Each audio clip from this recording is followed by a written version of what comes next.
The story begins with everyone at school buzzing about a new student, a transfer who'd passed the notoriously difficult entrance exam. A student sprinted down the school hallway. Despite the commotion, the welcoming committee gossiped about her. Apparently, she was beautiful, but hadn't joined any clubs yet. One of them remarked that news traveled fast. She'd probably missed the club application deadline. Another disagreed, arguing that she was supposedly intelligent and wouldn't make such a foolish mistake. The sprinting student collided with someone. "I'm sorry I bumped into you," he apologized. "I won't run in front of you again. Please forgive me." Before he could finish, a scream ripped through the air. It was unclear what he'd done, but the student he'd bumped into crumpled to the ground in fright. He glanced at the group who'd been gossiping about the transfer student. The person he'd collided with was Carr. "What's the transfer student's name?" Carr asked coldly. The academy here was called Aluna, founded by a noble also named Aluna. It was the only school in the RCNA Empire that didn't discriminate based on social class. Whether noble or commoner, anyone who passed the entrance exam could be admitted. The academy was renowned for cultivating talent in various fields. The place for students to showcase their talents was through club activities. These activities were so important that all students were required to join a club. This included the transfer student who topped the rigorous entrance exam and captured everyone's attention. That student was our protagonist, Rienne.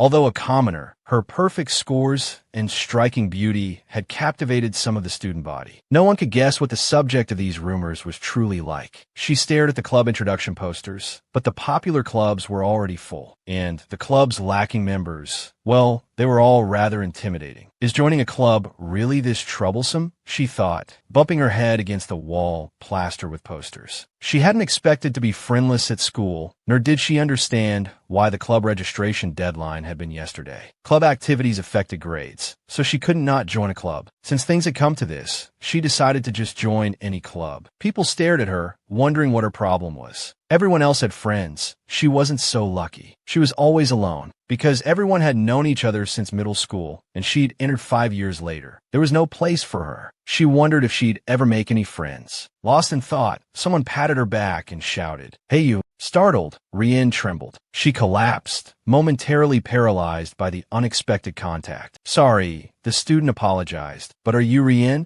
Annoyed by the scare, she responded jokingly, "I'm not." He realized his mistake. "Sorry, I mistook you for someone else. You have black hair and black eyes," she retorted. "Why are you looking for her?" He awkwardly walked away. After he left, she scoffed. "Every student has a name tag on their uniform, and he still couldn't recognize me." She turned to leave. Rienne had overheard that someone was looking for her, and she couldn't imagine who it could be. But that wasn't important now. Finding a club was her priority. "I went for a walk and met a strange guy," she muttered to herself, "but I still haven't decided which club to choose." Carr watched her from behind. When he reached her, he smiled. "Then join my club," Carr invited. She turned around. Her soft, pink hair fell around her face, and her blue eyes sparkled with a bright, clear light. Her lips curved into a gentle smile. "Sign here," Carr told her, while she remained stunned by his unreasonable handsomeness. He was so handsome that Rienne felt the need to put on sunglasses. He was practically blinding. How could someone this handsome exist in this school? She wondered, astonished. "You haven't joined a club yet, right?" Carr asked. "My club is amazing," he said. Rienne thought, "Today, I've met a lot of strange people." "Don't you know the registration deadline was yesterday?" she replied. His face went blank, speechless. He didn't seem to care what she said, offering her a pen with a dazzling smile. "We start activities tomorrow," he chirped. Their conversation was completely disjointed, like two separate monologues. Annoyed that he wasn't listening, she turned to leave. Seeing her departure, panic flickered across his face. She stopped, and he grabbed her hand, asking, "Where are you going?" "I've said it multiple times," she replied, exasperated. The club registration deadline was yesterday. He pointed at the sign-up sheet. "That only applies to established clubs. For new clubs, the deadline is today. You just need to sign here." Embarrassed, she realized the deadlines were different. Rienne thought that, on second thought, choosing a club was better than randomly joining one. But he was clearly popular at school. If she joined his club, her life would be turned upside down. Plus, she didn't even know what kind of club it was. She just wanted to quietly do her own thing. She was about to refuse when he pleaded, laying on the charm. "A club needs at least 3 members, but we only have 2. It's really difficult. Can you help us?" She faltered, unable to resist his beauty. He continued to sway her with his captivating gaze, and eventually, Rienne's name appeared on the club roster.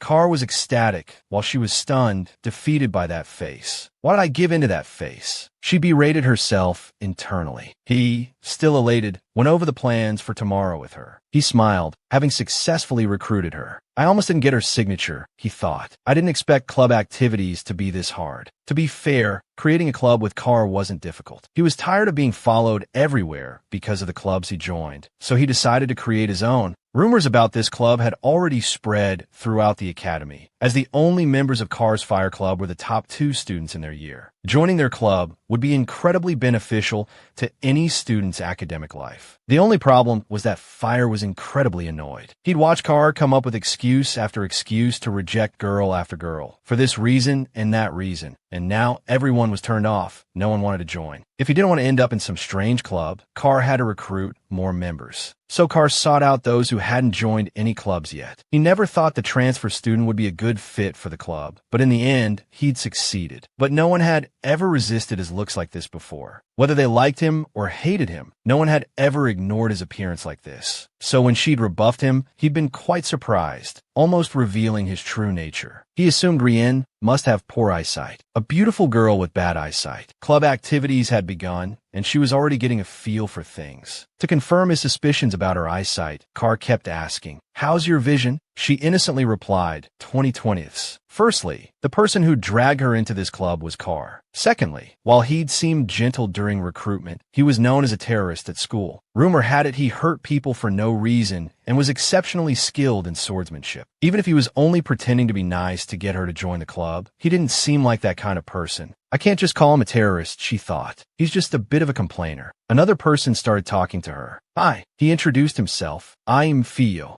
This face was no less stunning than Carr's. The radiance emanating from him, while not enough to warrant sunglasses, was still breathtaking. Fiu, you're really handsome, she said, genuinely impressed. Curious, she asked, so what does this club actually do? What are we supposed to be doing? Rienne was surprised. The answer she received was simply, play. Carr explained, we don't have anything specific to do, so just do what you want. We'll hunt monsters to earn achievement points for the club, and even if you do nothing, we'll include your name. Unreservedly blunt, he continued, you're just here to make up the numbers, so stay put and don't bother us. Fire didn't expect him to be so direct. She listened impassively, then suddenly jumped up and lunged at Carr, exclaiming, you're amazing. He shoved her away, his face flushing with an embarrassed crimson. Who do you think you're touching? He snapped. She hadn't expected such a strong reaction. Sorry, she apologized. I was just so happy. I'm sorry if I made you uncomfortable, Carr. He seemed flustered that she'd used his name, turning his face away shyly, his voice dropping to a near whisper. Don't call my name. So how am I supposed to address him? She wondered. Was that earlier friendliness all an act? She wandered off to find something to occupy herself. Fire, bewildered by her actions, asked, Rienne, what are you doing? Pinky said I could play, she replied. She lined up 3 chairs in a row and announced, I'm going to sleep. He propped his chin in his hand. Watching her, she lay down and, mimicking him, propped her chin in her hand and looked back. Do you have something to say? Rienne asked. He turned his head away shyly. No, he mumbled. Nothing at all. A mischievous glint entered her eyes. I do, she said. He sensed danger, not wanting to hear whatever she had to say. Rienne feigned indifference. He watched her for a moment, contemplating. But his curiosity got the better of him. He stood and asked, what do you want to say? So he's just someone who can't resist his curiosity, she thought. How simple. She beckoned him closer, indicating she would whisper. Blushing, he complied. He came to her side and leaned down. She simply blew a puff of air into his ear. His shriek echoed through the room. Startled, she asked, are you all right? Pinky, he yelled, his face still flushed. Are you crazy? She hadn't anticipated such an extreme reaction. He's so pure. It's amusing, she thought. Continuing to tease him, she said, if you're hurt, let me blow on the wound. He swiftly clamped a hand over her mouth, cutting her off. She blinked, surprised by his action. If you do that again, he threatened, his voice low, I'll keep you silent until graduation. Fire, observing from the sidelines, was completely lost as to what the two were doing. Everything she did seemed to provoke an over-the-top reaction from him, making her want to tease him even more. She lightly licked his hand. His face exploded in a shade of red that rivaled his hair, speechless with shock. He couldn't believe it. How can someone like you even exist here? She had single-handedly disproven those rumors. He wasn't a bad person. That would be impossible for someone so easily flustered. He jumped back, yelling, "How dare you? Your hand tastes salty," she observed, continuing her teasing. "I thought it would be sweet." He gaped at her, dumbfounded by her audacity. Rienne hadn't expected him to be so endearing. "I feel like I've broadened my horizons," she thought. "I should tease him more often." He trembled like a leaf, while she felt as content as a clam. Fire was even more confused about what was going on between these two. Alena Academy was founded on the principle of equality in learning, so there were strict rules against openly revealing one's status. Rienne had appreciated this rule before coming here. "Hey, Pinky," she asked, "what's this?" She gestured towards a very luxurious-looking sofa. He took a sip of tea. "Don't you know? It's a sofa," he replied, though that wasn't what she meant. The sofa bore the unmistakable crest of the Lishan family. "I can't force him to follow the rules, but to so blatantly display his status."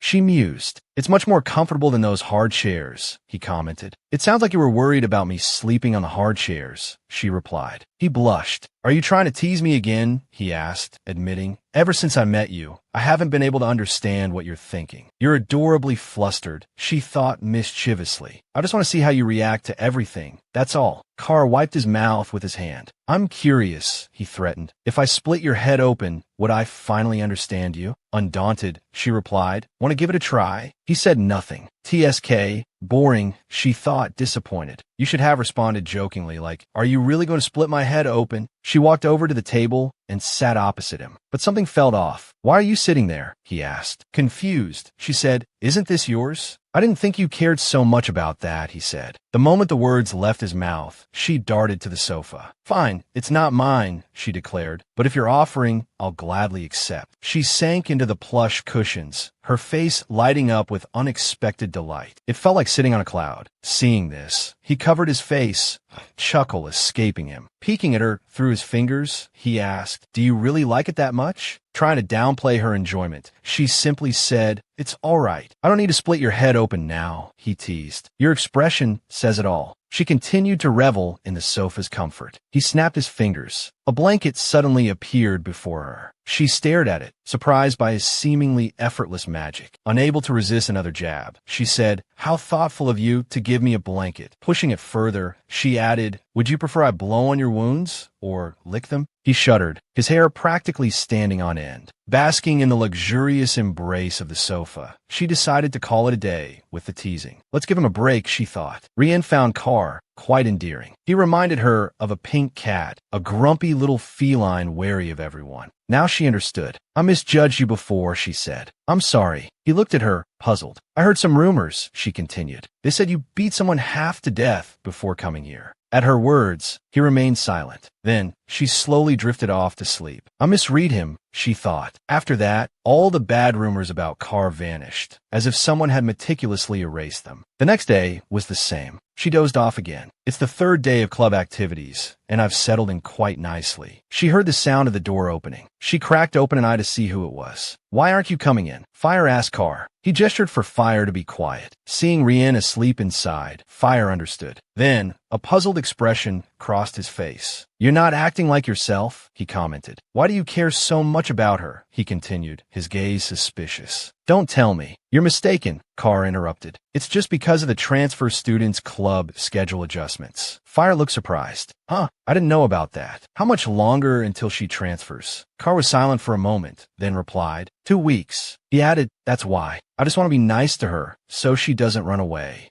Rienne enjoyed listening to their hushed conversation. Carr walked over, noticing her leg peeking out from under the blanket. He gently tucked it back in. Rienne hadn't expected him to notice, let alone care enough to adjust her blanket. This was too good an opportunity to pass up. She sat up and looked at him, a playful glint in her eyes. "Were you just being nice to me, Pinky?" she asked, her voice bright. He started to explain, but she cut him off. "I bet you had your angel wings surgically removed didn't you, little angel cat? Fire watched their exchange, amused by their cat-and-mouse dynamic. You fool, he thought of Carr. You have no idea how to handle her. Rienne covered her mouth, stifling a giggle. I'm just teasing, she said, but you really were being sweet. Flustered, Carr turned away. Go back to sleep or something, he grumbled, and stalked off. She got up, looking for something to do. She noticed Fire engrossed in a book. Unlike with Carr, she knew absolutely nothing about him. He was the second best student in the class after Carr, and quite popular as well. Theo always had a smile on his face and a friendly demeanor. She immediately found a new target for her teasing, but he didn't seem like the type to be easily approachable. I wonder if it's okay to joke around with him. So, she decided to put her plan into action. She approached him and asked, "What are you reading?" He replied, "Oh, I'm just reviewing today's lessons." She continued to inch closer, feigning conversation to distract him, while her foot gently nudged his shoe. He reacted too late. The shoe slipped off his foot, and then she kicked it dozens of meters away.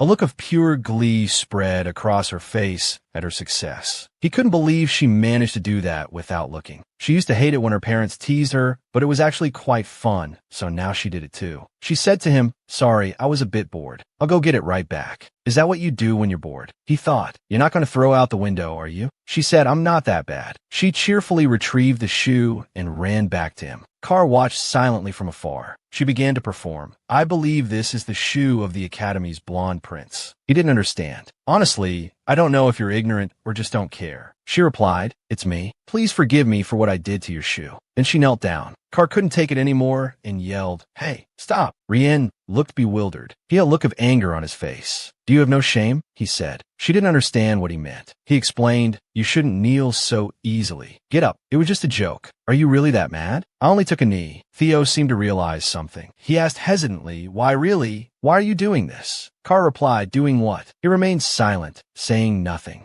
Then he said, There's no adjustment period here, right? Tell me, or I'll go ask the office. He turned to Rienne as soon as he mentioned it. Theo froze, looking at Carr. He sighed in relief and said, Fine, do whatever you want. He knew that no matter what he said, Rienne would distance herself first. A few weeks after joining the club, when she first came here, she never dreamed of such a scene. She was enjoying these peaceful moments. She didn't expect to feel happy here, but she still had some things to do. By associating with the two most popular people in school, she still needed to be mindful of the consequences. Rumors were powerful, especially in a place like school, rife with cliques and politics, considered a microcosm of society. Though she had been careful, especially since she snuck away on the way to the club, a group of people surrounded her, saying, It seems your face really is as pretty as people say. None of these people liked her. They saw her as a parasite clinging to Carr and Theo. They asked Rienne, Are you a member of Carr and Theo's club? They looked down on her. She had nothing but a pretty face. It couldn't be true, could it? How could someone like her join the club? She threatened. Listen, if you get too close to Carr and Theo, there will be no reason for you to approach them in the future. She pointed directly at Rienne's face. Some might consider this typical bullying behavior, but their reasons for doing so were crystal clear. Although the standard uniform was expensive, made of high-quality wool, their attire was impeccable. They also wore brooches made by renowned artisans. Most importantly, their eyes were filled with arrogance. These kids were nobles, but she wasn't afraid, knowing the rumors were true. She said angrily, How dare you? I don't know how you got into the club, but what makes you think you can grab the attention of Carr and Theo? She believed that even if she followed them around, the distance would still be like from here to the moon. Rienne knew people would think that way, but telling them Carr was the one who approached her would only earn her a slap in the face. It was difficult to make her stance clear, but she would try. Of course, I'm not the same as them, she said, but I swear I didn't join the club to get close to them. She was furious, but someone in the group couldn't resist Rienne's beauty. She threatened, Explain yourself right now. How could someone like you get close enough to leech off of them? Because of my face, she replied innocently. They were taken aback by the answer. Would you refuse those faces if they invited you to join? Rienne asked. Even more enraged, she said, But we're not clingy like you. You seem a bit slow, so let me teach you a lesson. Relationships between nobles were about class, politics, work, and many other things. Everyone knew that such trivial relationships didn't exist. Smugly, she pointed out, "Oh, do you actually believe in this academy's rules? Do you think any of us care about them? Carr let you join, and Theo cares about you. You can hold your head high, but they live in a world far removed from yours. You'll never be more than a fleeting memory of their school days, insignificant." Shoving her hand towards the other girl, she said, "Know your place, commoner." She was more childish than Rienne had imagined. Rienne, not angered, still calm, took the pen from her hand. "I know," she said, "but what about you? Do you think you're on the same level as them?" Surprise was evident. "Do you know who you're talking to?" she demanded. "Have you heard of the Karcion family?" Then, one after another, they bragged about their families. Rienne kept nodding and listening. "Now do you understand our importance?" she said. "If you don't want your family to crumble or be ostracized," she didn't finish. Rienne interrupted. "I'm sorry," she said. "I just wanted to make sure. Your names are Estella, Haru, and Andrew, right?" They didn't understand what she was doing. "Or are you so stupid that you forgot right after saying it?" she said triumphantly. Rienne stood up. They hadn't realized. Then Rienne used her special technique, her face alight with excitement. The special technique she used was sprinting. Screams followed as she ran leisurely.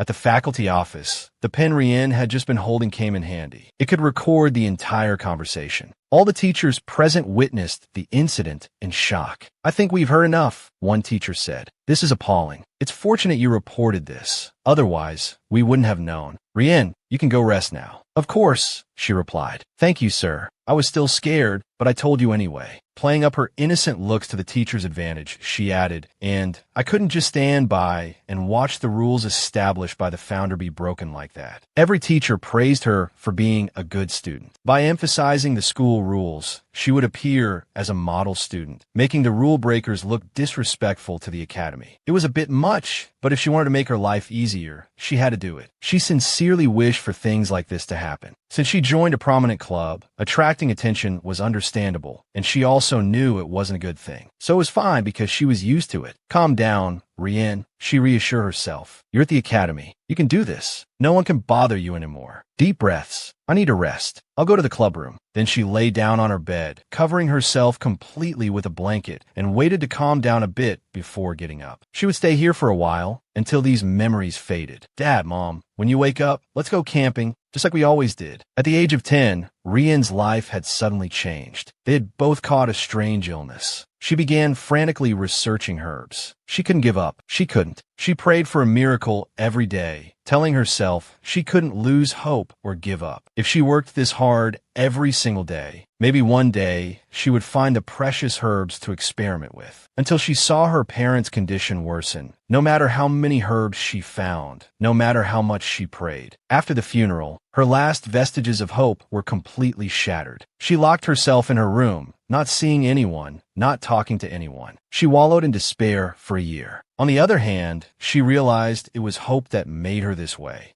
She had worked hard, hadn't given up, and the reward for her efforts was nothing. It would have been better if there had been no hope from the beginning. She had to learn to live without expectations. Experiencing despair once was enough. If she didn't want to get hurt by the fact that Carr and Theo were nobles and she was a commoner, she always knew they would go their separate ways one day, so she never asked for more. The truth was, she wasn't fond of them. "It's a good thing there's no one in the room. I can't let anyone see me like this." Theo and Carr were both good people, but in a school where social status was everything, when they graduated, everything around her would change. She wouldn't cling to relationships doomed to fail. She had to fight on her own. She sat down and thought for a while. Although she adjusted her aspirations to enter this academy because of this unpredictable friendship and the club, she couldn't take it anymore. Sharing her feelings with each professor wasn't enough. She needed a little help to make sure those kids got punished appropriately. So she would just make one tiny wish. Theo was reading a book in the hallway. Rienne appeared from behind and called out, "I need to talk to you." He replied, "Sorry, I'm busy." Before he could finish, she said, "Did you think I was your fan?" Theo was surprised, not understanding what she meant. "Actually, I have something to ask you," she said. So she told him everything. That night, somewhere in the academy, Carr couldn't believe these things were happening. Theo told Carr what Rienne had said to him. Those three were bad enough, and now they dragged her into the club's drama. Carr didn't want to hear any explanations. He just wanted to know why Rienne had joined the club. "Maybe because of your face," Theo responded. He thought back to the time since he'd met her. He hadn't thought she was serious. Her image kept appearing in his mind. He could never guess what she was thinking or what she wanted to do, but he still couldn't believe she liked his face. He kept muttering about his face. "Are you doubtful?" "Then listen to the recording," Theo asked from his side. Rumors spread fast here. The decision of expulsion hung over their heads, something everyone could talk about. By tomorrow morning, the whole school would know. Oh well, Theo sighed, a little worried. As for Carr, strangely, he kept sitting there, thinking about being complimented on his face by her. Theo was visibly annoyed. "When we first met," Carr said, "she didn't seem to notice me. She acted like she didn't care about me, but she joined because of this face." Theo looked at Carr with a strained expression. "I hate to say it, but can you stop blushing?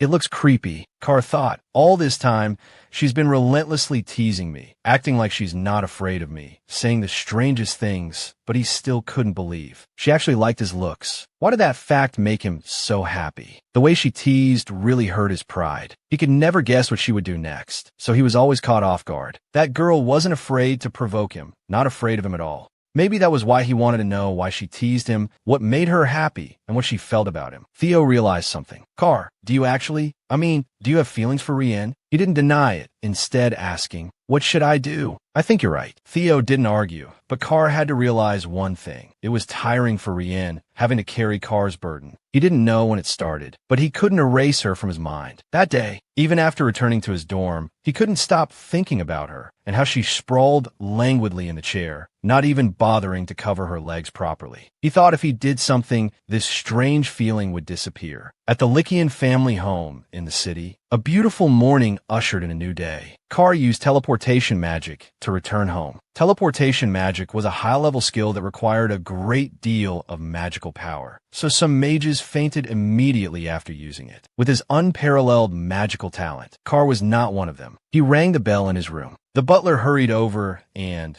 pushing the door open, asked, "Who dares to ring the bell in Master Carr's room while he's away?" He was surprised to find it was Carr himself. He asked, puzzled, "Why are you back at this hour?" Carr said, "Just give me a blanket." The butler obeyed. "Yes, master. I'll get you a blanket right away." Carr meant to say it wasn't for him, but felt embarrassed and didn't say it. Hearing this, the butler immediately hurried off to prepare one. He scolded himself. "I'm such a fool. I didn't understand his intentions. I still have much to learn." He was surprised to find himself asking for a blanket for someone. He panicked and reconfirmed. He thought, good heavens, he must have covered a body with a blanket. I should tell the Duke. It's been a while since we've dealt with a body. Then he noticed a large sofa in the room. He thought, this sofa is big enough to lie down on. He summoned a large hole and lowered the sofa into it. The sofa slowly sank. What he summoned was a black hole, a type of magic that only high-level destruction mages could use. Depending on a user's power, it could hold anything from small objects to a castle. Carr realized this was useful for moving things. He wondered if she would use it if he brought this to her. He didn't know how she would react. She might like it. He immediately imagined her lying on that sofa. It's much better to rest on such a large sofa, and it's handmade. She'll definitely feel comfortable, since she often sleeps at the club.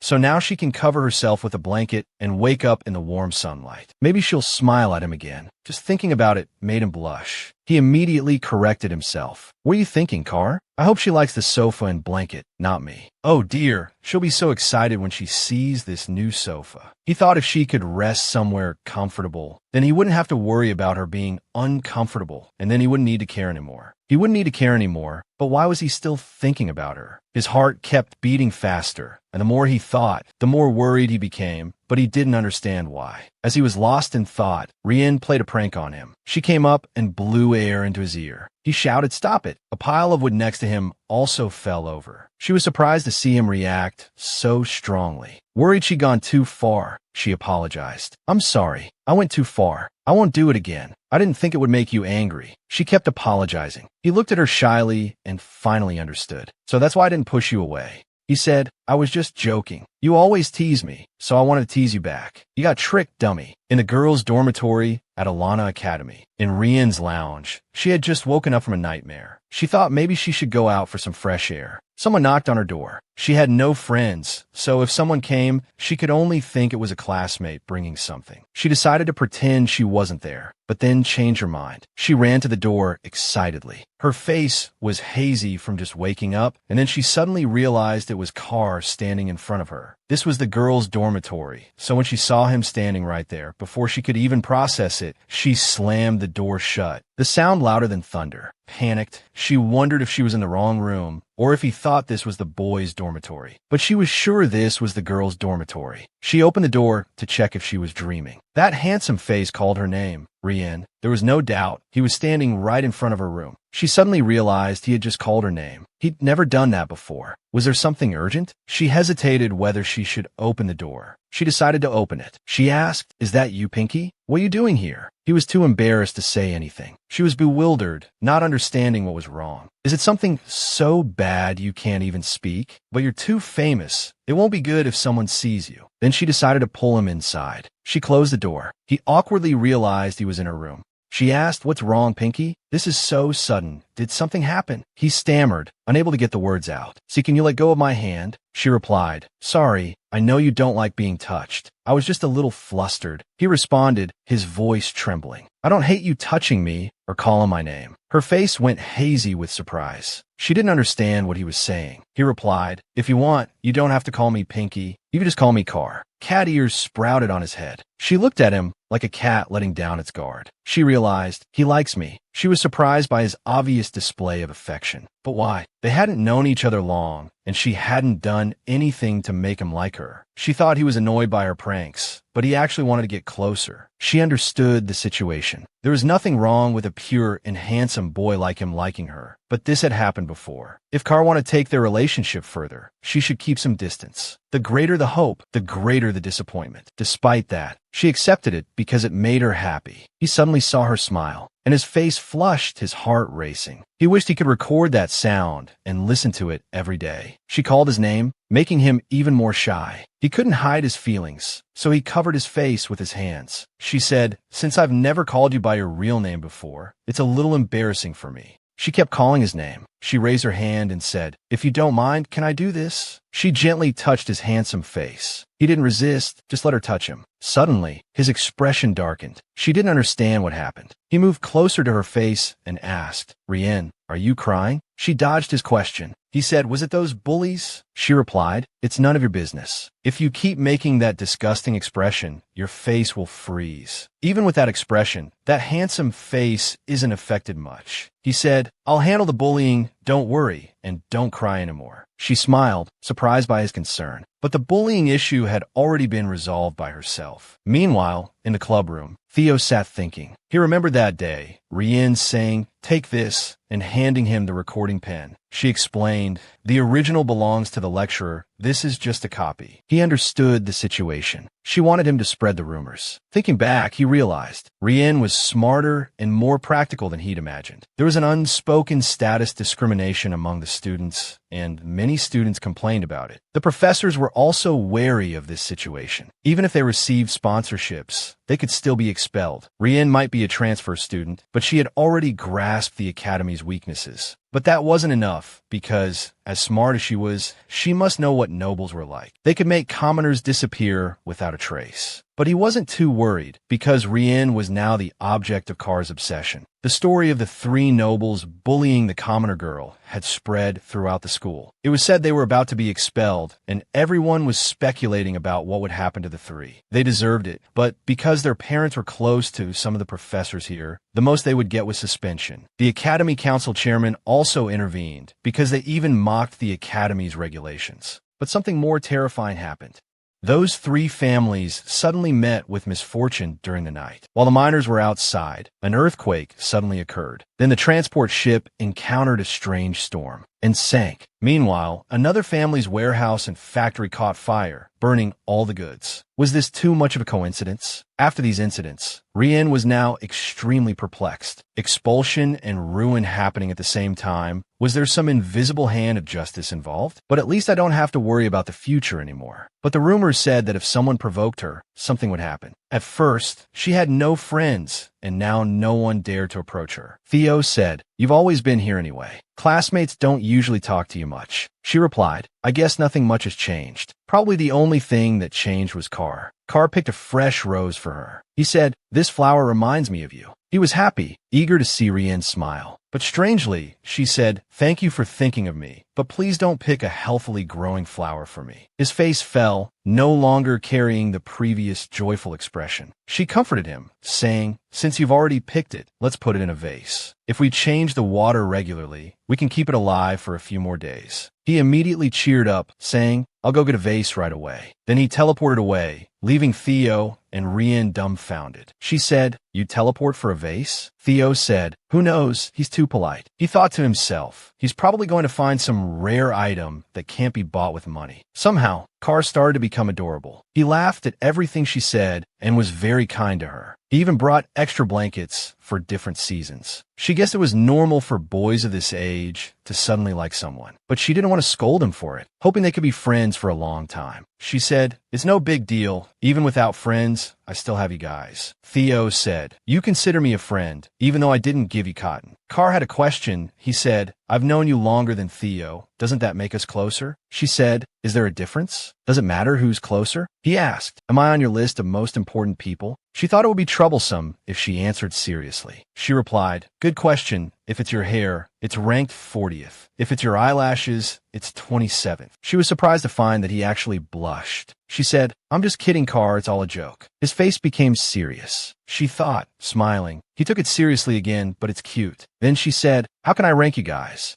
You're all good friends." His face became even more serious. She panicked. Even fear was powerless against his friends. Carr said dejectedly, "I don't want to be friends." Rienne was taken aback. "Don't tell me you want more." He was embarrassed, his face flushing. "What? No way. I don't want anything more than friendship, or maybe we'll get married in the future." Her face was stunned. He was already thinking about marriage. He was going too far. "Carr," she said, "in this school, the only people I can call friends are you two." She still preferred the current situation. Unsure if he understood her meaning, he said, "So you mean, if you make more friends, things will change, right?" She felt bewildered, not understanding that expression. His words made her feel as though something was about to happen. At the girls' dormitory, she walked and thought, "Carr doesn't understand because he's always busy scaring away anyone who tries to get close to me." She wished friendship was just something she read about in books. Lost in thought, Rienne bumped into something. Startled, she wondered why there was a large box in front of her. A girl carrying the box noticed the person in front was Rienne. Her face lit up. "You're Rienne, right?" The girl was Chain. Surprisingly, this new acquaintance was Rienne's new roommate. A little while later, she also learned that while Chain was 2 years older than her, she was a freshman just like her, having previously taken time off to care for her family. The two returned to their room to chat. Rienne cheerfully greeted Chain, but had a question. "Now that I think about it, how did you know my name?" Chain hesitantly replied, "I saw your name tag, Miss Rienne." "Just call me Rienne," she said. "Let's be casual." Chain jumped. "No way, I wouldn't dare." She thought for a moment, then said, "Then I'll call you Miss Rienne." Rienne cheerfully extended her hand. "We're roommates. It's most important to be comfortable with each other." Thanks to this, Chain felt much better. From that day on, Chain was both a friend and a roommate. They shook hands, and Rienne said amiably, "I hope we can get along even better in the future." After their first meeting, Rienne had a good feeling about Chain. Sunlight streamed into her room as she slowly woke up. Chain had already gotten up early, thinking she had woken Rienne. Still half asleep, Rienne rubbed her mouth with her hand. Chain was already fully dressed and looking quite stylish. Rienne stared blankly at her friend, almost falling to her knees in surprise. "Are you going somewhere to make a return?" she asked. Chain laughed. "If I wanted to make a return, you'd never recognize me. Since I came back to school suddenly, I missed out on some things. I'm going downtown to shop." "Oh, I see," Rienne replied. Chain seemed to have something to say, but hesitated. Then she cheerfully invited Rienne to come along. "If you sleep until noon," Chain urged, "it means you've never been downtown shopping. Let's go."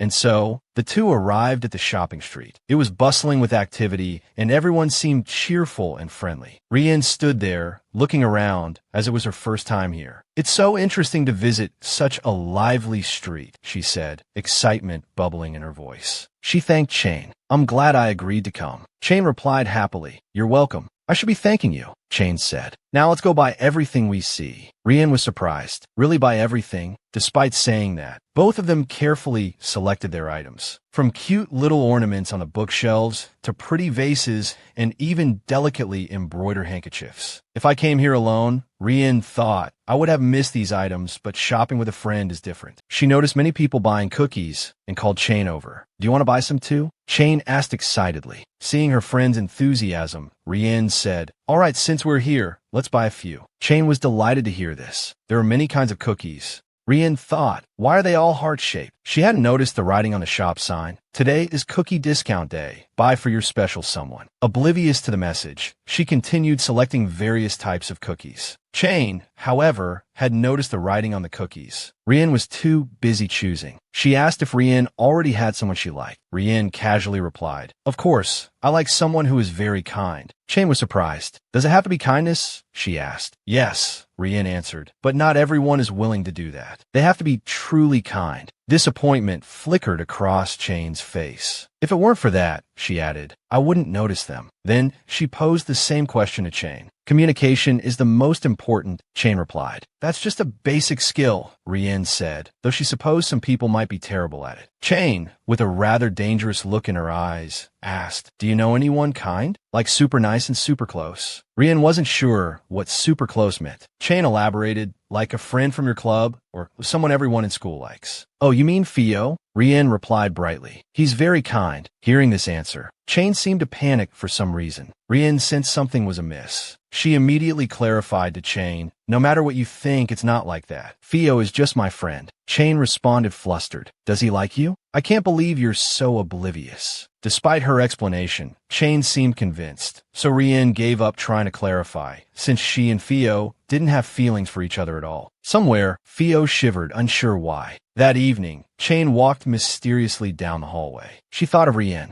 In her eyes, Rienne was a good person and a good friend. Chain pursed her lips, as if hiding something. Suddenly, she saw someone ahead. She bowed to the person, and the figure replied, I've registered to share a room with her, young master. It seemed things were not a coincidence. Everything had been planned in advance. I'll continue to report to you as per the previous orders, she said. Everything that happened today had been orchestrated by this person, evident in Chain's suspicious behavior. The person giving her orders was none other than Carr. Chain asked hesitantly, Mr. Carr, I don't understand why we have to do these dangerous things. Just do as I say, Carr said. So you just wanted to report to you what she's interested in? She asked. She really didn't want to do this. She didn't like that he was forcing her, or wanted her to do this in class. Chain spoke absent-mindedly, recalling last night. Rienne, noticing this, called out to her. What are you thinking about? She asked. Chain made an excuse, saying that returning to school after 2 years felt unreal. Does that kind of thing make you excited? Rienne asked. Then she pulled out the bag of cookies from that morning. I still have cleaning duty, Rienne said. See you later. Chain reminded her, wait, you have to take the cookies we bought. I'll take whichever flavors you want, Rienne said. But that wasn't what Chain meant. Look around, Chain told her. Everyone in class is giving each other cookies. Everyone was expressing their feelings for each other. The air was thick with affection. Do you know what date is today? Chain asked. Rienne frowned, completely unaware of such a day's existence. Class finally ended. The teacher reminded the students, don't get too excited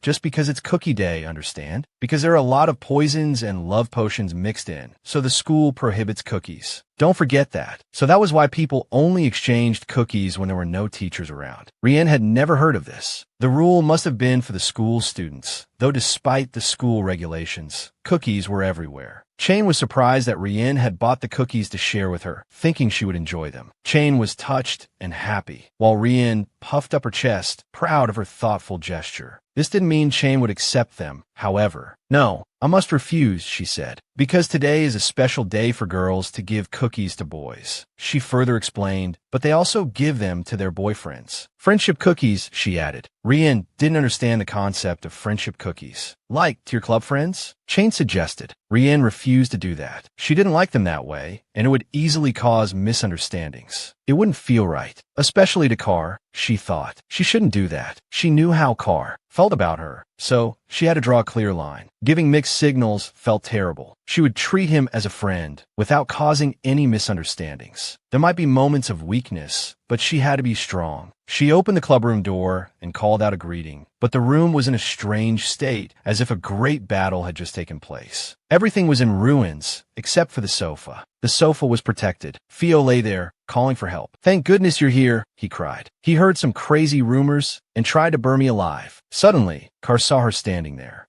He used magic to slam the door shut, preventing her from entering. Light flickered within the room. Stunned by the scene she had just witnessed, Rienne stood frozen. Then, Carr's demeanor completely changed. He opened the door for her cheerfully. "I swear I just saw the clubroom on fire," she said. "No way," he replied sweetly. "Because I'm super kind, it's impossible for me to destroy the whole room or hurt Theo." Despite this, Theo still lay there dazed. Rienne was surprised he could say such a thing and still be considered kind. "That's right, you are," she said with a bright smile. Carr sighed in relief. Then his face lit up, as if expecting her to give him something. How could she avoid this situation? She was already being tested. She couldn't send mixed signals again. "All right, it's cookie day, isn't it?" she said. The lecturer said to be careful, but everyone is handing them out. He continued to wait expectantly until she said, "I gave up." Hearing this, all the animation drained from his face. "Because both of you are popular, you must have received a lot," she quickly added. "I still got quite a few," Theo replied, but Carr made it clear a long time ago that he wouldn't accept any cookies, so he didn't get many. As they spoke,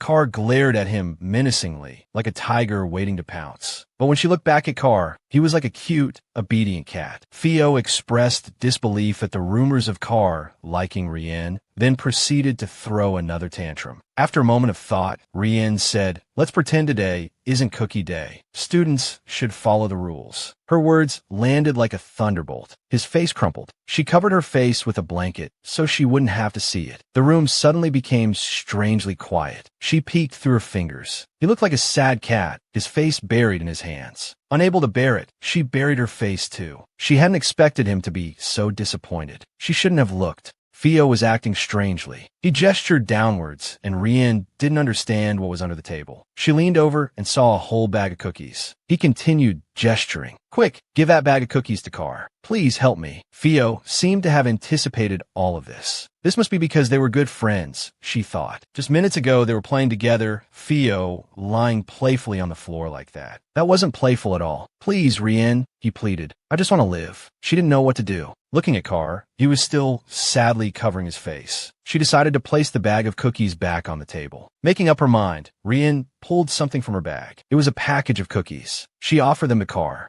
As he looked up and saw the cookies, she said, "These are friendship cookies." He was surprised, not expecting them to be for him. He jumped up. "For me?" he asked. "I found them on the way here," she said. "These are for our friendship." He was overjoyed to receive them. They were just a few cookies. She didn't understand why he was so happy. Just then, there was a knock at the door. Theo ran to open it. A girl had come to give him cookies. "If Carr were here, most people wouldn't come," he said to her. "But some are braver than him. Can you open the storage room?" A storage room full of cookies appeared before Rienne. She was astonished. "I thought you said you only received a normal amount," she said. "It's not a good thing," he replied. "It's such a waste to throw them away every year." She was surprised to hear the word throw away. "There's no way I can eat them all," he explained. "And I don't know what's in them, so I can't give them away either. Even though there's a rule, every year someone puts poison in them. So you always throw them all away immediately?" she asked, shocked. "I got these from Rienne," Carr said proudly. "True," Theo said, "but that girl was nervous when she gave them to you." She called Theo over and handed him the package of cookies. He was surprised and confused. "Today is cookie day," she explained. "I didn't put anything in them. You can trust me. I'm going to the restroom. You two enjoy." Carr stood behind her, giving Theo a dangerous look as the door slowly closed. The sense of foreboding increased. She casually closed the door, and a loud bang erupted from the room. Black smoke billowed from under the door. She remembered reading that losing control of one's emotions could lead to large-scale, magical explosions. She didn't care. She ran back to her dorm. Several days passed. "I handled that pretty well," Rienne thought. "If those two do anything excessive, I can always stop them. It's time to enjoy the peace of the academy." "This is a group assignment," Professor Gore, the herbalist, announced.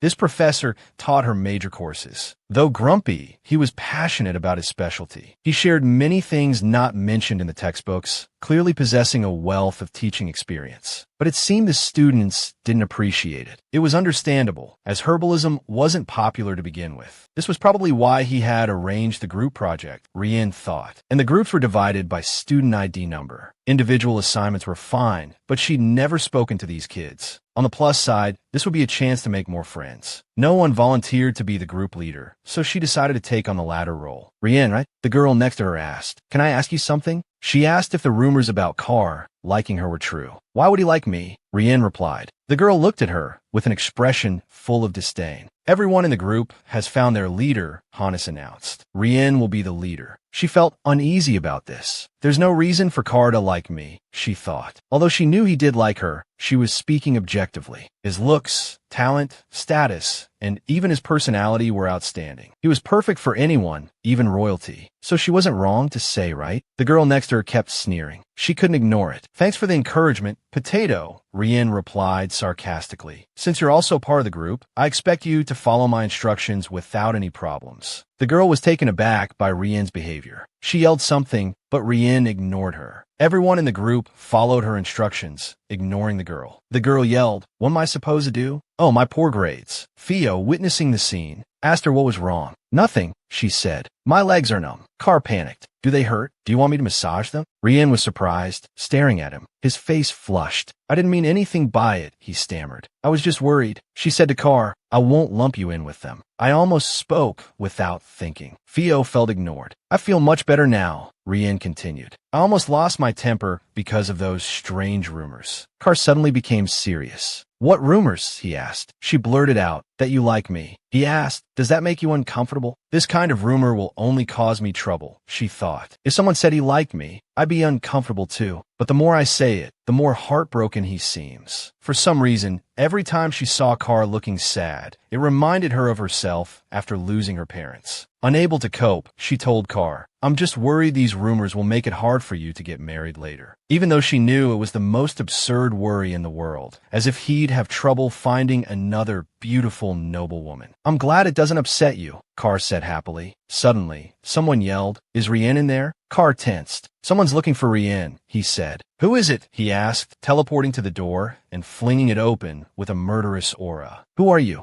"Carr, don't open the door so suddenly," Rienne admonished. She realized the student was a member of her group. Carr's body radiated icy, killing intent. "What are you doing here?" he demanded. The student trembled in fear. "I know you don't like people coming here," she reminded Carr, "but let him speak." His demeanor did a complete 180 when she spoke to him. But when she turned back to the student, the killing intent returned. "What is it?" she asked. "I thought we were meeting after club activities." The student's face was pale with fright. "We were supposed to go herb gathering today," she said, "but I don't think you can climb a mountain in this condition. Remember, we're supposed to organize them tomorrow. Why don't you go rest and come back when you feel better?" The student listened, enveloped in the chilling aura. He cowered for a moment, then stood up and bolted. He looks perfectly healthy, she thought. Rienne suddenly realized he was avoiding the group project. "Liar," she yelled. But she didn't know it was all because of the pressure Carr was putting on him behind the scenes. Rienne was utterly exhausted. "Aren't you happy we got out early today?" Chain asked. "Or do you want to go into town?" "Sorry, I have a group project to do," Rienne replied absently. "I'm just going back to get my gardening tools." Just this once, she thought, "I'm sure the professor won't make us go through with it." "Rienne," Chain said, "you have mail." Chain handed her 2 letters. She was happy to receive the letters, because one was from her aunt. Letters to students weren't allowed to use family seals, so she had used a new one. She recognized the familiar handwriting. "I'll read this and write back when I get back." Rienne's expression changed when she saw the other letter. It always carried a faint scent of lavender. Then she opened her locker. Chain noticed the many similar letters inside. "I've been wondering," Chain asked, "why don't you read any of them?" Rienne was silent for a moment. She closed the locker door. "Waste of time," Rienne said nonchalantly. To her, group projects were an evil. Member 1, a liar, no hope of continuing. Member 2, chatty potato, still not showing up 30 minutes past the agreed time. Member 3, the one whose name she didn't even know did show up, but he was strange. Hannes, arriving on horseback, explained, I'm so sorry my grandfather's ex-wife just passed away, so I have to go write a eulogy. Please mark me absent. I apologize. To Rienne, group projects were a suspicious, unspeakable, merciless thing. A storm rages within me, like the weather, Rienne muttered, seething with frustration. Everyone is born alone and dies alone, so we have to get used to it. But after climbing the mountain, she felt much better. She and her mother used to climb mountains like this in search of herbs, but after they passed away, her aunt forbade her from going, too worried for her safety. Still, her aunt brought her the herbs she needed so she could focus on her studies. There was a book about an orphan suffering at the hands of relatives, but compared to that boy, she felt her life wasn't so bad. If they were still young, she would have called them mom and dad. They seemed so sad she hadn't called them that sooner. They had even planned to put her name on the family registry. Rienne suddenly realized something. Warning, dangerous wildlife, restricted area. This area was off limits, but there was a hole one could climb through. It was as if the restriction didn't exist. One of the reasons the professor assigned the group project was the magical herbs that grew here. One of the methods often used to find items with high magical concentrations was based on monster habits. Naturally grown herbs were far superior in quality to those cultivated artificially. So to get a good grade, you had to go to dangerous places. That was why the professor made it a group project. Rienne heard something. Thinking she'd misheard, she continued on. The source of the sound was Carr, perched in a tree, observing her. This group project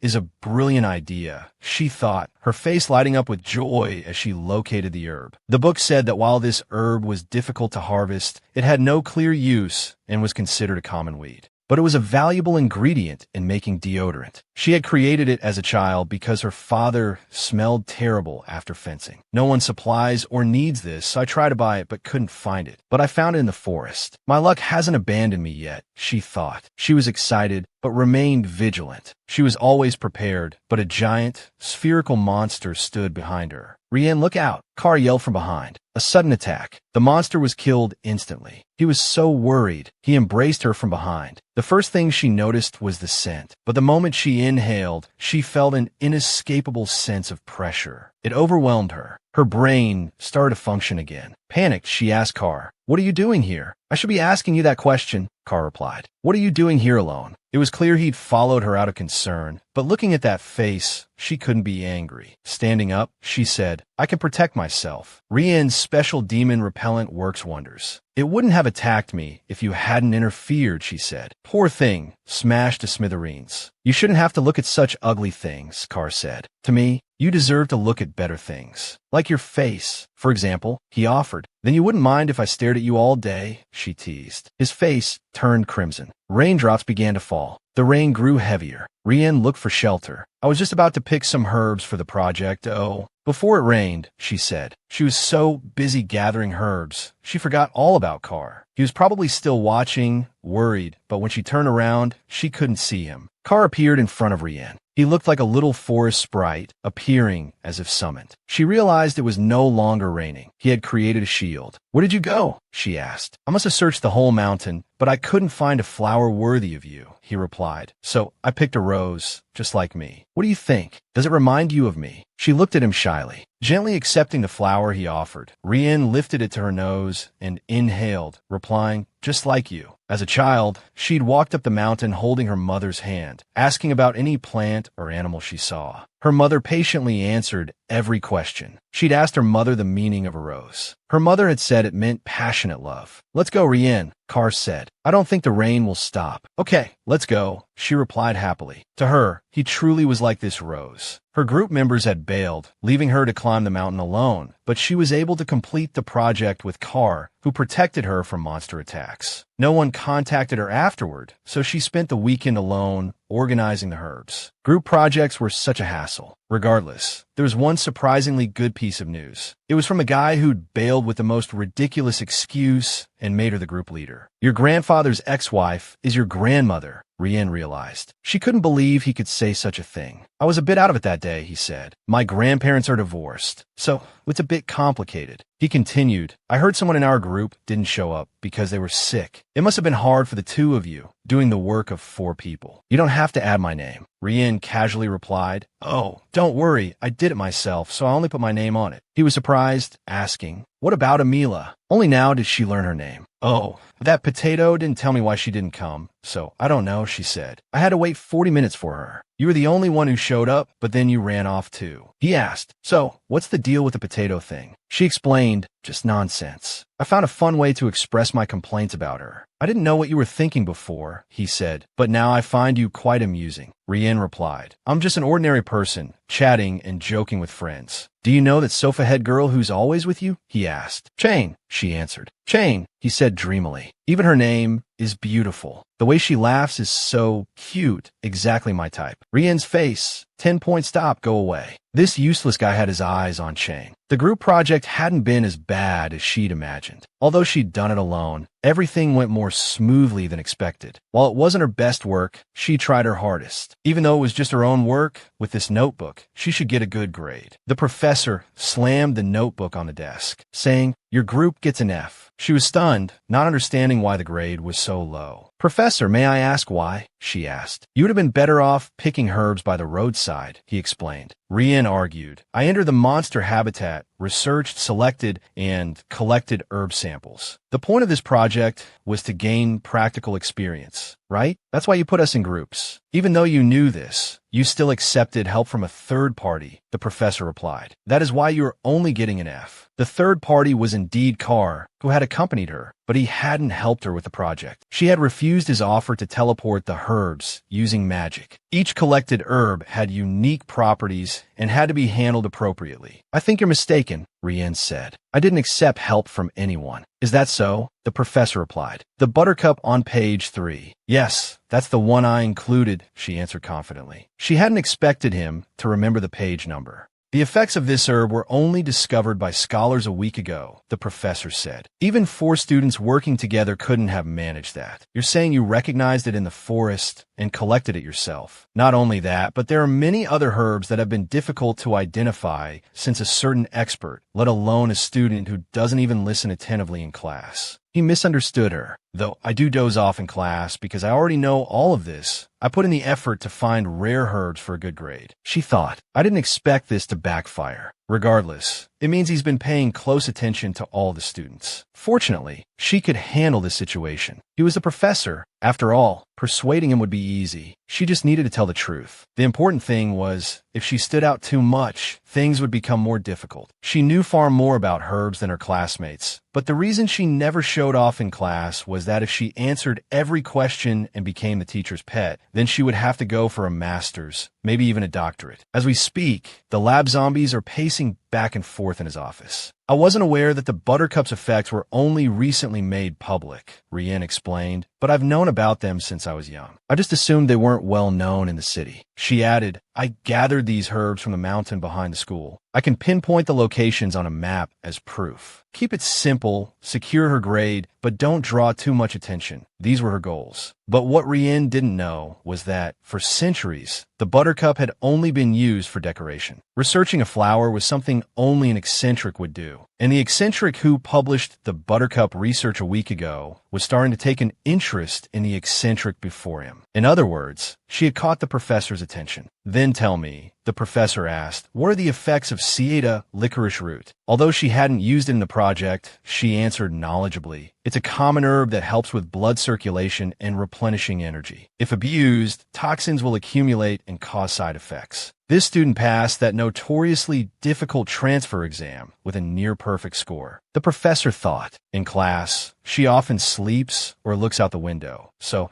I found it a bit suspicious. Suddenly, it dawned on him. Because she's too smart, she doesn't listen. I've made a grave mistake, the professor said. I sincerely apologize. She hadn't expected the professor to apologize to her. Your grade will be changed to an A+, he said. I'll take into consideration the fact that you had to work alone. She thanked him, preparing to leave. Have you considered studying in my lab? The professor asked. Hearing this, she panicked, flatly refused, and quickly ran away, leaving the professor to smile to himself for having such a good student. As she calmed down, she realized her life was becoming more and more chaotic. In class, the professor had also started asking her more questions, and that guy was bothering her everywhere. Rienne guessed this was the normal student life she'd wished for. No one tried to bully her anymore, so maybe it wasn't so bad. Hannes kept following her, asking about Chain. Why should I do that, you jerk? Rienne yelled in exasperation. Meanwhile, Chain was still watching from behind. Chain was startled to see her walking with a new man. The moment we must face our destiny has arrived. Exams were here. The Academy's curriculum was divided into general education and major courses. Chain and Rienne took the same general education classes, while Hannes and the Potato Girl took the same major education courses. The major subject scores accounted for half of the total grade, but that didn't mean the scores from other subjects weren't important. But there's something more important than the exam, Hannes pressed. Rienne, goddess of herbs, introduced me to Chain. Is that all you have to say? Rienne fumed. You said you wanted to ask about the exam scope, but you were lying, weren't you? No, I really don't know the exam scope, he replied confidently. I'm just taking this opportunity to ask if I can chat with Chain. I'll ask you some important questions to see if you're suitable for Chain, she told Hannes. Which would you choose? Food that tastes like vomit, or vomit that tastes like food? Hannes was taken aback by the question. If I have to choose, he replied, then food that tastes like vomit. That answer was wrong. Rienne left him alone. Before he could understand what had happened, she closed the door and left. Because Chain had chosen vomit that tastes like food, saying that taste was the most important thing. He was eliminated. Chain panicked and asked Rienne, who were you with just now? She covered up, no one. After the exam, Chain ran to Rienne and asked, how was the accounting exam for you? She replied, it was all right, but Chain found it strange. The professor didn't guess any of the questions I studied, he said. Rienne added, really? The professor should set questions based on the student's level. Chain said, thanks to the professor's arrangement, we took accounting first. Now we have more time to study for the other subjects. Are you planning to take extra classes during the holidays? Rienne asked. No way, he replied. He saw that Rienne looked sad and became worried. It's good that you did well, Rienne said. I have to stay here during the holidays. I'll be sad when the exam period ends and everyone goes home. Seeing this, Chain said, then I'll send you lots of letters so you won't be sad. The two said goodbye and left. Every time she went to the club, it felt like he was going off to war. Rienne arrived at the door and heard Carr and Fio's voices. She eavesdropped on their argument. Things started to get more tense, and suddenly, only Fio's screams could be heard. She decided to go in before Carr got any angrier. Rienne rushed in and greeted them. Sorry I'm late. But Carr was already there waiting for her. Come, Rienne. She was surprised, not understanding what was happening. Why is Fio hanging from the ceiling? She asked. He immediately explained. Oh, he got so tired he fell asleep. He has a rather peculiar sleeping habit. I'll put him down if you don't like it. Carr asked Fio, did you sleep well? Before Fio could answer, he threatened him and asked again, did you sleep well? Fio greeted Rienne. Glad you made it, she said. Are you late because of the exams, too? He asked. She said she had to double-check her answers, so she was a little late. Didn't the other students borrow your test paper to check their answers, then? Fio asked. The exam was so easy, I couldn't be bothered to check, Carr replied. But you're so meticulous, it's cute. Fio didn't understand how being meticulous could be related to being cute. Did you find the exam easy? She asked Carr. Yeah, he answered confidently. She was surprised. Not only did he use teleportation instead of walking, but he was also smart. He was truly a magical genius. She turned to Fio and asked, what's your major? Swordsmanship, Fio replied. She figured he just had more muscle than brains. Oh, you mean checking answers? He said confidently. People wanted to use my test paper to check their answers, so I didn't mind. I'm not as meticulous as you think. For a moment, it suddenly dawned on her that among the three of them who hung out together, She was the only fool. Her grades had slipped, but she was shocked because she'd been too lenient with herself. They all played around, yet they were still fine. Guys, I won't be coming to the club for 2 weeks before the exams, Rienne declared. Both of them were so shocked, they dropped the candy they were holding. Rienne wasn't outstanding enough to be a top student in the entire academy, but she still had to maintain a decent level. She'd had trouble with the accounting exam, so she was determined to do well in the remaining subjects. In the library, Rienne focused on studying for the general education courses. It wasn't just her. Carr was there too, in order to be near her.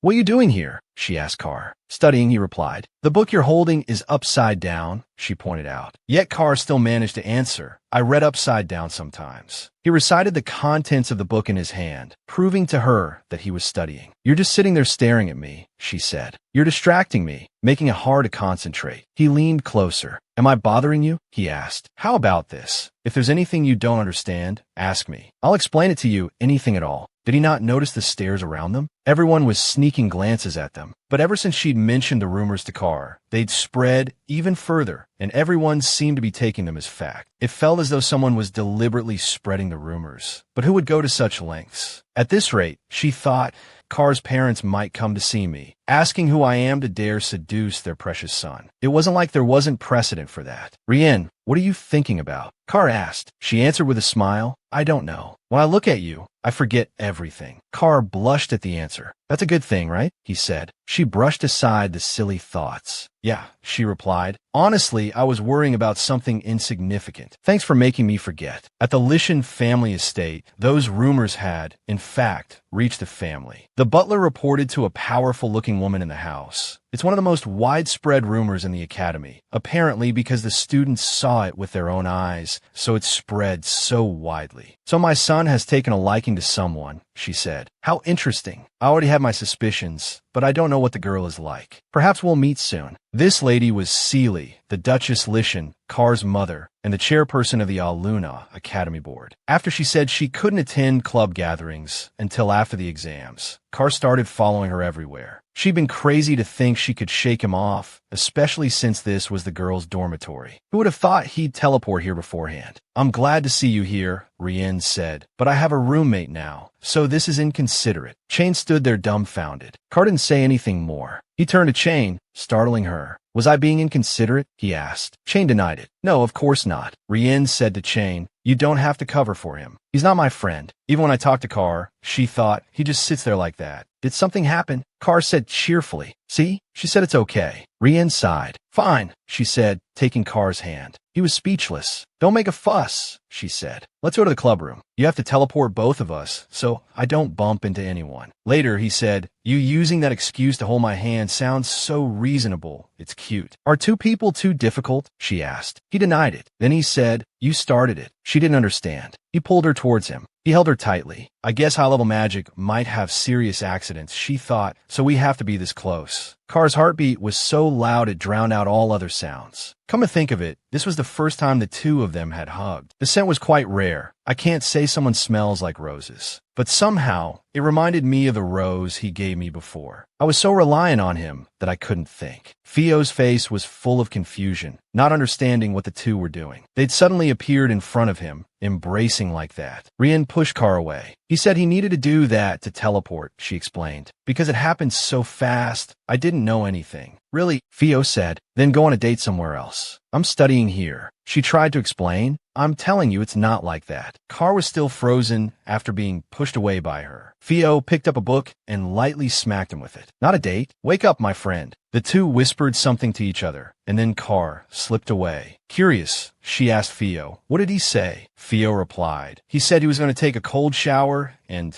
told me not to get cozy with you after you left." She didn't understand why he needed a cold shower. He immediately sensed something was amiss. "He must have been sweating a lot," Theo quickly replied. "You know how much he cares about cleanliness." "You asked me why I was studying earlier," Theo said to her. "What did you mean by that?" She replied, "Just that you've never studied in the clubroom before." "You're reading most of the time," Theo replied. "You know how much I care about my grades, even though everyone thinks I'm the same as Carr." She said, "Speaking of which, I don't know much about you. What's your school ranking?" I've consistently been in the top 5, he said, but that's not particularly outstanding. Swordsmanship is the most renowned major in this academy, though. You're really pretending not to brag, but you are bragging, she said. You're better at talking than Carr. He replied with a smile, but he excels at everything by showing off his personality. She casually remarked, he should be more careful, though. A lot of people like to gossip. You and Carr are both good people, but the rumors here are no joke. Of course, Theo replied. I'm always careful not to mess things up, because along with Carr, he suddenly realized he'd said too much, his expression growing more strained. Rienne, I understand how you see me, but do you really think Carr is a good person? She remained calm, thinking maybe he's a bit sensitive and acts a little out of line, but he's still kind at heart. I wonder what he did to make her think that, Theo thought. I'm going to take a nap, Rienne said. Wake me up in 30 minutes. He remained silent. She fell asleep so quickly. Carr really did something cute in front of her, Theo thought. But I thought Rienne was just pretending not to know what he really liked. I can't believe she didn't even have more suspicions. More naive than I thought. She might be naive, but there's a limit. Sometimes she becomes surprisingly clever. She still has many different sides. If we become closer, I can learn a lot from her. I'll consider her new perspectives and ways of expression. Maybe that's why that fool likes Rienne so much. If you get to know someone's true nature, you naturally fall into the trap of love. Now I understand why Carr's personality has done a 180. Rienne is a warm person, and he's worried that his bad personality might disappoint her. It made him so worried that he turned into a good person, even me too. She slowly opened her eyes, waking up. I thought you were sleeping, Theo said. Rienne yawned. But I wanted to study something first. I didn't do anything wrong. So why is my heart beating so fast? He thought. I can't let her see this. It's just that I was surprised, that's all. I can't like you, Rienne. Honestly, I'll admit, Rienne is attractive, but this unintentionally put me in a difficult position. My life isn't so free that I can comfortably express my feelings anytime, especially to someone my friend has a crush on. Rienne yawned. I was thinking while I was sleeping, she said, this school said we have exams before the break, right? Her face was filled with dread. That makes you either study like crazy or have to retake them during the holidays. Who created such a disgusting thing? She smiled. Luckily, I got perfect scores in club activities, so now I just need to focus on the exams. Thanks to you guys. I found out the club's name as soon as I checked the scores, Rienne thought. Though I'm a little curious, I shouldn't ask. Why is it called PTC? I know MTC is Mosquito Torture Club, so is PTC Theo Torture Club? Theo started overthinking what he had done. He slammed his hand on the table. Rienne, you said both Carr and I are kind, he said. Honestly, I don't care how you see Carr. I care that you notice me. Rienne didn't understand what he was talking about. I'm not that kind, Theo said. Everything Carr said was fake. Someday you'll find out that how I act outside the club is completely different from how I act inside. I just wanted to warn you.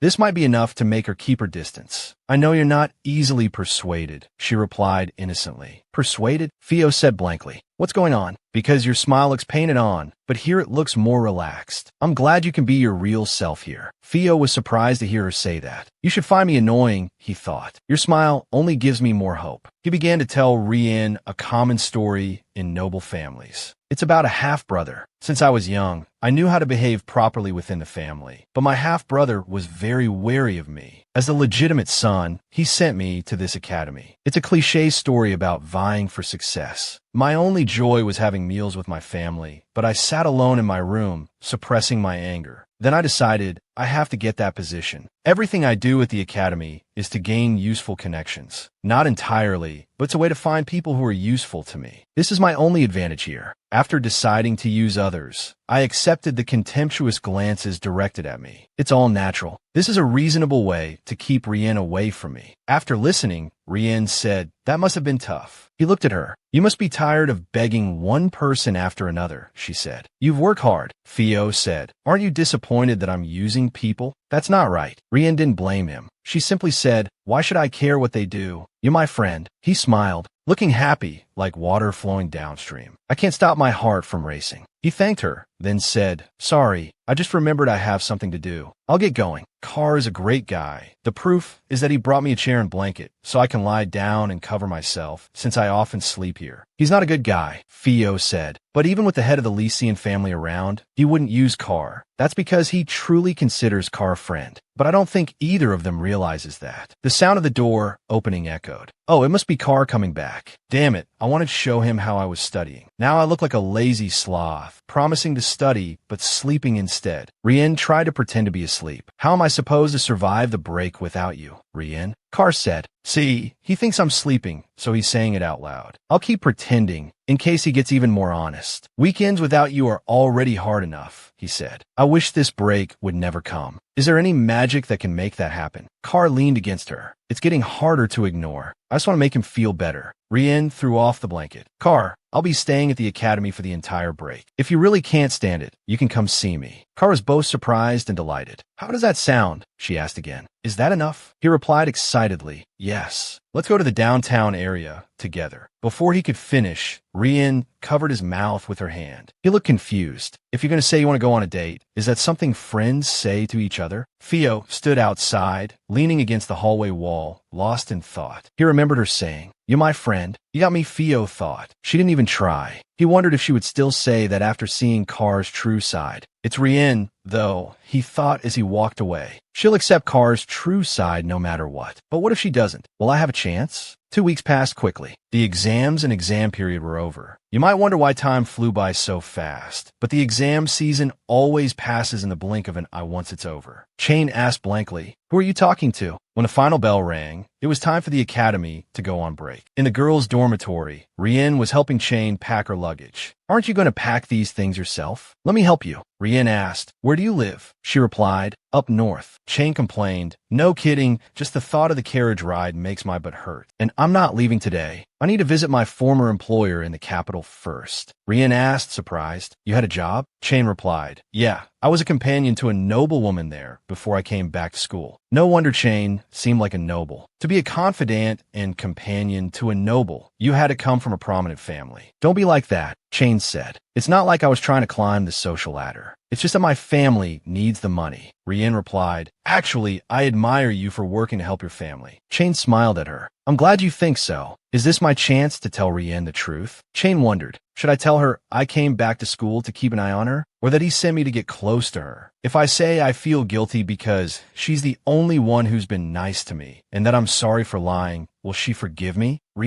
Chain began. What is it? Rienne asked. Chain struggled to voice what she wanted to say, but the words wouldn't come. It's nothing, she said finally. Don't worry about it. Rienne knew Chain had something she wanted to tell her, but she felt she shouldn't presume to know other people's problems. So she decided to talk to Chain. She took Chain's hand. If you don't want to say it, I won't ask. But if there's something on your mind, you can always tell me. That's what friends are for. Tears welled up in Chain's eyes. Unable to contain her emotions, she hugged Rienne in relief. Wiping her tears, Chain said, I'll write to you during the break. Rienne, happy to hear that, said, thank you. Have a great break. As students began to return to their hometowns, without her club friends and roommates, Rienne began her solitary break. But she didn't despair or cry for missing her friends. She returned to the rhythm of the academy, the absence of her roommates' attention a welcome reprieve. In truth, Rienne did this to soothe her empty heart. She immersed herself in her studies so completely that time outside flew by like a dog running through a field. Rienne pushed herself to the limit. If everyone saw her like this, they would be surprised. Carr would say, if you want to do that, I'll stay and use restoration magic on you forever. Chain would say worriedly, what's wrong with you? Enough. There are no herbs left here. Theo would say, healing? Are you sure you're not tearing yourself apart? Thinking of this, Rienne began to miss her friends. She decided to go out for some fresh air. The anniversary of Rienne's parents' death was approaching. Her parents' graves were in a remote village not far from the academy, a place that was both her hometown and where her parents were born and died. Aside from the annual festival, the village wasn't particularly special, but that made it feel all the more familiar. Rienne guessed the festival was taking place, so since she was staying overnight, she walked around to see. Oh, the Fruit Jam Festival. So many delicious flavors are on sale this season. She remembered how her parents would always buy a jar of every flavor. Strawberry or apple. Raspberry, please. Rienne stood there, reminiscing. She decided to buy some flowers. It seemed the shopkeeper was still here. Glancing over, Rienne saw something incredibly sparkly. "Whoa, that's no joke," she exclaimed. Before her was a ring with a huge diamond.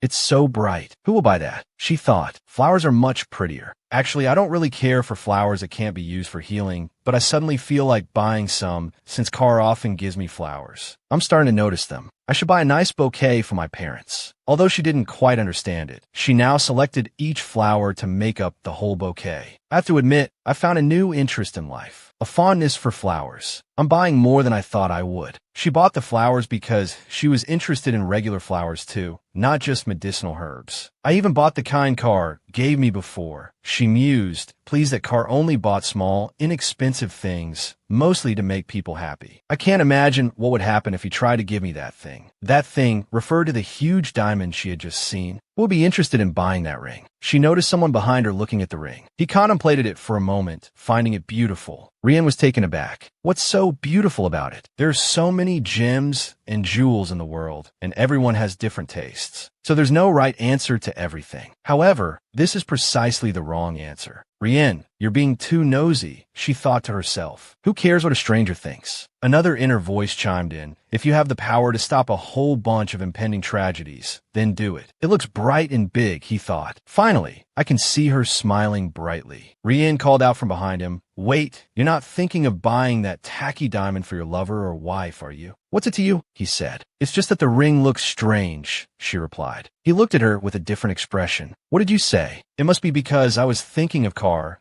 and this man somehow reminds me of him, so I feel even more compelled to intervene, Rienne thought. She had an idea. She began picking flowers one by one. He didn't understand what she was doing. How could a commoner treat him so casually? She didn't seem like other girls. Rienne held out a bouquet to him. She gave him a bouquet she had made. These are azaleas, which symbolize happiness and love. Please give these to her instead of that hideous ring. He was astonished. Give her flowers? I hope she likes them, Rienne said, and then she left. He stood there thinking for a moment. He beckoned the manager over. Tell me to buy this jewelry store, he instructed. The butler looked at him. Should we throw away those flowers, sir? He asked. No, he replied. They don't seem to be poisonous or have harmful magic. We'll keep them. A girl was waiting in the carriage. I'm so glad you said we should stop here. The girl was Kai's mother. The door opened and someone got in. It was the man from earlier. I wanted to give you a present to remember this festival by. The man was Leo and Ion, Duke Lucy Ion, Kai's father. She received the gift in surprise. A bouquet? Oh my, thank you so much. You left without saying anything. And I thought you were going to suddenly buy a store or a bunch of accessories I'd never use. But it's a bouquet of azaleas. I'm so touched. Her words touched his heart. He repeated what Rienne had said. It's right to give you azaleas. They symbolize happiness and love. She was surprised he even knew the meaning of the flowers. How did you suddenly become so mature? I love it. It seems I have that girl to thank, he thought. Seeing Carr moping around at home because of his unrequited love was worrying me. Wrong. It's not unrequited. I'm sure I have super reliable proof. There were always rumors at the academy that our son liked a girl, but when I heard the girl's name, it felt strangely familiar. Remember when Carr asked me for a favor? He said some students needed to be disciplined, but the other professors were trying to cover it up. Some noble students openly violated school rules, exaggerating their family status and continuing to bully other students. As a headmaster, I couldn't stand by and watch, so I had to expel some, and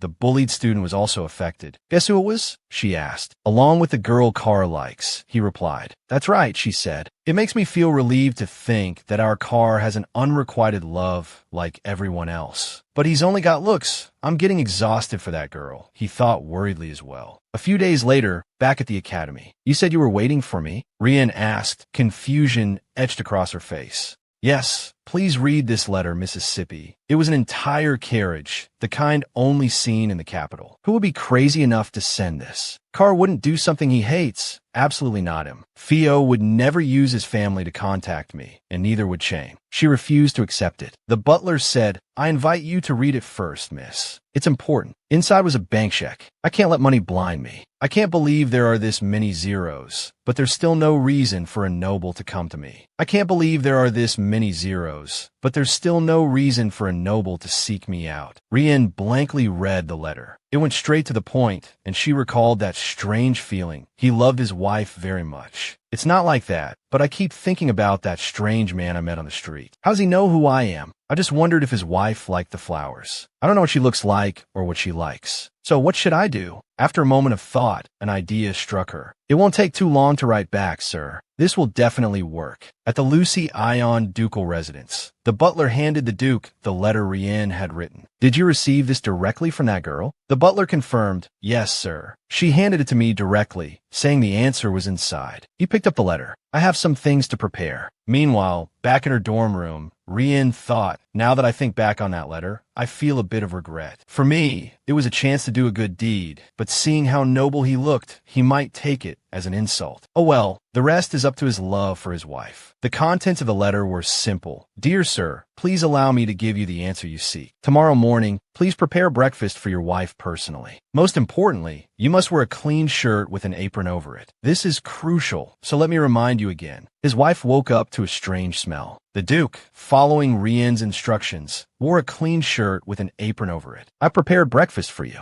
I'm not sure if it's to your taste. She couldn't believe her eyes. She threw herself into the Duke's arms. You look so charming right now. And so, with Rienne's help, a successful marriage was punctuated. Her idea must have been quite successful, as she received more and more letters from the Duke afterward. Of course, she also received some letters from Chain and her aunt. I'm sad to hear you're not coming back this holiday. Your uncle Luca and IHA miss you very much. Rienne crumpled the letter. Of course, IHA misses me. I'm sorry, Aunt, but it's terrible to hear Rienne's name. She didn't look calm at all. He's your son, so it's normal for his name to appear in the letter. She crumpled the letter, and then she remembered that Carr had initially sent her a letter. I hope this makes me feel better. I thought I wouldn't hear from him all semester. I thought he'd erupt like a storm after a week, but it turns out he held on for quite a while. She opened the letter. Its contents were, I'll be back as soon as possible. I'm coming to see you now. After reading it, she stared blankly at the letter, uncomprehending. After opening the letter, there were continuous knocking sounds. The knocking seemed to be coming from the window. She ran to the window to check. Carr suddenly appeared before her. She was equally surprised. Rienne, fearing he would fall, grabbed him and pulled him in, resulting in both of them tumbling to the floor in an embrace. She suddenly realized he had magic, and she had just hugged him. Why did you climb through the window? Carr burst into tears of joy. Rienne, seeing him cry, panicked, thinking he had hit his head hard. I'm okay, just happy to see you again. She couldn't believe he was crying because of her. He must really like me, she thought, but I haven't done anything to deserve this, so I feel a little guilty. Silly, if waiting was so hard, you should have come sooner, he replied. But if I came too early, I would have missed you for the rest of the break. The reason Rienne told Carr to come only once was because she didn't actually think he would listen. She thought doing so would cool his affections. But he kept his promise like a fool, so now she felt a bit awkward. Thus, they both fell silent, one embarrassed, the other shy. Carr looked at her, thinking, she looks flustered, so cute. I almost cried because I was so moved to see her, but seeing her flustered because of me is too adorable. I have to pretend to roll around and act cute. Rienne thought, what should I do? I should try to make him feel better. An idea suddenly popped into her head. She decided to go downtown to the shopping street near the academy.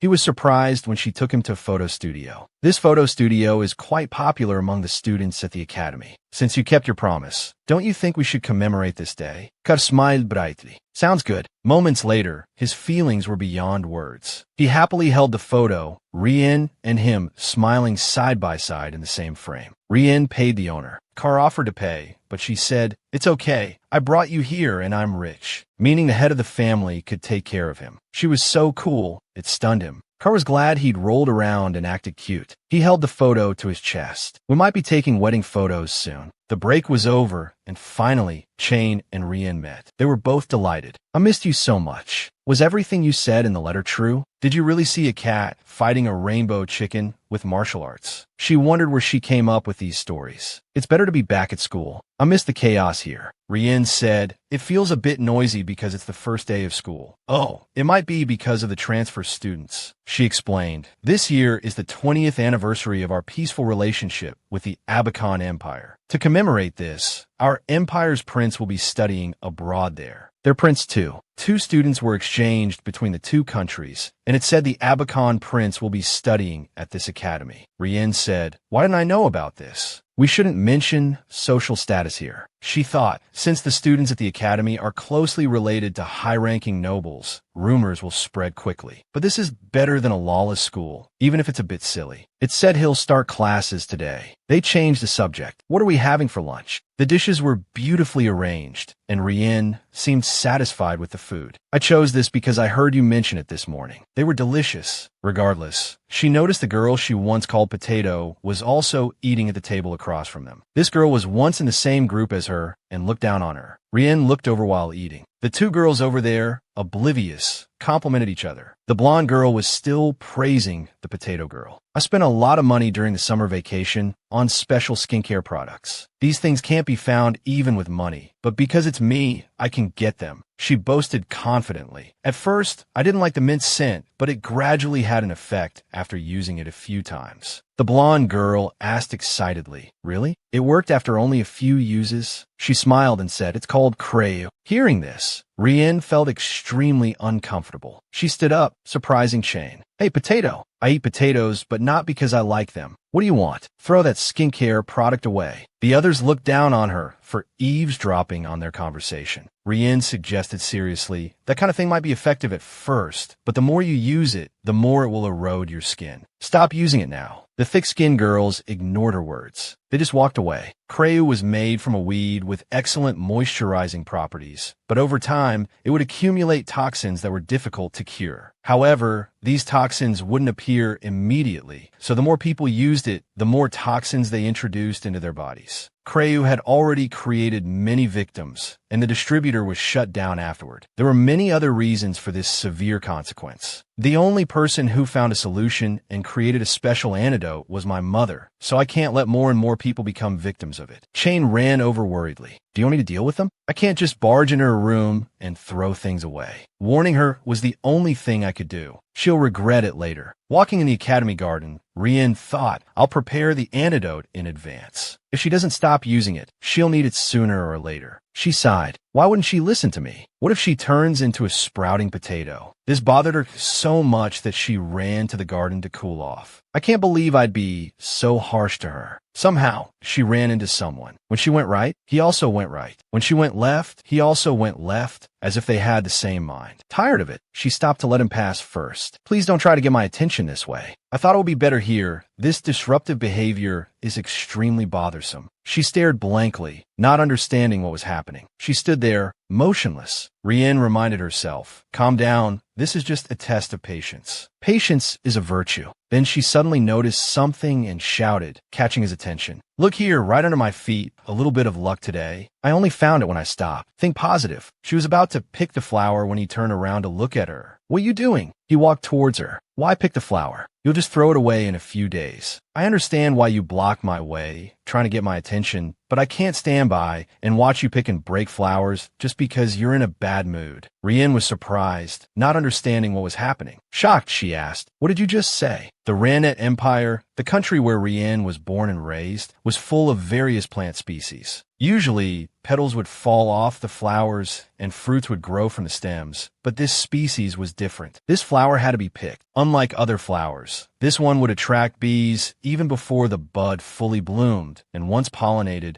it would fully bloom and attract various other animals. The petals contained many nutrients, so animals loved them. When the flower was picked, the fruit would start to grow from the root. In other words, if it grew in the garden, someone had to pick the flower. Of course, this was because they needed its medicinal properties, but there was no reason for some guy who came out of nowhere to yell at me like this. I don't have time to explain. I'm heartbroken, and I don't think someone who judges me so quickly would listen to my explanation. So she stood up straight. "Listen, you're wrong." The man, presumably named Kunside, crossed his arms. "I don't listen to explanations. If you knew how hard that bud tried to bloom, You wouldn't do this. I guess to you, that flower is just a flower. If I see this happen again, I won't let it slide. Rienne watched Kunside leave, speechless. She was dumbfounded. That line again. This is hopeless. Let's see if we meet again somewhere else. Elsewhere, a man named Karcion held a letter, smiling. Today, I can finally meet her in person. Just then, someone called out to him. Hey, Karcion. Karcion turned around, feigning indifference, then turned back. Oh, it's you.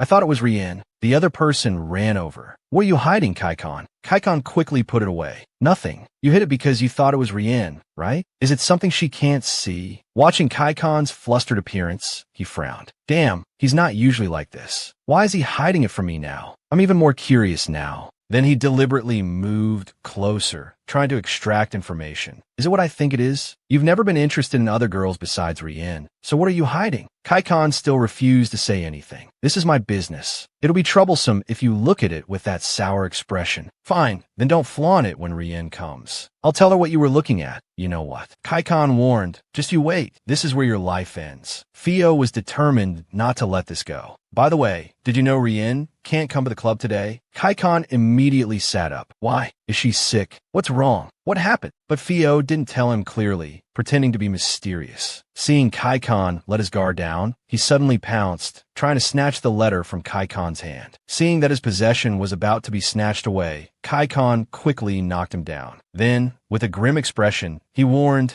You dare to use Rienne as a cover for your despicable acts. Theo was knocked down by the blow. This devil, what kind of reaction is that? Karcion stared at him for a long time. Then he couldn't help but laugh. Want to see it so badly? I'll let you see it. He pretended to take it out. Look what this is. Just then, Rienne walked in. Hey guys, I'm here. As soon as she entered, the two were stunned. Then Karcion immediately changed his attitude, much gentler than before. What's up, Rienne? Then she held out a piece of paper. I'm willing to give you two some privacy if the scene changes. Seeing that she misunderstood, Karcion quickly explained, I don't know what that means, but you're wrong. A moment later, Rienne stood there, accusing them. So, Karcion was hiding something, and Theo was trying to find out what it was. Theo quickly shifted the blame. He was acting so suspiciously. How could I not be curious? Karcion wasn't going to back down either. Suspicious? If you want to find something suspicious, why don't you check under your bed? Seeing them start arguing again, Rienne wore a knowing expression. Seeing this, Theo quickly waved his hands. Wait, I'm not hiding anything under my bed. Rienne turned on the charm. Theo, looking out for each other. That's what friends do. He started to waver, unsure whether he should tell. Seeing Theo's expression turn serious, Rienne laughed. Just kidding. Not funny at all. I didn't find that amusing. Rienne paid no more attention, sitting down between them. Your reactions are too funny. I bet Karcion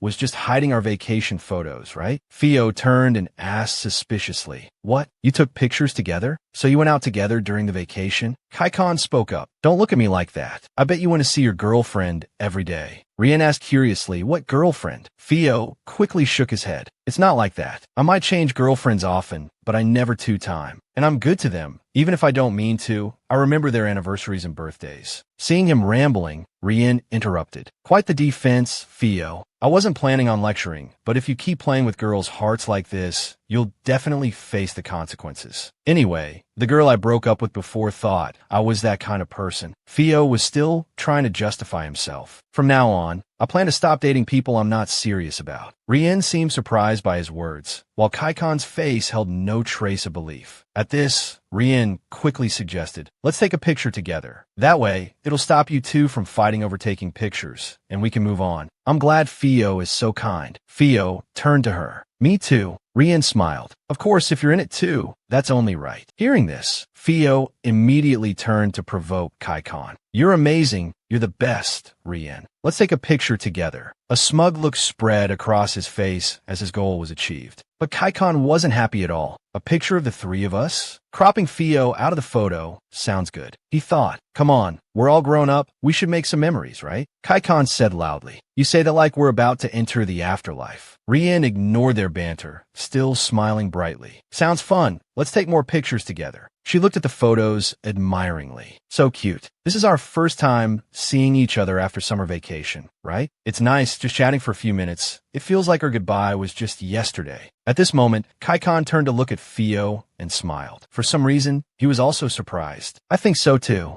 Kaikon started clinging to Rienne again. I've been thinking about you every day, absolutely. It was such a peaceful day for them. Just as they were enjoying their time, a voice came from outside. Rienne, are you in there? She asked, puzzled, what's wrong? It sounds like Professor Quarter. Theo asked curiously, why is he here? But Rienne had a bad feeling. The professor outside continued to knock. Rienne, are you in there? Professor Quarter wasn't a bad lecturer, but he was someone with severe social anxiety. So he wasn't the type to ignore students. He preferred communicating through text messages rather than face-to-face interactions. At this point, Rienne went out. Professor, is there something you need? Seeing her come out, the professor's eyes flickered with an earnest light. I have a request. Are you free? Rienne readily accepted. I'm free, but why ask if I should question it? Rienne was also speechless, just smiling. Yes, Professor, I'm free. Why did I agree to something I don't even know what it is? This is suspicious, she thought. Then come to the faculty office. For some reason, the professor thought I chose the wrong student. Rienne turned to say goodbye to her two friends. After she left and arrived at the faculty office, Rienne already felt something was off. What's going on? The professor cheerfully introduced. This is a new transfer student. I hope you two can become friends soon. Then he whispered to Rienne, Rienne, you were a transfer student too? You were once in their shoes, so you know how to show them around the school, right? This student just transferred today, and the academy seems a bit big for them. So, could you show them around the important places? Rienne was incredulous. What, me? Yes, you have classes tomorrow, so I expect you know what to do. He then said goodbye and was about to leave, but Rienne pulled the professor back. Where are you going? You can't just ditch someone and run. The professor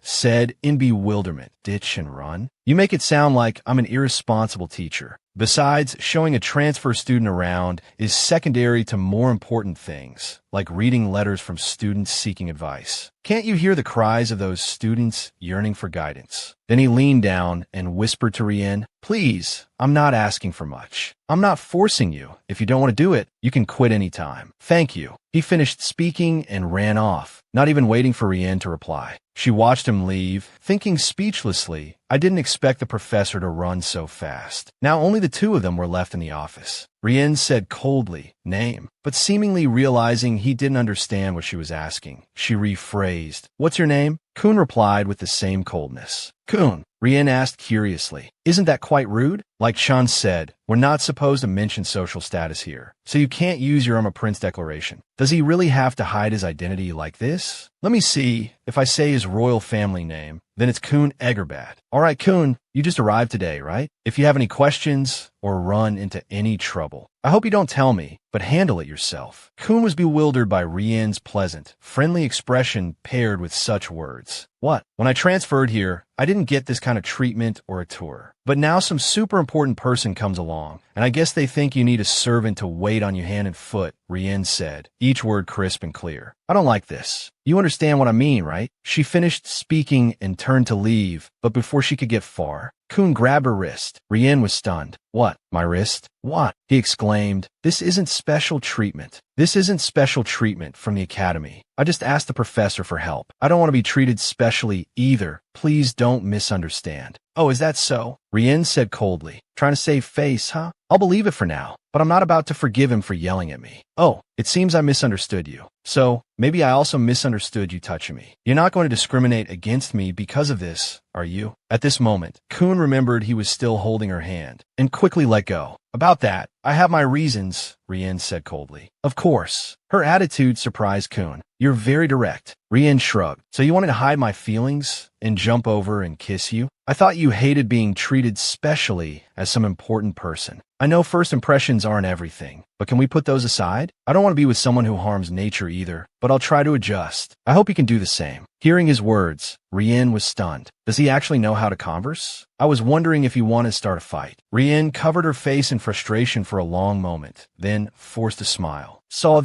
But I'm busy picking every flower that catches my eye. Good luck. With that, she ran off, leaving Coon unable to catch up. As she ran, she thought, I heard the prince was notoriously sickly. He's perfectly healthy, extremely healthy. This is why you can't trust rumors. After Rienne left, Coon stood there with a puzzled look on his face. He looked at the handkerchief in his hand. I've never had a conversation like that. Now I don't even know whether to be angry or confused. And I didn't even ask for her name. Are all the noble women of Lanot like this? How can they be so blunt? I hope I never see her again. The next day, after the transfer student arrived, Rienne hoped for a calm and normal semester, but fate played a joke on her. Somehow, Rienne and the new transfer student ended up in the same class. Professor Quarter was the teacher and also the one who agreed to look after him, so she understood somewhat. What a bad day. Chun, seeing her dejected look, asked, "Are you all right? Do you need to go to the infirmary?" Rienne shook her head. "I'm fine, it's not that bad. Just a little annoying." Chun laughed. "Being popular is hard work, huh?" Rienne said, "It's enough to burn someone alive." That night, in the dormitory, Rienne recounted the day's events to Chun. Rienne felt that sometimes she needed someone to talk to, and this wasn't something she could discuss with Theo or Kaikon. A female friend was much better. Chun looked at her. "Your face must be worth a fortune. My face is average. The rest is a mess. Even the prince of a neighboring country is like this. No one takes us seriously." Just then, a voice came from nearby. "Excuse me, I'm sorry to interrupt your conversation, but may I have a word with this friend?" The person who walked over was Coon. The atmosphere suddenly turned gloomy. Chun spoke up. "What is it?" Coon coughed lightly. "Are all Alena girls as confident?" Rienne stood up. "If you have something to say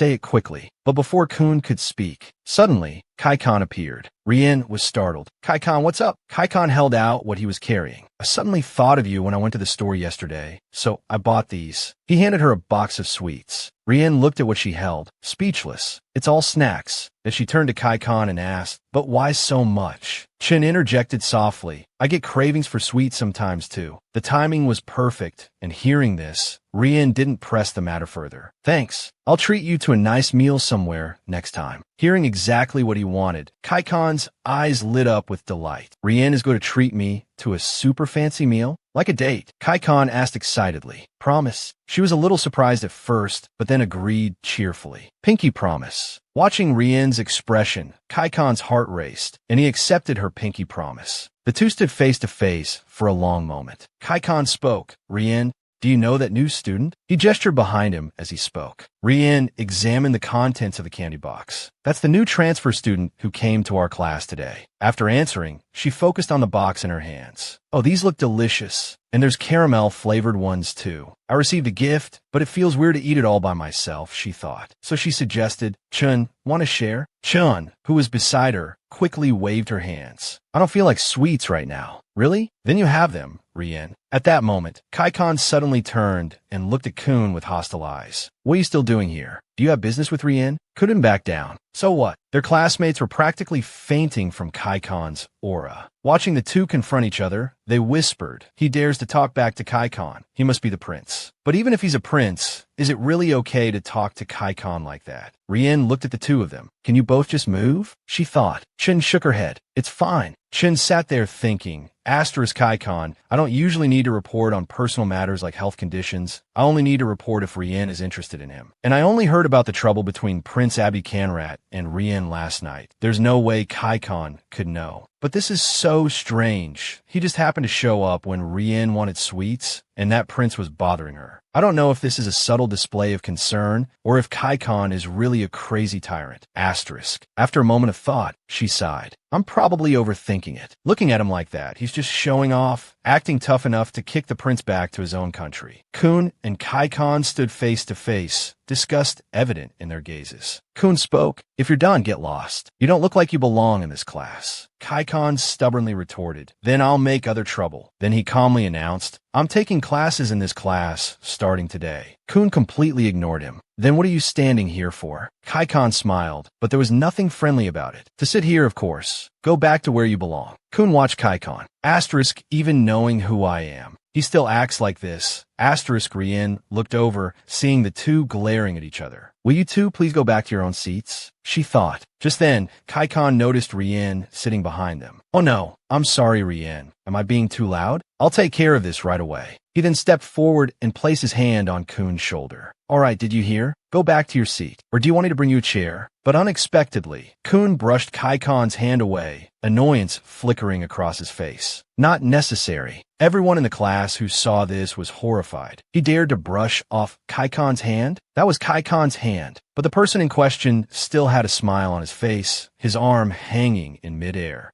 Coon admonished him, "Be careful from now on." But before he could finish his sentence, Karcion lunged forward to attack. As he attacked, Karcion warned, "Watch your soul. There are no walls or cavalry to protect you here." Coon was incredulous at Karcion's actions. He dares to hit me just because I brush his hand away? In this scene, the only calm person was Rienne. She naively thought that Karcion was just a normal person taken aback by the situation. Meanwhile, Chun was breaking out in a cold sweat. Asterisk, I'm surprised he touched Coon. He's actually going to hit him. Still, he's not the type to blatantly cause trouble, unless it's unavoidable. Asterisk after the blow, Karcion still had a smile on his face. Coon clutched his arm. Asterisk, he actually hit me, even knowing who I am. Despite hiding my identity, I'm still a prince of an empire. Can I accept this kind of rude behavior? Asterisk, but in the end, Coon sighed and decided to let it go. Fine, I don't want to cause trouble. Let's just end it here. Then he turned and left. Chun was flustered. How do I salvage this atmosphere? Afterwards, everyone returned to their seats to prepare for the next class. It was the first time their class had quieted down so quickly. Rienne couldn't attend herbology class due to health reasons. A classmate ran over from afar. Rienne, did you see the study notice posted on the wall today? There's a group project for herbology again this semester. Rienne was annoyed. Is he really saying this at a time like this? Han is already friends with half the herbology specialists, so he'll be fine. I'm the one who'll be waiting around for other people. I learned my lesson last time, but what about this time? Rienne sighed wearily. Her classmates suggested, "The thing is, Rienne, let's do the group project together." She asked, puzzled, What about your friends?" He explained, "Well, they all have partners. Everyone has to partner with a classmate. But this is herbology class. Aren't you the best choice? I just want to learn a few things from you."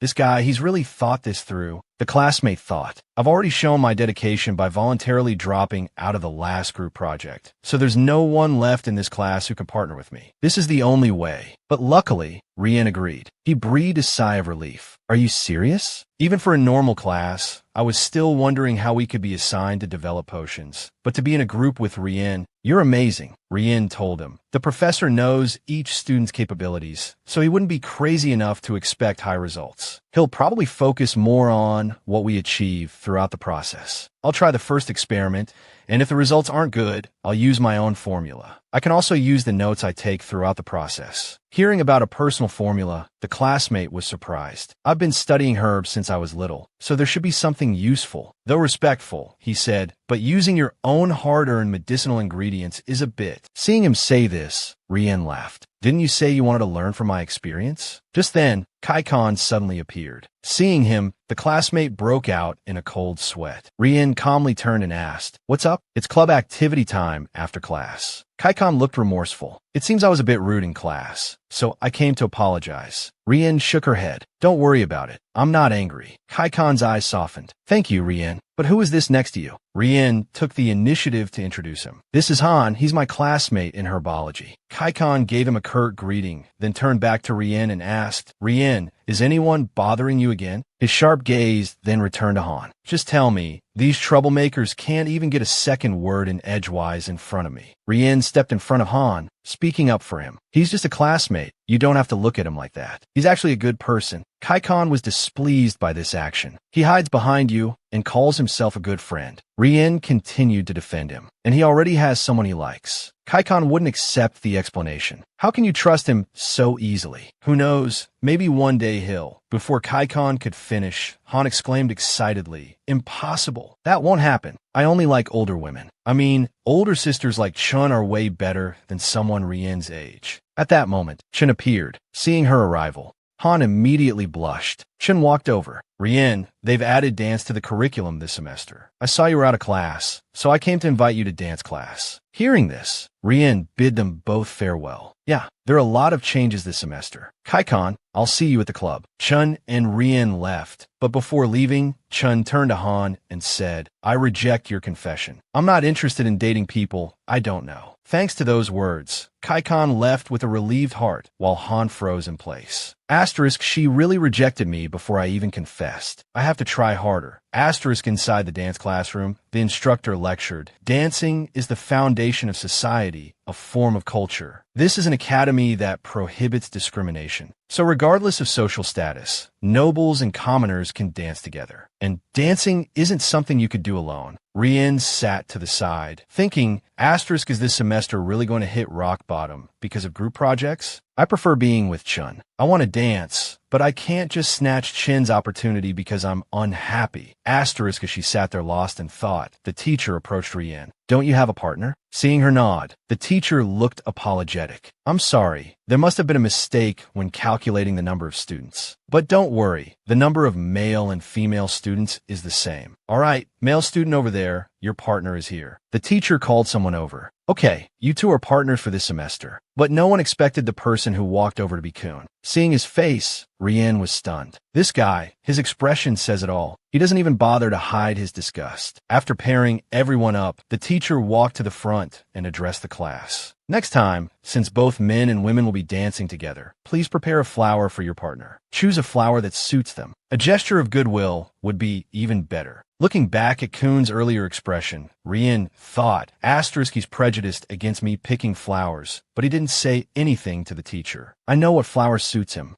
perfectly. Asterisk in Field and Kaikon's class. The two walked out after class. Dance class starts today. I'm glad the teacher chose partners. I don't want any trouble. He looked back. Rienne must be finished with her previous class. Since it's the first class, it's just individual practice steps, no partner needed. But hearing this, Kaikon, who was standing behind him, seemed to have a realization. Doesn't that mean Rienne already has a dance partner? Kaikon fidgeted restlessly throughout his class. Seeing this, Field also became anxious. Relax. Ren said she'd be late because she needs to go up the mountain again. But Kaikon couldn't calm down. Why? Why would Ren go up the mountain on the day she gets a dance partner? Is it to pick flowers for her partner? Who is that partner? Field exclaimed. Look at that disgusting expression on your face. Just then, Rienne arrived. Hi everyone, I'm here. She was covered in mud. Good afternoon. Kaikon looked at her sympathetically. Ren is so cute, covered in mud. Field thought disdainfully, I can hear everything going on in this guy's head. Kaikon stepped forward and asked, why did you go up the mountain today? If you want to pick herbs, I can help. Ren shook her head. You don't have to trouble yourself. I also wanted to pick some flowers. Hearing that Ren went up the mountain to pick flowers, Kaikon felt as if he'd been struck by lightning. She, oblivious to his expression, continued to smile. Kaikon, do you want to see what I brought back? You mean the flowers? The next day in dance class, the teacher instructed everyone, please stand opposite your partner and present your flower to them. Rienne looked at Coon. Did you prepare a flower? Coon replied indifferently. I thought you knew the answer. Coon held a flower in front of her. I picked the most suitable flower for you. Rienne was a little surprised he actually picked one. What does he mean by this flower being suitable for me? Still, Rienne accepted it cheerfully. Well, even if you don't say it, I know what this is. She looked at the yellow rose in her hand. This is a flower you shouldn't give to a dance partner, as it represents jealousy. This flower, specially cultivated in Bakura, represents rejection. Isn't that a little too obvious? Coon stared at her in surprise. I'll cherish and accept it. Did I ever say I refuse to accept it? Now it's my turn. She pulled something out from her clothes.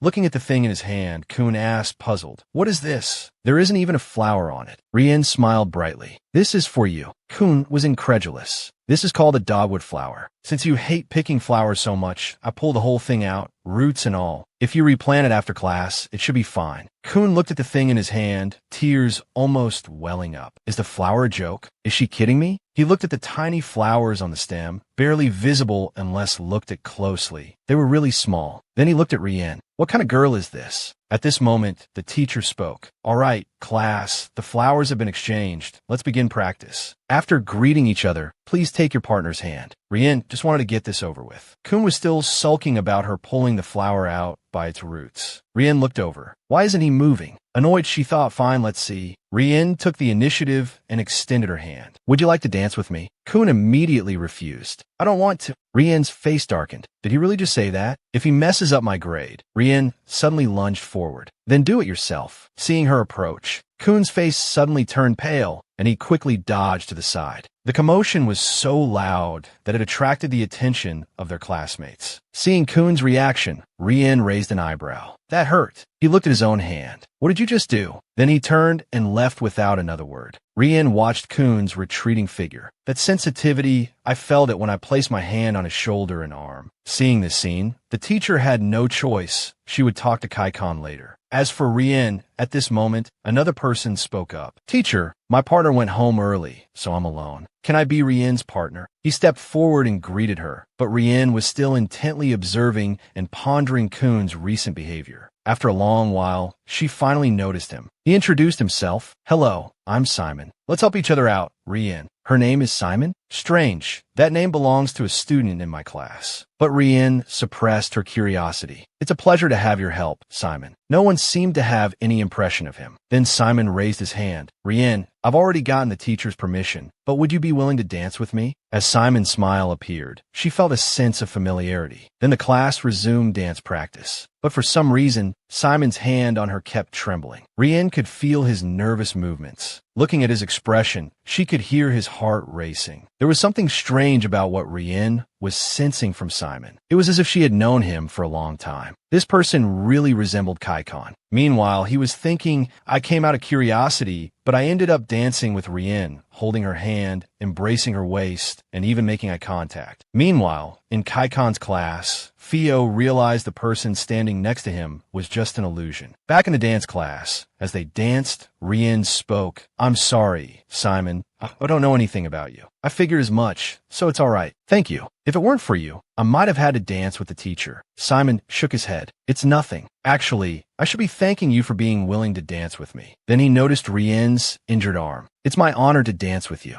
I think I'm quite looking forward to the next dance class. Rienne thought. He's quite the smooth talker. Come to think of it, the pain in my arm from Coon is gone. I completely forgot about it, as if it never hurt at all. As she was lost in thought, the teacher announced, All right, class, well done. Now return to your seats. I'm going to teach you dance etiquette. Rienne quickly thanked Simon. It's over. Thank you for your company today. Take care. See you next time. Rienne still felt puzzled. Why did I keep thinking about Karcion while dancing with him? Do I really care about him that much? The next day, in the girls' dormitory, she looked at her wrist. My wrist is fine. Is it because of the healing magic, or was the injury not that serious? Well, it's fine as long as it's okay. No time to waste now. I need to deal with the letters I received earlier. Rienne slowly opened the letters. The first letter, that man kept asking her for relationship advice. It seems he really tried putting on an apron and making breakfast himself. Considering he always asked for my advice, I guess my advice really works. She said to herself, who would have thought a high-ranking nobleman would actually do such a thing? The gift he chose are so unassuming. He really seems like a good husband material. She thought, should I ask him if he has a son? The second letter was from Rienne's aunt. Chatting with aunt is so much fun. As for Erhin, that jerk's letters have now filled an entire drawer. She frowned. I can't stand that awful lavender scent anymore. Since I'm at the academy now, I don't have to see that jerk, but I still have to go back to my aunt's house after graduation. I have to become more independent after graduation, Rienne told herself. Her family's assets were almost all spent on her parents' medical treatment. She didn't have any assets, and it wasn't appropriate to ask her aunt for money. Of course, she had other options. It seemed she had to start making money from herbs with zero capital and connections. She could independently sell herbs. But what Rienne needed was a reliable business partner who could protect her product sources and recipes. Rienne was busy calculating her future. Come to think of it, those cosmetics were kicked out of the market. The people using them must be experiencing side effects now, right? Stop worrying about useless things. Just create an antidote. That's the only thing I can do, Rienne murmured to herself. It's disgusting to even think about it. I don't know if she'll listen to me, but as the herbalist who knows the antidote, I can't just stand by. But there was one more person she could offer a solution to. Rienne recalled Coon's expression, the strange sensation when she held his hand and touched his neck, and his excessive reaction. A few days later, in the infirmary, someone was hiding in a corner, crying. What should I do? What should I do? I woke up and suddenly felt my face burning up. Then it became red like this. I can't even feel my face anymore. Something is very strange. Why can't I go back to normal? Then she remembered. If only I had listened to her back then. But how can I ask for help now?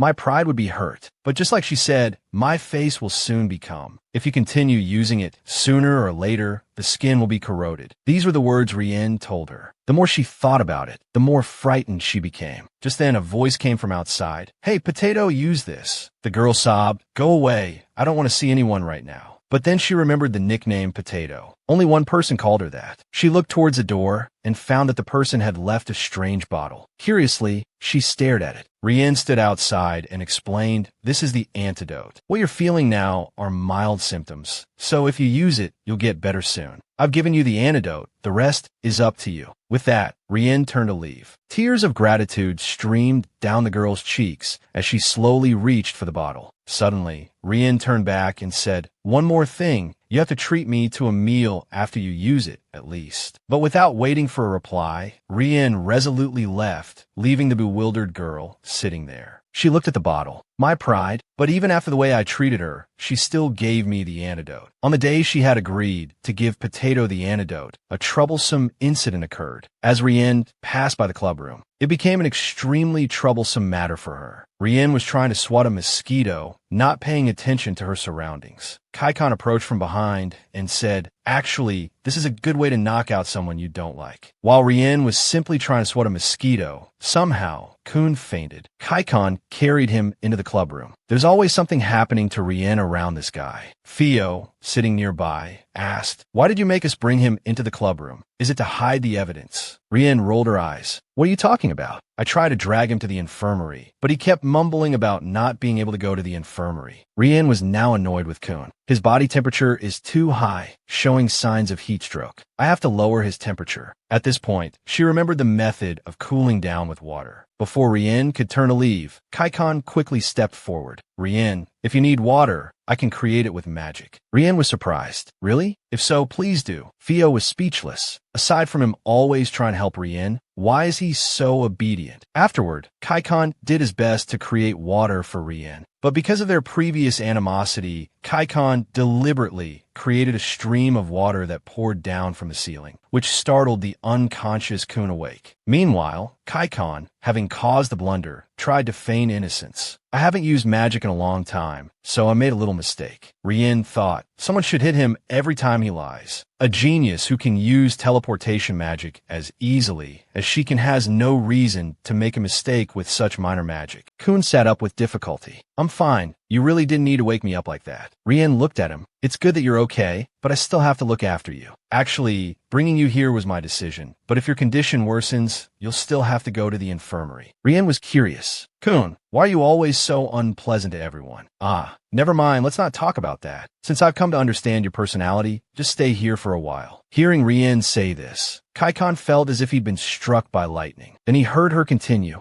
"I'll get you a towel." But Coon refused. "I'm fine. I can take care of myself." Then he cast a spell. It was elven magic. Rienne was curious. "Are you an elven mage?" Coon nodded. "I have a wind spirit that always follows me." Elven magic requires completely different abilities than regular magic. But what's his relationship with the spirits? Coon stood up. "First of all, thank you very much. I thought you would just leave me and run away. Also, I apologize for pushing your hand away a few days ago. Actually, there's something wrong with my hand." Rienne nodded. "I know, it's hypohidrosis, right?" Coon sat back down, his head lowered. "That's right. But besides my hands, I don't sweat much anywhere else, so on a hot day like just now, I can't control my body temperature, and I get heat stroke and faint. This condition usually results in the body producing excessive sweat, causing hyperhidrosis." Rienne had noticed this when she touched Coon's wrist the other day. Although it was still summer, his neck was unusually dry, while his hands were damp. Coon said, "I'm used to it, but if I go to the infirmary, they'll make a record, and if my family sees the report, they'll worry about me." Rienne understood. So that's why there are rumors about the second prince having a weak constitution. Unintentionally, Coon confirmed this, then realized his slip. "But how did you know about that?" Rienne said with a straight face, "Everyone in this academy knows." Theo, standing behind them, added, "That rumor has been circulating since the beginning." Coon covered his head with his hands. "I thought I could finally attend school as an ordinary person, so I didn't use royal etiquette. Anyway, I'm sorry for misunderstanding you all this time." Rienne looked at him. Perhaps because he's from a different country, he's become more sensitive, especially having to endure this condition alone. "If I make medicine using antiperspirant, maybe I can cure hyperhidrosis." It's an unpredictable situation, but not impossible. After calculating for a moment, Rienne recalled her previous incidents with Coon. "What's wrong with me? Am I going soft just because of an apology? Thinking back to what I did to him, I should at least repay him somehow. After all, he is a prince. But Kun had already stood up. Well then, I'll be going. Thank you. Rienne waved goodbye. Come back here again tomorrow at this time. Come if you want to. See you. Kun nodded in agreement. She's strange. After talking, I feel like I want to get to know her more. Thinking this, he left directly.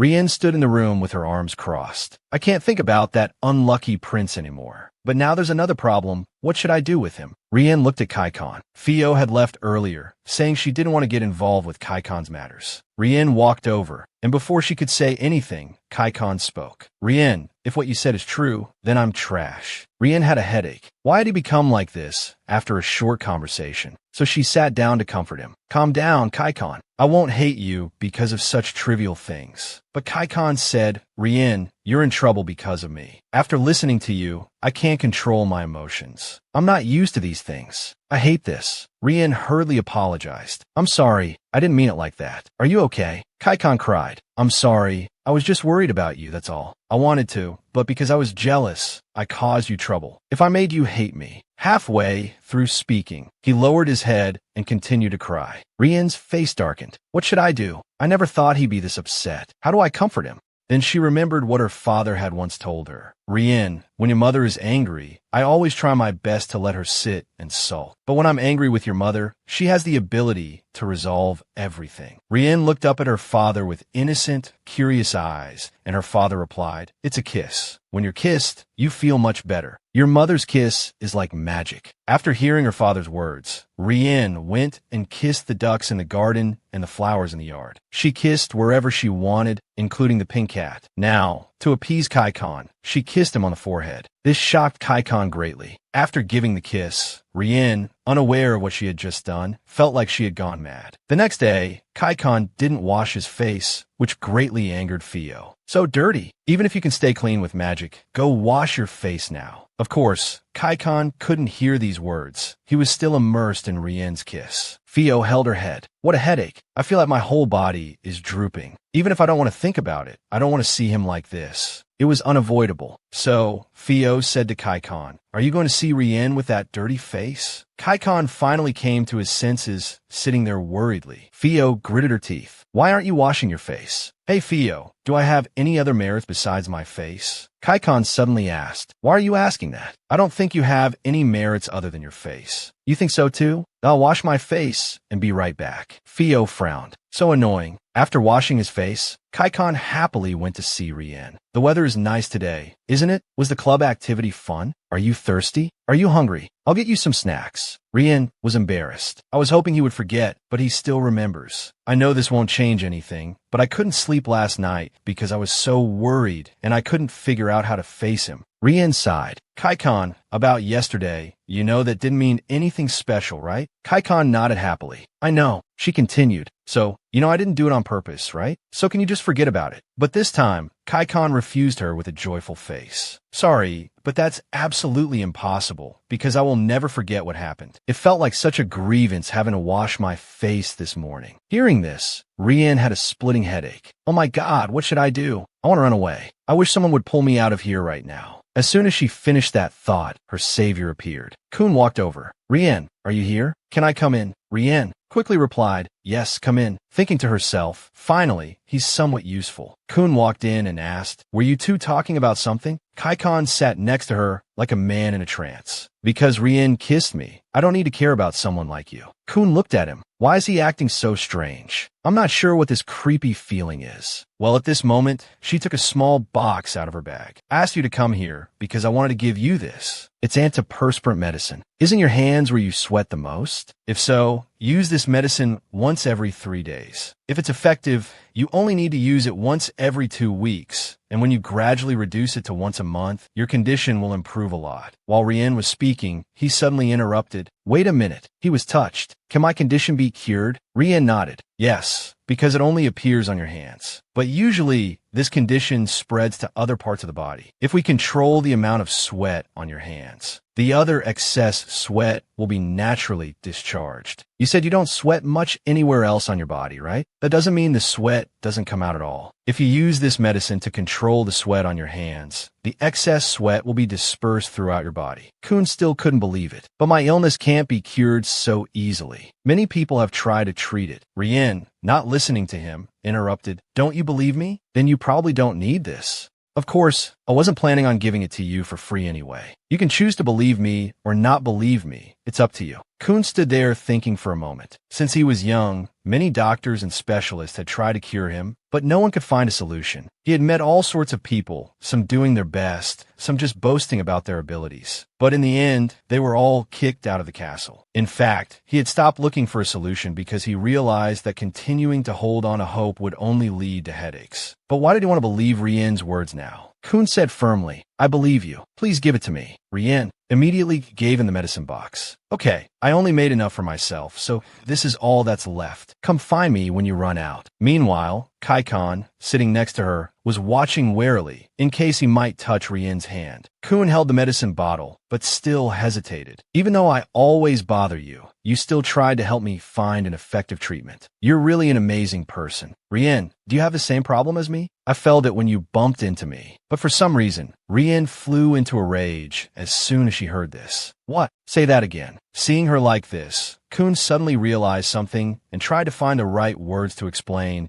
but before he could say anything, Karcion, who was sitting next to them, used magic to kick him out. "Since I figured you were done talking to him, I made him leave. I did the right thing, didn't I? Now give me a kiss." Hearing this, Rienne's face darkened. Before she could even be happy about Kun leaving, this guy started up again. "Today is really unlucky." Meanwhile, Karcion was still nagging behind her. "If you don't want to kiss again, then let's go on a date. You promised me." Rienne panicked. "When did I promise to go on a date with you?" When Karcion reminded her about the day, she gave him the cake box. Rienne froze. "I didn't agree to a date. That was just a simple meal. Still better than a kiss. If we keep interacting in this room, he'll keep remembering what happened." "Fine, whatever, let's just go." So she agreed. "Okay, but this is just a meal, not a date. It doesn't mean anything untoward, just a normal meal." Then she immediately planned to go with Karcion right then and there. He was anxious, "But I'm not mentally prepared yet." Rienne was speechless. "I said it's just a normal meal, not a date. He's going to drive me crazy. Why are you so nervous about just eating a meal? It's not like it's the only time we'll ever eat together anyway." These words were like a bolt from the blue for Karcion, but then he thought about it in a different light. Blushing, he asked again, "So there will be another date, right?" Rienne almost fainted. "Damn it, I let it slip. My mouth is truly my downfall." There were many upscale shops around the academy. This was only natural, as there were many promising high-ranking nobles studying there. And the restaurant they chose was the most expensive one in the area. "We had a little argument before we came here, but somehow we still ended up getting a table at the restaurant," Rienne thought. Karcion said to Rienne, "Are you okay with this? Or should I pay this time, and you pay next time?" Rienne replied, "If you pay, how can I keep my promise?" She said as she ate, "This is the money I earned from providing Kun with a service, so don't worry." Hearing this, Karcion was able to enjoy the meal happily. "Okay," Rienne thought to herself, "as long as it's not my money." Rienne said. Anyway, they gave us a really nice seat. The sunset outside is beautiful. The beef melts in your mouth. "Do you like it?" Karcion was very excited. "Yes, it's delicious. The sky too. I usually see the sky at the academy, but today it looks especially beautiful." Rienne agreed. "Yeah."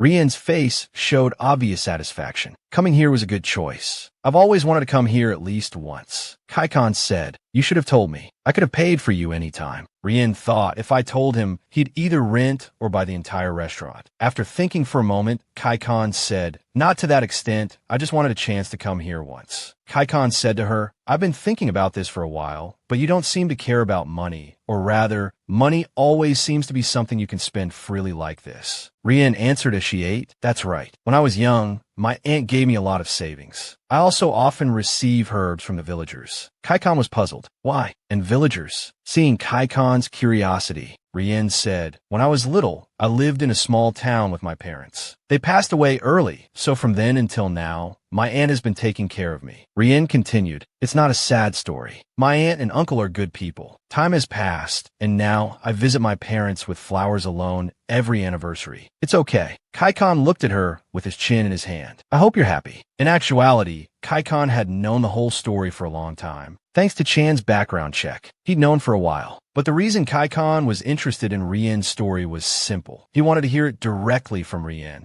At that moment, Kaikon realized for the first time that the information in the report was merely information. When he heard the story from Rienne herself, it became words etched into his heart. Rienne loved her aunt and uncle, not just because they took good care of her. When Rienne talked about her aunt, her face was full of warmth and tenderness. I would never have seen that expression if Rienne hadn't talked about her aunt. Kaikon continued to look at her adoringly. I want to see more. I want her to show me that expression more. They had also finished eating, so he said, I guess your achievement today is thanks to your aunt constantly providing you with herbs. Rienne replied, yes, she always gives me everything I want. I'm very grateful to her. Kaikon asked her, so what kind of merchant is your aunt? Rienne answered, oh no, my aunt is a baroness. My family is well off, so they're really social and almost never do business or trade. I see, Rienne thought. I guess my aunt might be quite rich, since most commoners who attend this school are from wealthy merchant families. It's just that I'm a special case. There's not much to say about that complicated situation. My mother and aunt were both daughters of Baron Emiria, but my mother didn't take over the family because she preferred to focus on herbs rather than the title. And my aunt, who became the head of the family, is both elegant and enthusiastic. She brought in a husband so they could manage a territory together. Then my mother fell in love with my father, who was from the Abacanthus Empire. They met while my mother was gathering herbs. People in the Rana Empire give their children their father's last name, but my father didn't have an inherited family name. They say that in the Abacanthus Empire, it's not like Rana, where everyone owns at least one castle. I haven't really thought about why my father didn't have a family name, but it doesn't really matter. So, I was born into a family with a merchant father and a noble mother. Rienne was still lost in thought. Her aunt adopted her, but there was no reason to do so. Seeing Rienne silent, Kaikon called out, Rienne, something wrong? Rienne was startled. Oh my, I was lost in my own thoughts. She replied to Kaikon, so, do you want to talk about your childhood?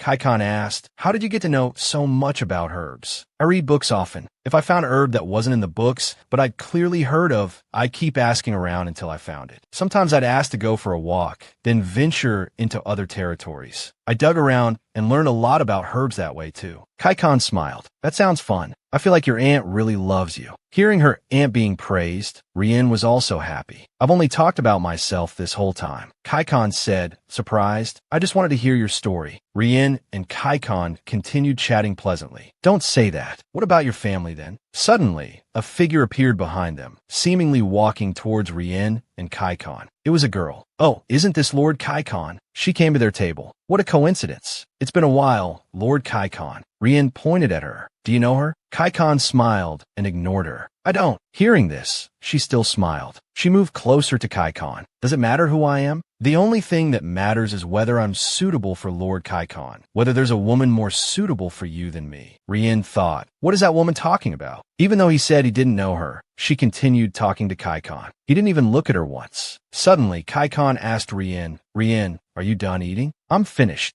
The woman's face began to show displeasure. I heard a rumor around the academy. I thought it was too stupid when I first heard it. She glanced at Rienne, but after witnessing it myself, Rienne was confused. She didn't say anything more and started to laugh. Then she laughed even louder. Suddenly, she slammed her hand on the table. Glancing at Rienne, she said, interesting. Kaikon just silently looked at her with disdain. Seeing the girl like that, Kaikon remained silent, saying nothing. She covered her mouth with her hand. I really don't know what your taste is, but this is really... Her expression changed again. I just overheard it by chance, but it seems you've been pulling weeds since you were young. How pathetic. This isn't a place where commoners like you can enter. Rienne spoke up. No. The girl was puzzled. What? Rienne started to explain to her. There's no warning that says hands that have touched the ground are prohibited from entering anywhere. And since I'm in the Department of Herbology, my hands touch the ground at least once a week. Hearing this, the girl was also bewildered. She said angrily, well, fine. But Kaikon, who was beside her, suddenly burst out laughing. Really, Rienne? Seeing that Rienne could make Kaikon laugh, the other girl became furious. Lord Kaikon just laughed. How dare you mock me in front of Lord Kaikon? She was about to yell something at Rienne, but Kaikon interrupted her. Rienne, can I hold your hand? Rienne asked, surprised why. Kaikon, smiling brightly, took Rienne's hand. Because we're running away. In the blink of an eye, They were floating above the town. Seeing Rienne's astonishment, Kaikon quickly said, "Sorry, this place just popped into my head. I'll take you down right away." Rienne thought, "This isn't the first time I've experienced something like this, but it's definitely my first time flying in the air. Maybe it's the beautiful scenery that's making my heart race." After a while, they landed back on the ground. Rienne asked, "Is it okay to just leave her there alone like that?" Kaikon said calmly, "It's fine, don't worry. In my experience, it's best not to get involved with them. What would that dinner have turned into?"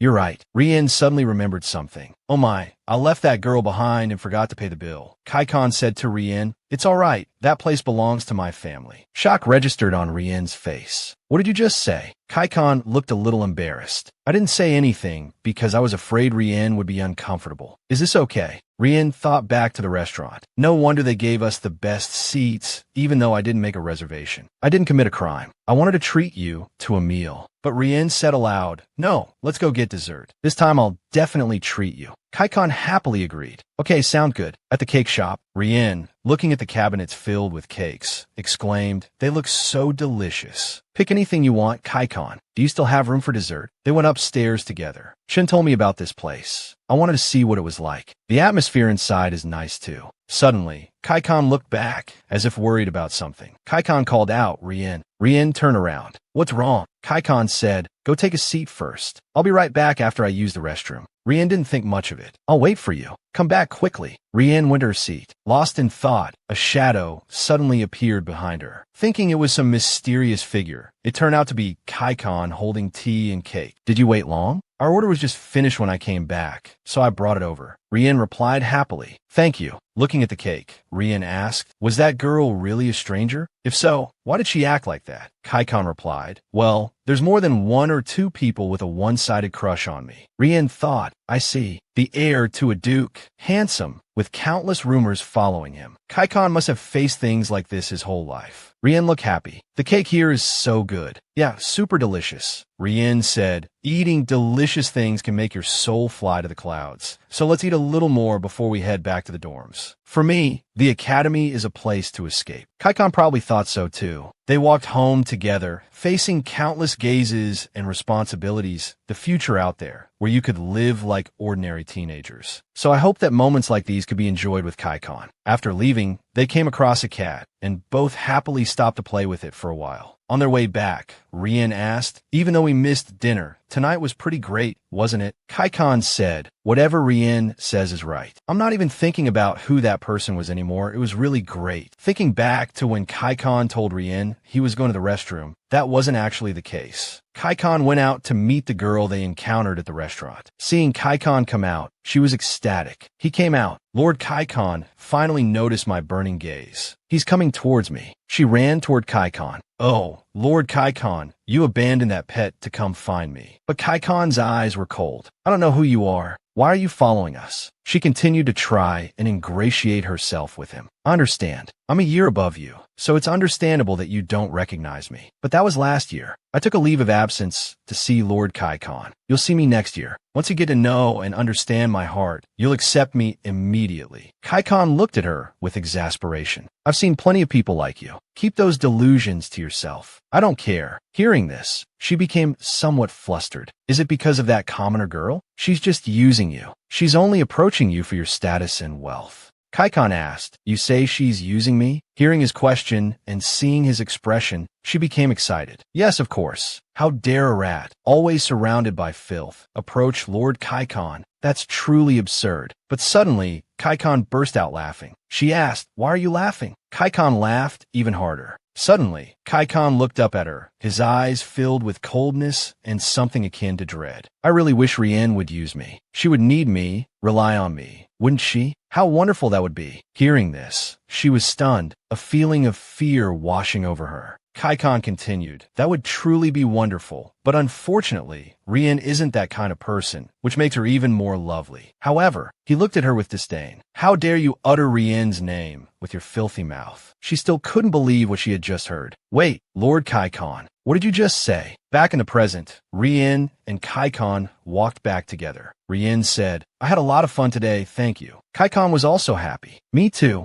Shall we head back now?" Okay, let's go back. That was a complete story. You don't necessarily have to pay special attention to it. Referring to the conversation between Karcion and the delusional girl. A few weeks later, the day of the appointment with Karcion had already passed, and there wasn't any special occasion. But I continued to give that noble love advice. Wasn't that special enough? Anyway, Karcion was fairly calm, and Coon was getting what he deserved, so there were no problems. The only thing that was still bothering me was just thinking about it. He was right behind her. Hansai, why are you like this? Even though Chun had already made it clear, Rienne recalled what Hansai had said. I don't go on dates with strangers. When people are starting to get to know each other, isn't that impossible? He said that to ignite the happiness of the moment. He sighed and followed behind Rienne. Damn it, why do you always approach someone and then sigh? Rienne turned around and said, Hansai, what's wrong? He replied, Ren, you notice my feelings. It's no big deal. Sighing, he said, my father's business isn't doing so well. It was unusually hot this summer, so our family prepared a lot of summer goods, but this time, a large number of new products came out from competitors, which turned our goods into dead stock. Rienne said, new summer products like cooling creams? They're only effective at the beginning, and the effect isn't real. If you keep using them, you'll get burned instead. So, I was dumbfounded. Really? But selling like hotcakes. Rienne continued, best-selling products are always like that. You're a herbalism student too, right? You know just by looking at the ingredients. So I slumped over my desk, and even after that, it was still depressing news. Things suddenly became so difficult, and my whole family was on edge because of the summer discounts. Rienne said, well, that also seems like something that should sell well in the summer. She thought if I could create and launch a seasonal product, it would definitely solve the dependency problem. While concentrating, she heard two people shouting behind her. Why are your clothes covered in sweat? Look at you. Are your armpits a rainforest? Stop it. Go back to your seat. Let's go out into the sun. Hearing their conversation, Rienne seemed to have an idea. Hansai, I have a great product. Can your father distribute it? Hansai looked at her. Well, our family can do that, but I can't give too much of a discount or invest too much. I told you, things aren't going so well. Rienne said, that's not a problem. It'll sell out anyway. She looked at Hansai confidently. Just give them a discount code. Hansai replied, that's no problem, but saying it'll sell out, what are you thinking, Rienne? Rienne thought, why am I only thinking of selling this now? It's because I didn't have a reliable distribution channel before. This might be an opportunity. Rienne was still deep in thought when someone called out to her from behind. Excuse me, can I bother you for a moment? Rienne turned around. It was Chunbien. Chunbien stammered, you know.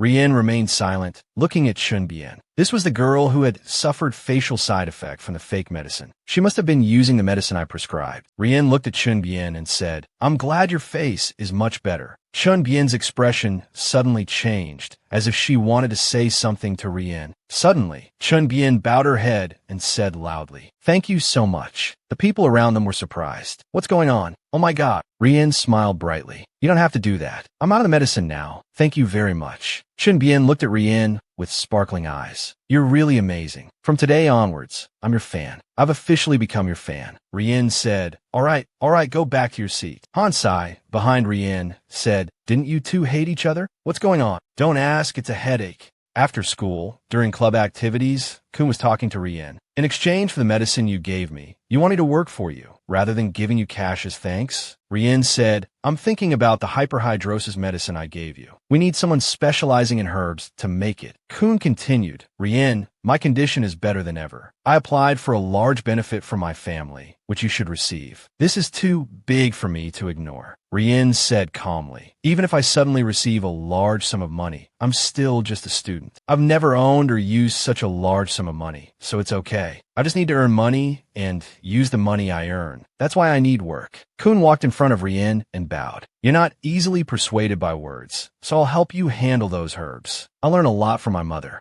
Rienne asked Kun, what? Your mother is a Leo. Yes, I'm half Leo. Kun continued, I naturally resemble my father in appearance, but I inherited the talent to control souls from my mother. I can also proudly say that I'm quite fast at learning things related to nature. Rienne thought, I see. That's why he got angry when I picked flowers and broke branches. It's because of that nature-loving personality. Rienne said jokingly, did I just hear a secret of the Abacanthus royal family? I don't think anyone knows the queen is a Leo. Kun laughed and said, Rienne is my benefactor, so it's not really a secret. Suddenly, someone with familiar hair appeared behind Rienne. It was Karcion. He put on a cute expression. I want to help too, Rienne. If he can do it, so can I. Rienne thought. I wonder why he's suddenly so quiet and where he popped up from. Coon said displeased. Refining herbs requires skilled hands. Can your smoke and fire hands do that? Karcion retorted. I only showed you that side of me. You don't know how gentle my touch can be, so you don't have to worry. Rienne had to stand between them and mediate. Okay, first, take 3 steps away from each other. She continued, the more helpers, the better. If you both can help, then go for it. The responsibility is equal, so don't fight. Karcion said excitedly. Rienne, you can give me more tasks. Rienne said helplessly. No, let's wait until we achieve a certain result, okay? Then Karcion said, then I'll show you Karcion's work efficiency. Top level. Karcion moved closer to Rienne's face. Because I want to be Rienne's only special person, you know? I want to do everything for you. After saying that, Karcion dashed off. Let's start. I'll pick the best ones for Rienne. Rienne tried to call him back. Hey, wait, at least walk. Coon, standing on the other side, watched them silently. After seeing Karcion completely leave, he approached Rienne. Rienne, I apologize in advance for the presumptuous words I'm about to say. I feel like I should tell you what I feel here. Karcion seems to understand you more than that. Rienne looked back at Coon. I know it's not surprising. The whole school probably knows by now. Coon continued, are you really okay? Sometimes a heavy heart is poison. Why does such a beautiful rose also have thorns? Rienne rested her hand on the window sill and said, I'll handle it, don't worry. Hearing this, Coon's expression softened, and then he said to Rienne, then it seems the person who just flew off will have everything ready by tomorrow. Starting tomorrow, I'll be coming here more often to work. Rienne turned around and said, if you come every day, it'll get really noisy here. Someone was watching Coon and Rienne talking from outside the door. It was Theo. He just observed them silently.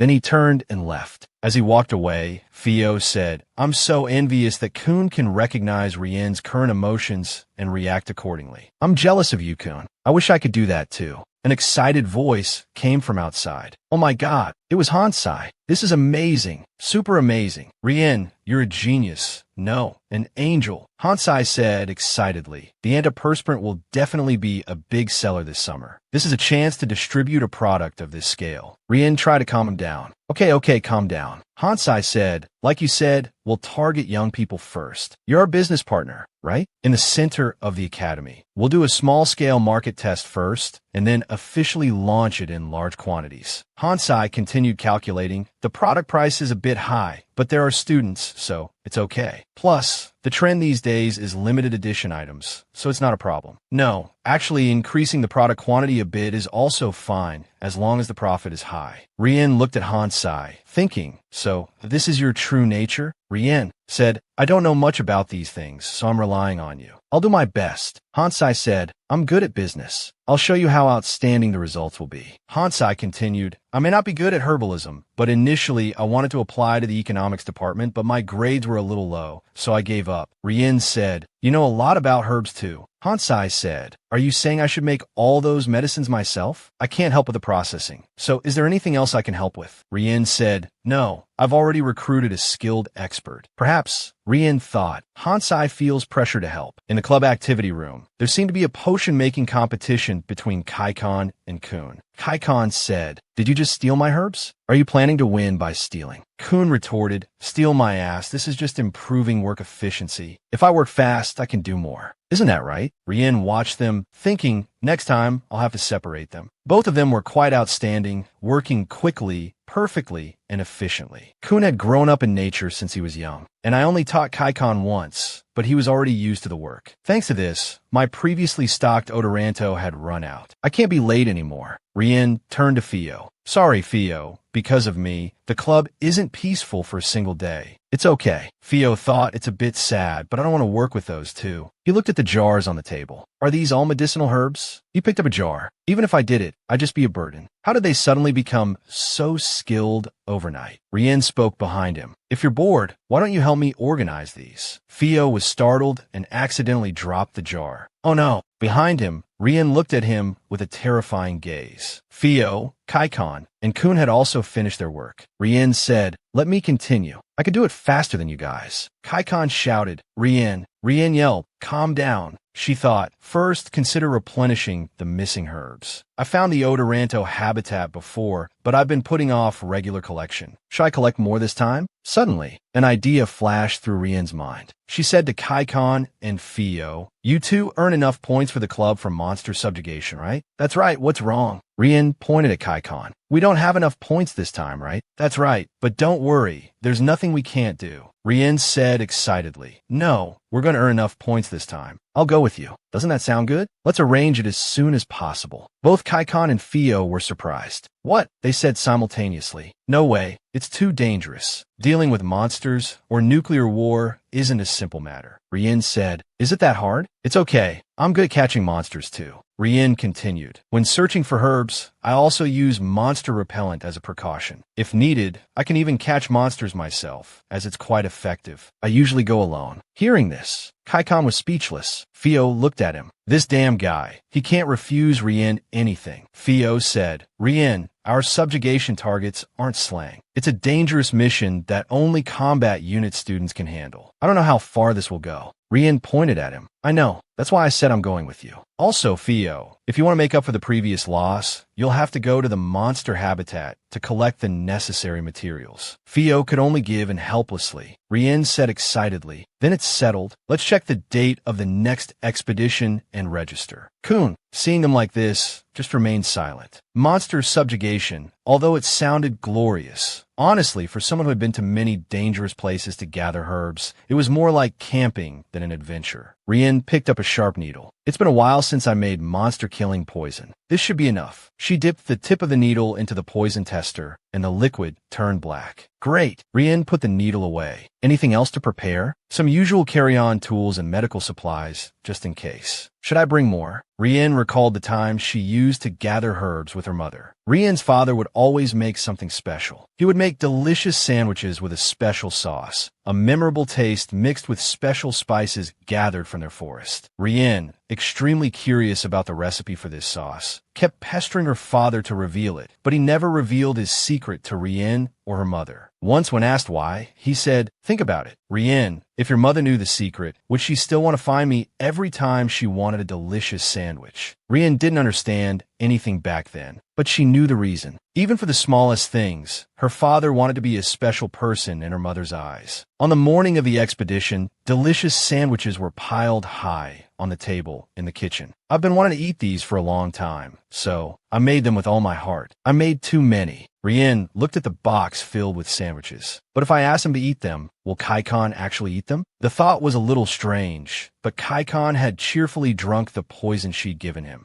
So, Rienne thought for a moment and closed the box. "But I made them with all my heart, especially using my father's recipe, so they're definitely delicious. It's too wasteful not to eat them." "Maybe." Then Rienne started to imagine Karcion eating the sandwiches. He'll definitely eat them, and then he'll be grateful, thinking it's a big gift, just like when I receive gifts. And he'll enjoy eating them because it's my father's unique recipe. Even Karcion, who has tasted countless delicacies, will experience this dish for the first time. Isn't the scene of him enjoying the food a bit too vivid? I guess it means Karcion often smiles happily at me. Rienne smiled happily. I hope he enjoys them as much as I imagine. It might just be my imagination, but I feel butterflies in my stomach. The students of the academy often referred to the mountain as the Back Mountain. It was quite far from the city and could only be reached by horse or carriage. Unlike ordinary back mountains, this place had a strong magical aura and a diverse ecosystem. Thanks to this, many of the plants and animals that live here were rarely seen in the outside world. However, due to the presence of monsters, it was still a dangerous place. Regarding the monster habitats on this mountain, there were 2 boundary warnings. The place I visited before belonged to the first boundary zone. As long as you were well prepared, it wasn't too dangerous. The monsters of the first boundary were like small animals, so you could drive them away with bright lights or loud noises. In contrast, the second boundary zone contained various mid to high-level monsters. compared to wild animals, they would be similar to bears or lions. Because the Academy strictly managed this place, there were rumors that some professors secretly monitored and protected students during missions in this area. But for these two, they didn't need much monitoring and protection. Rienne watched in amazement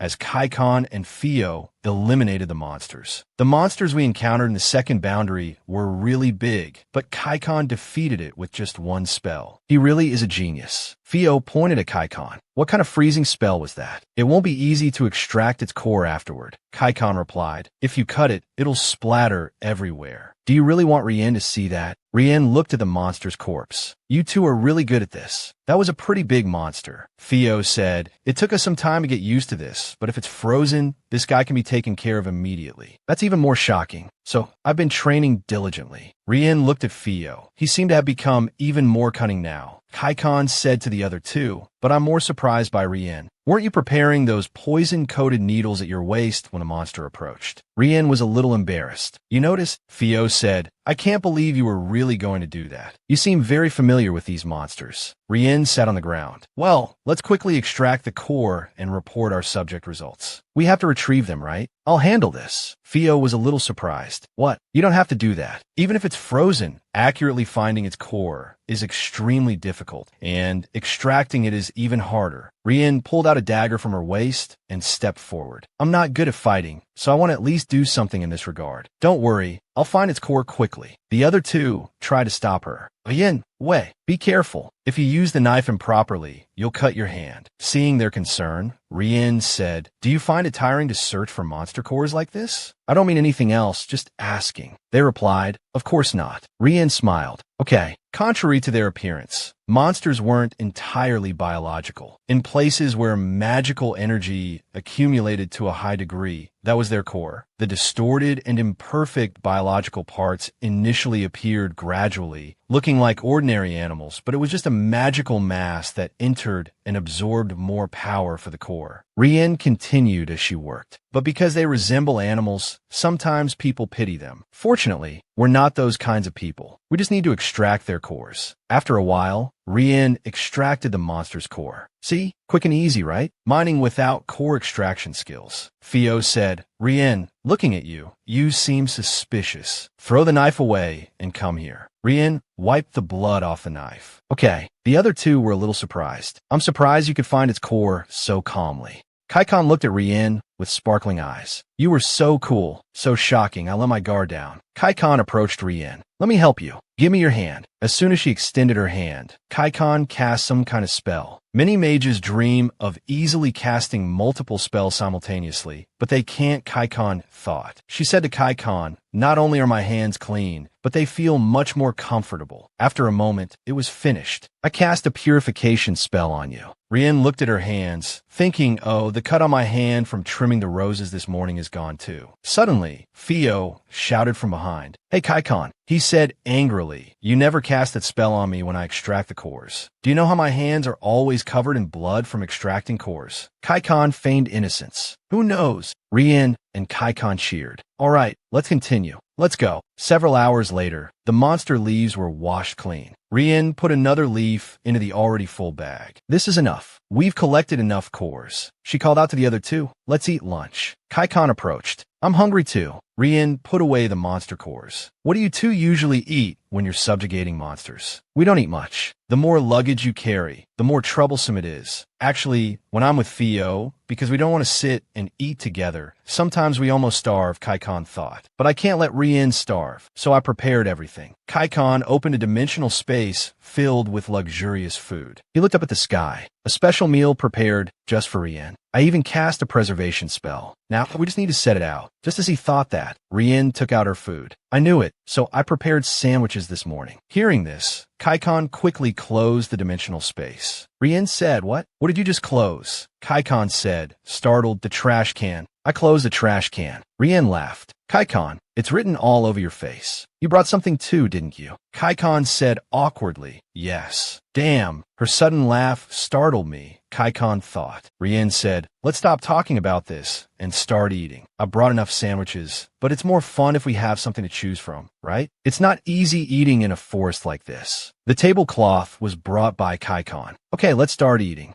Karcion and Theo both picked up a sandwich and remained silent. Rienne asked, what's wrong? Aren't you going to eat? Theo looked at the sandwich. No, because you made it. I'm a little worried. I didn't put poison or anything in it, did I? So just pick it up and eat it. Both of them were sweating. Then they closed their eyes and took a bite. I'm a little worried they did that so suddenly, Rienne thought. Theo slowly chewed the sandwich, then exclaimed in surprise, delicious. It has a very unique taste, not common, but really rich. It's so good. It's amazing, Rienne. Rienne looked happy. It's my family's secret sauce recipe, passed down through generations. Here you go, gas station girl. Karcion, how is it? Is it good? Karcion's silence was a testament to the deliciousness of the sandwich, rendering him speechless. When Rienne asked, Karcion replied with tears in his eyes, isn't this super delicious? Karcion quickly finished one sandwich and reached for another. Rienne said, Karcion, the sandwiches are delicious, right? I'm so glad. They turned out great. Theo reminded him gently, don't take them all like that. It's okay. There are plenty more. Eat slowly. Someone was approaching nearby. That voice, it was Coon. She was close by. Rienne and the other two continued eating and chatting happily. Try some of these too. They're delicious. I'll eat them after I finish these sandwiches. Rienne suddenly noticed something. Is there something behind those bushes? Karcion and Theo were still bickering. Hey, Rienne is offering you other things to try, so you should eat those first. I want to eat the sandwiches. Are you afraid I'll eat them all? Suddenly, something darted out from the bushes. Rienne pointed at it. Something just climbed up the tree. It jumped. It's a monster. Theo turned to look. What? There's a barrier around here. There shouldn't be any monsters appearing. Theo asked Rienne, what did you see? I saw something like a bird, but not quite a bird. Rienne pondered. More like a dog. A bird-like dog. That sounds strange. Rienne stood up and ran towards the bushes. I'll go take a look. Theo called out worriedly. Wait, Rienne. Rienne disappeared into the bushes. It turned out to be Coon sitting there. As soon as they saw each other, Karcion and Coon began to argue. What are you doing here? Following us? I just happened to be passing by. Sound plausible. Just happened to walk all the way here from the academy? That's right. I enjoy walks. Coon asked, but what are you doing here? You're eating and drinking within the second boundary. This is a place known to have many dangerous animals, even with the barrier. Karcion retorted, can't you see we're eating? Rienne gestured to the food. That's it. I wasn't asking about that. Karcion complained, I'm not trying to make you angry, but there's only enough food for 3 people. Rienne offered Coon a sandwich. So, do you like sandwiches? We have a guest. You just need to wash your hands. Coon refused. I'm not planning on joining you. Hearing this, Rienne said, I guess you don't like them. I went through so much trouble making them. Coon was taken aback by these words. Finally, you'll eat. Fine, I'll eat. Karcion was annoyed. You just refused. Take back your refusal. I'll eat it. Rienne stepped in to mediate again. We brought plenty, so let's share. Stop arguing. We should be nicer to each other. Just as she was about to turn away, something moved in the bushes again. Rienne was puzzled. That thing again. She looked towards the bushes. I was a little surprised to see Coon, but the thing I saw earlier was small and black. Karcion stepped in front of Rienne. Rienne, step back. There's something there. As soon as he finished speaking, Rienne rushed towards the bushes. Theo tried to stop her. If it can get through Karcion's barrier, it's definitely not an ordinary creature. It's dangerous. Let us handle it, Rienne. Ignoring their warnings, Rienne continued to investigate. Don't worry. Rienne's eyes widened. A little puppy with wings on its paws. The puppy licked Rienne's face repeatedly. I wasn't mistaken. It's a puppy. Theo and Coon had the same thought. Rienne, you're so cute. Meanwhile, Karcion was jealous of the puppy. Coon said, I've heard that non-destructive magical creatures appear sometimes. It seems this is one of them. Theo added, at this rate, we'll be targeted by other creatures. After all, this is the second boundary. We still need to be careful. Rienne was still focused on the puppy.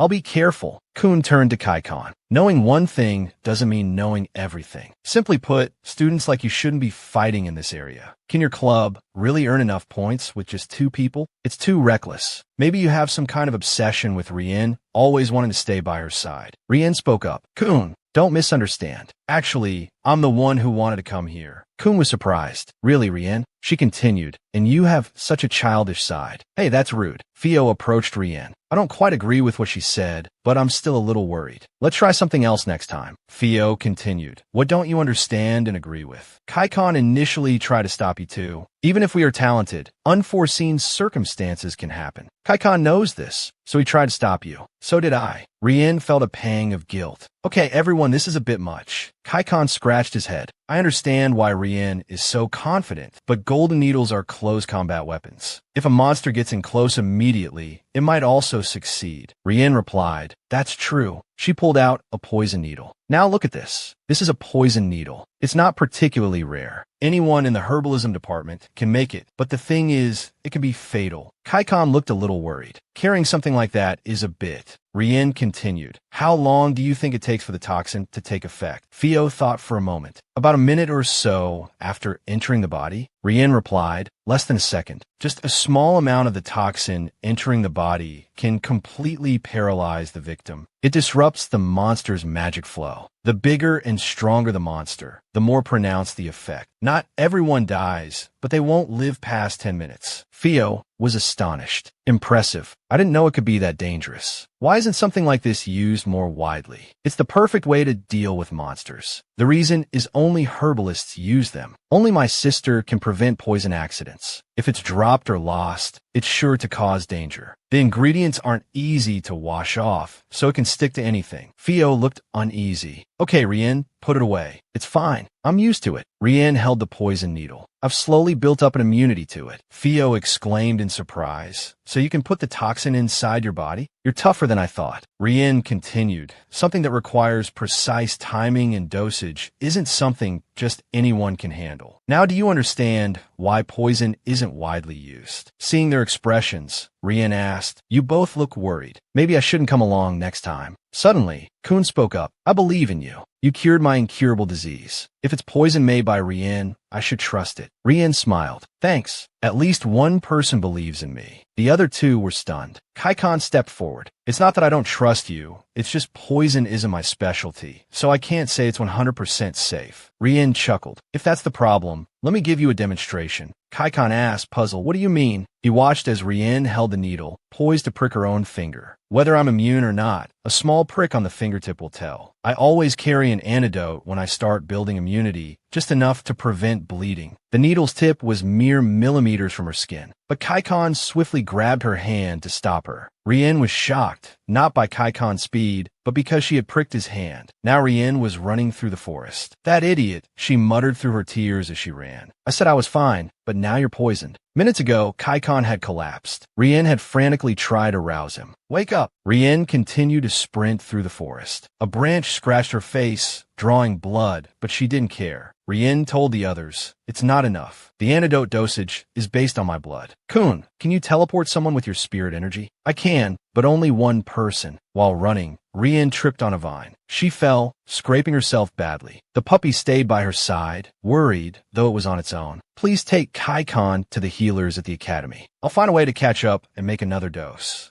Rienne struggled to her feet. I knew Karcion has always cared for me, but he was too careless this time. Despite her efforts, Rienne's strength was fading. Her steps grew heavy. She stumbled, and just as she was about to fall, a hand caught her. It was Theo. Rienne, calm down. He helped her up. Let's go to the main road. There will be a carriage waiting. We can use it to get there quickly. Rienne felt a slight sense of relief. That's great. Thank you, Theo. She thought he's right. Now's not the time to blame myself. We need to focus on making the antidote. I can't waste a second. Upon reaching the carriage, Theo swiftly drew his sword and slashed the reins. Then, he and Rienne climbed onto the horse and rode off. I'm borrowing this. Rienne was still worried. Please be safe, Karcion. It seemed she wasn't the only one worried about him. Theo was too. In a certain room, Karcion slowly regained consciousness. He lifted his arm. Am I still alive? Karcion recalled the moment he was poisoned. I don't remember anything after being poisoned. I only remember my body suddenly becoming heavy. Rienne's poison needles are really effective. Where am I? Did Rienne bring me to the academy? I wonder if she's worried about me. Hoping she'd cry for me is a bit much. It's not that I want to see her cry, but if it's because she's worried about me, I'd be happy. Just as he lay there, he heard a voice. Recognizing Rienne's voice, Karcion abruptly sat up. Rienne, Did you give me the antidote? You're amazing. Seeing Karcion healthy, Rienne was overjoyed. But Karcion's attention shifted to the wounds on Rienne, and his expression turned to one of concern. Rienne didn't just have 1, 2, or 3 small wounds. She had many. Karcion asked worriedly, "How did you get so many injuries? Come here, let me heal you."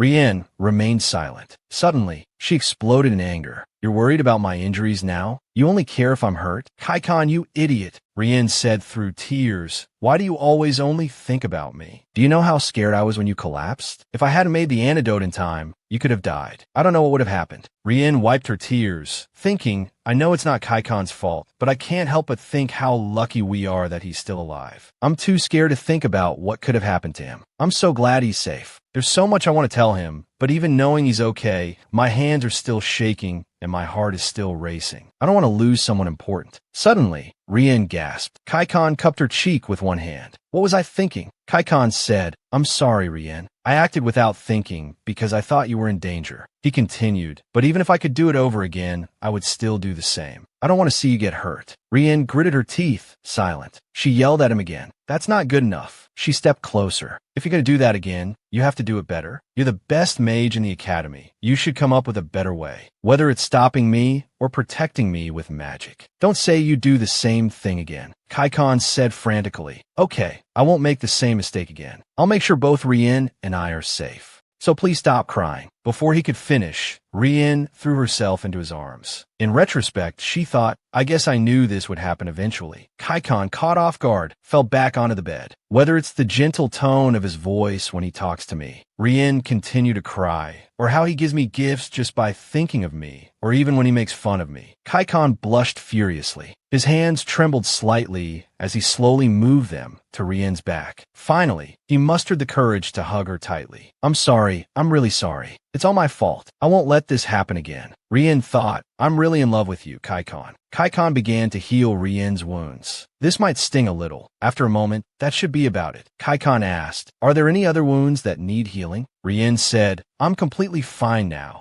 Suddenly, an awkward silence fell between them. Rienne spoke first. "I'm sorry, Karcion." "Why?" "Because of me, you got hurt. Although I have a resistance to toxins, people are often surprised. I won't do that again." Karcion said frantically, "Rienne, don't apologize. I did that because I like you, and I really feel guilty. So it's my fault, not Rienne's." Rienne's attitude shifted, and she pointed at him. "Anyway, why do you like me so much? I haven't done much for you. It's always you helping me." Rienne thought, "Besides, Karcion is a nobleman. He can find plenty of girls like me after graduation." Karcion replied, "I don't really know why I started liking you either. But Rienne, I like everything about you. Your smile, the way you look when you're dozing off, even the way you joke around with everyone, and your eyes sparkling when you talk about herbology. I really admire your courage when you act impulsively, your confidence, even your confusing personality. I like it all. At some point, I realized I like you too much. Am I not allowed to like you? Even all the new sides of you I discover." Karcion continued, "Of course, I know I've been uncontrollably expressing my feelings for you.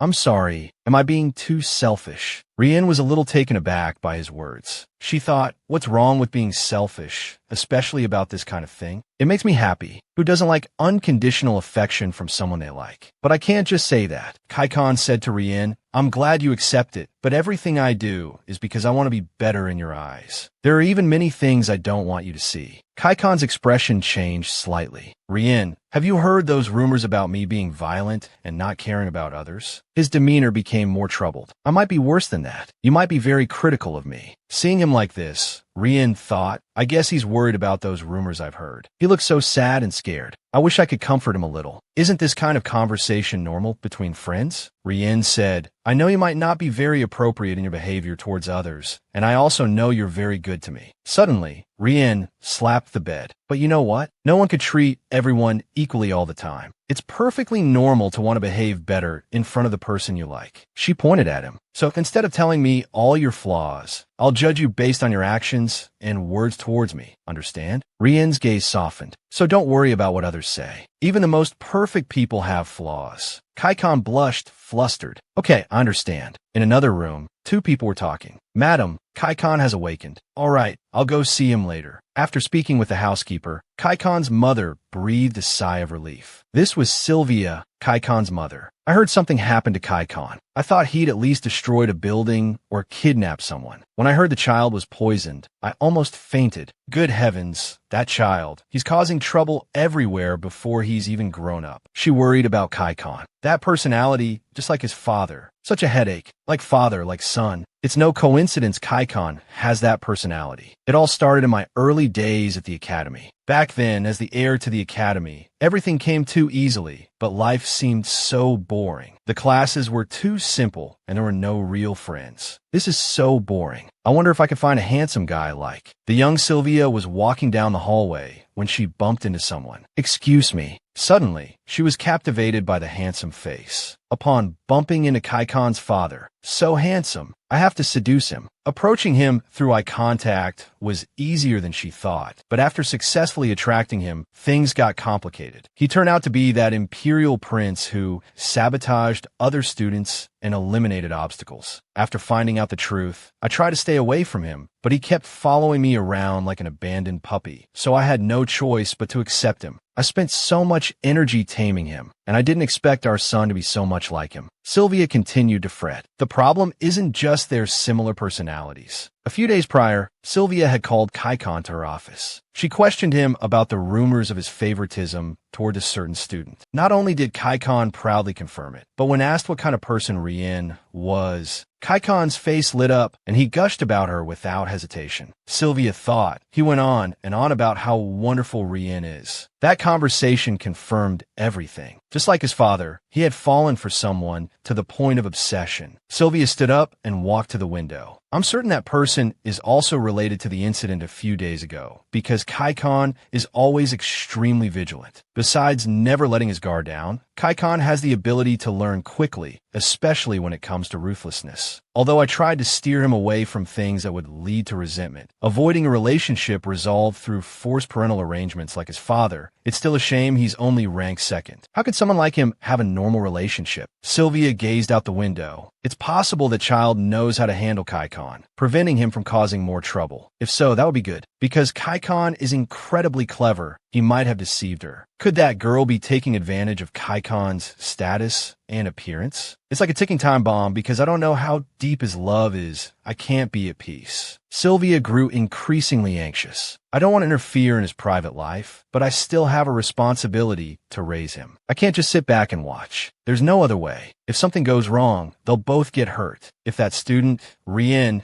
goes down the wrong path, then I'll definitely have to step in. Rienne, please make wise choices before I have to intervene. Everyone was celebrating Karcion's recovery. Cheers to Karcion's recovery, Ferret said. Although this is a celebration for Karcion's recovery, I have to admit Rienne's antidote was truly amazing. Without it, he couldn't have recovered so quickly. The results are what matter most. This is our first time camping together after a monster subjugation, even if it ended a bit chaotically. So let's celebrate with these sandwiches and create some unforgettable moments. Rienne looked at Coon. Coon also contributed in some ways, so it's only natural that we eat together. Thanks for inviting me. Karcion munched enthusiastically on his sandwich. Eating this sandwich made me feel so much better instantly. Theo said, "Me too. I was just thinking about how much I wanted another one." Theo said, "This is my first time eating something like this." Coon looked surprised. "Really? I thought it tasted more ordinary than I expected." As soon as she finished speaking, two pairs of fierce eyes glared at her. Karcion complained, "How dare you say Rienne's sandwich tastes ordinary? Have you no shame? Ordinary could kill a person." Rienne intervened again. It's okay. It has a home-cooked taste, which is good." Coon said, surprised. "Home-cooked? Isn't taste more important?" They continued to bicker. "Stop eating. You don't deserve it." "It's fine. Go ahead and eat." As Rienne walked away, she thought,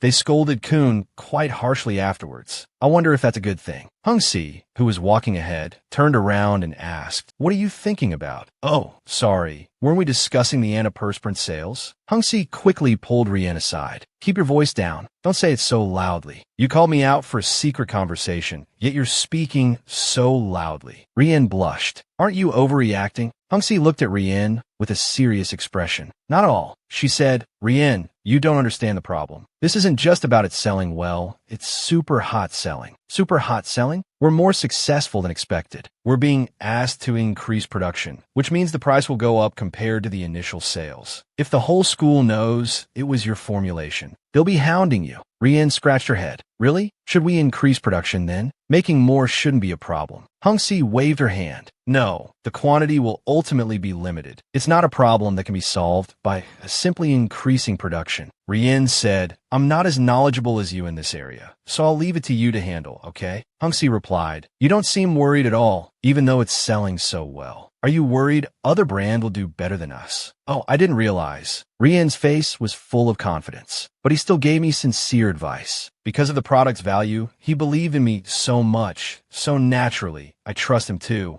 Hung-Si looked helpless. No one knows about this except him. I guess he doesn't understand what's going on. Suddenly, Rienne noticed something. She pointed in a direction and asked, can I call another friend over? Sure, we're running out of things to talk about anyway. The other friend Rienne mentioned was the small, winged dog she had caught during her last trip. Hung-Si, on the other hand, was afraid of the little dog. Rienne, isn't that a monster? You're right. Hung-Si said, surprised. I know you could do anything, but even monsters. Are you planning to keep it? Rienne replied, it is a monster, but a safe kind, like a dog with wings. She looked at the puppy's cute face. I fed it once before, and it started following me around. It seems to understand what I'm saying. If it were a real monster, it wouldn't be able to leave the boundary. But in this case, she looked at Hung-Si. Should we figure out what it is? Hung-Si still seemed scared of the dog, as if she knew nothing about it. Rienne picked up the puppy. It looks like it's grown a bit, gotten heavier. Hung-Si said, he's really letting his guard down easily. Suddenly, Hung-Si noticed the puppy turn its head and look at her. When it looked at Hung-Si, its expression changed, and it seemed angry. Seeing this, Hung-Si asked doubtfully, are you sure it's a puppy? Bad doggy, you can't do that, Rienne admonished. Hung-Si is weak, so you can't do that to her. If you do that to other people, you'll get in trouble. Hung-Si, bewildered at being called weak, said, thanks, but is its name Doggy? Rienne said, it fits. You've never named a pet before, have you? Are you making fun of my sense of humor? The puppy seemed to understand what Rienne meant and growled at Hung-Si. Rienne looked down at it. I just called it that for convenience. I guess I have to take care of this little guy. Might as well give it a different name. She thought for a moment, then decided. Rienne looked at the puppy. From now on, your name is Dobby. Hung-Si immediately asked, what does Dobby mean? Rienne answered casually, I looked at the sky, and it just came to me. Hung-Si looked exasperated, but then shrugged. Whatever, it's better than Doggy. Fine, your name is Dobby from now on. Somewhere in the academy, two students were talking. One, who seemed to be shivering, asked, where is it? Wait, my friend, where's the money? The one without a coat tossed a bag of money. The other person immediately checked. It's enough, though it's a bit more expensive than a market price. You must be in a hurry. The other didn't reply, but said loudly, take out. The cloaked figure took something out, and the other person quickly grabbed it. He held something resembling a medicine bottle in his hand. Finally, it's mine. With the emergence of the antiperspirant, this product was becoming increasingly popular within the academy. Someone was polishing a ring. It turned out to be a girl with short white hair. Suddenly, two people passed by, chatting idly. Look, he's polishing his ring again. Really? Don't tell me he just sits there polishing his ring all day. I don't know how many years he's been doing that. Creepy, right? No matter how precious that ring is, to see him so obsessed. Why don't you buy him a new ring? Why should I? The girl remained silent. Suddenly,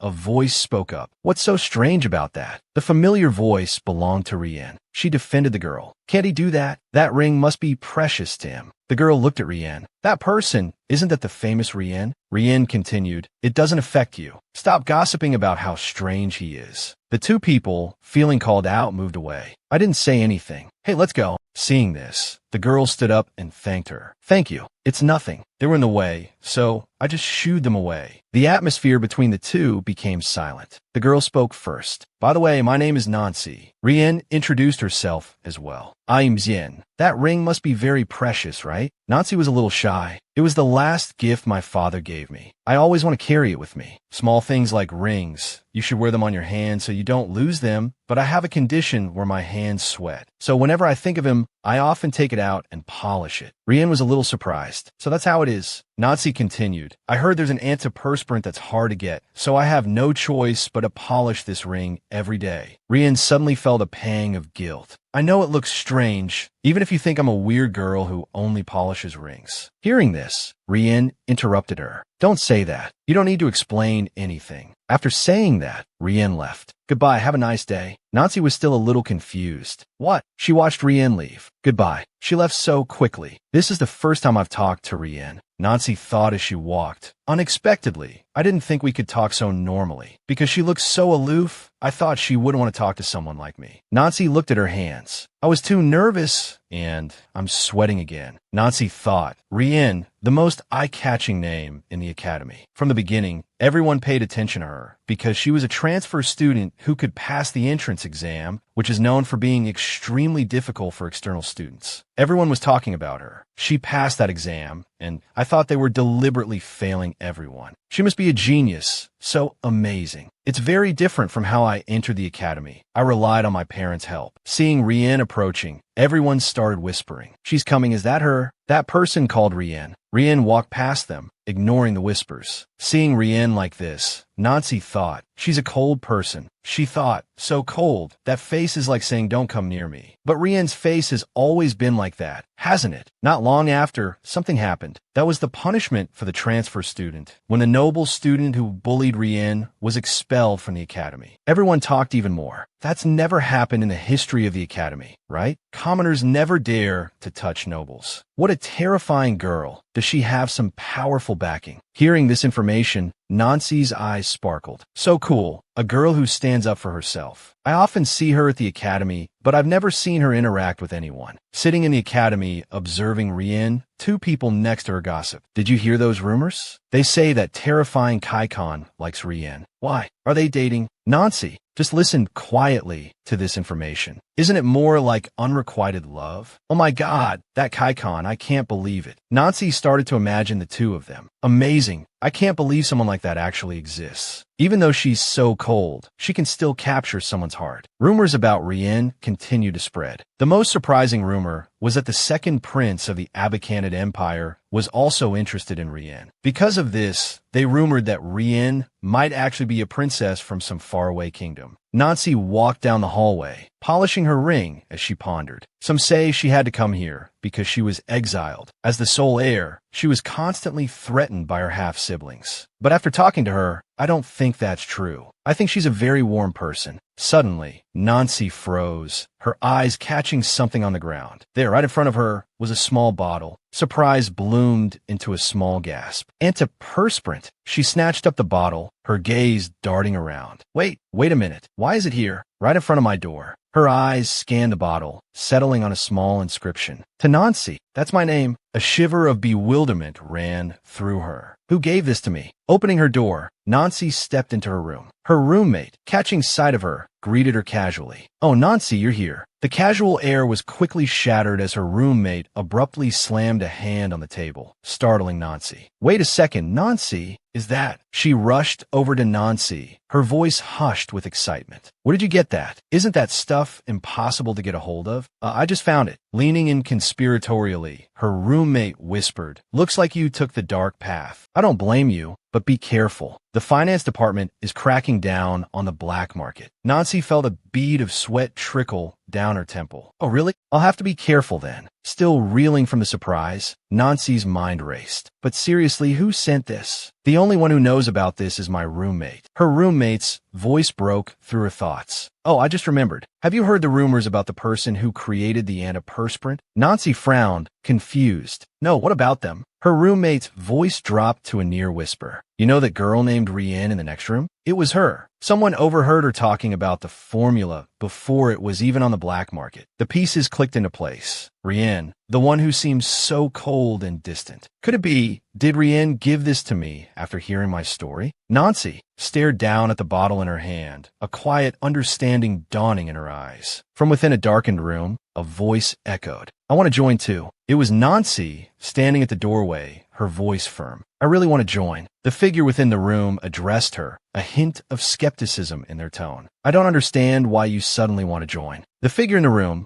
Lee Canthut, turned to face Nancy. I'm guessing you know what I'm planning to do to Rienne, right? If you really want to join, we have to move in secrecy. She pointed at Nancy, her gaze sharp, so that Rienne won't find out. Do you have that capability? Nancy responded with unwavering confidence. Of course. I really want to do this with you, Lee Canthut. A smile stretched across Lee Canthut's face at her words. Extending a hand towards Nancy, she declared, all right, let's start a war. Their hands clasped together, sealing the pact. The Lisa plan had officially begun. Completely oblivious to the machinations brewing beneath the surface, Rienne found herself at the center of a growing whirlwind of rumors. Have you heard the rumors? A lot of people are saying the creator of the antiperspirant is a student at this school, not from a big pharmaceutical company. I heard they stole the secret from another country. Two figures gossiped in hushed tones, their words swirling around the mystery of the antiperspirant's creator. Really? I find that hard to believe, but come to think of it, that medicine has been really popular around school lately. But if the rumors are true, they mentioned Rienne. That transfer student, Karcion, groused, his voice laced with annoyance. Rienne, you've been pretty famous these days, you know? I don't pay attention to those things. Karcion, sprawled dramatically on the floor, groaned loudly. So many people are saying you're the one who created the antiperspirant. It's so annoying. Everyone's talking about Rienne. Rienne raised an eyebrow, a hint of amusement in her voice. But why are you so upset? Karcion grumbled in response. Because everyone keeps looking for Rienne for help, they keep following her around. He gestured towards Theo. Look, there's a whole line of people who want to see her. Theo held up his hands defensively. Oh my God, I'm part of this club too. Coon from the sidelines chimed in. I still have debts to pay. Rienne shrugged, seemingly unfazed. I don't see what the big deal is. Stop making a fuss. Inwardly, however, her thoughts were a flurry of emotions. This is such a bother. Ever since I started liking Karcion, he looks cuter and cuter. Not to mention his expressions, voice, and gestures. The way he acts to get my attention. Oh my God, my heart is beating so fast. This feeling is so new, but I can't look away. Since Karcion is oblivious to my feelings, I should think about how to approach this from now on. Karcion gazed at Rienne, his eyes sparkling. Rienne's gaze lingered on him for a long moment, more than 3 seconds. From behind them, Coon's voice broke the spell. Rienne looks tired. You'd better be quiet for a bit. Karcion bristled. Really? Don't you know Karcion feels better just by looking at my face? You don't know anything. Suddenly, Nancy burst into the room, her words tumbling out in a rush. Rienne, are you there? I need to talk to you. She barely finished her sentence before noticing the sharp glares directed at her. Nancy froze, her blood running cold. Am I going to die here? She's beckoning me from across the river Styx. Seeing Nancy's panicked state, Rienne spoke calmly. What's wrong? Nancy stammered, her voice trembling slightly. It's nothing serious. I just came to discuss something. Karcion's voice dripped with sarcasm. I guess you think this place is a public ballroom. How nice of you. So open-minded. Nancy flinched at his words, shrinking further into herself. Rienne intervened, her voice soothing. I'll go outside and talk with her. Don't scare her. Don't worry, Nancy. She looks like that, but she won't do anything. Watching Karcion, Rienne's thoughts turned inward. Even my project teammates reacted like this before they got to know me. I didn't understand why they were so scared before, but because my feelings for Karcion have grown so much, I can now understand a part of him and other sides I hadn't noticed before. Karcion replied, feigning innocence. Of course, I wouldn't kill anyone in front of Rienne. Rienne continued to observe Karcion, a flicker of unease in her eyes. In front of me or behind my back? If I'm not here, would he really do that? Why didn't I notice this side of him before? This is not good. I have to keep an eye on Karcion's every move so I can stop him in time. Lost in her thoughts, Rienne murmured almost to herself, lately, I've really come to like kind people. Nancy blinked, utterly bewildered. What are you talking about? Rienne waved her hand dismissively. It's nothing. Let's go then. Coon approached from behind, a sudden intensity radiating from him. I'll remember that. I'll definitely never forget it. Rienne looked at him, surprised. Why is he suddenly so fired up? Karcion began scribbling something in a notebook. She likes kind people. Rienne tilted her head. What are you writing? Before he could answer, Karcion incinerated the notebook with a burst of magic. He turned to Coon, his voice sharp. What do you think you're doing? Kun replied, his tone earnest. Isn't it obvious? I want to repay Rienne. Seeing the situation escalating, Rienne quickly ushered Nancy out of the room. Here we go again. I'll be right back. Don't make a scene. Once outside, Nancy asked, her voice laced with worry. Are we just going to leave those two in there? Rienne reassured her. It'll be fine once I finish talking. You've had a rough time. She turned to Nancy, her expression curious. But what did you call me out here for?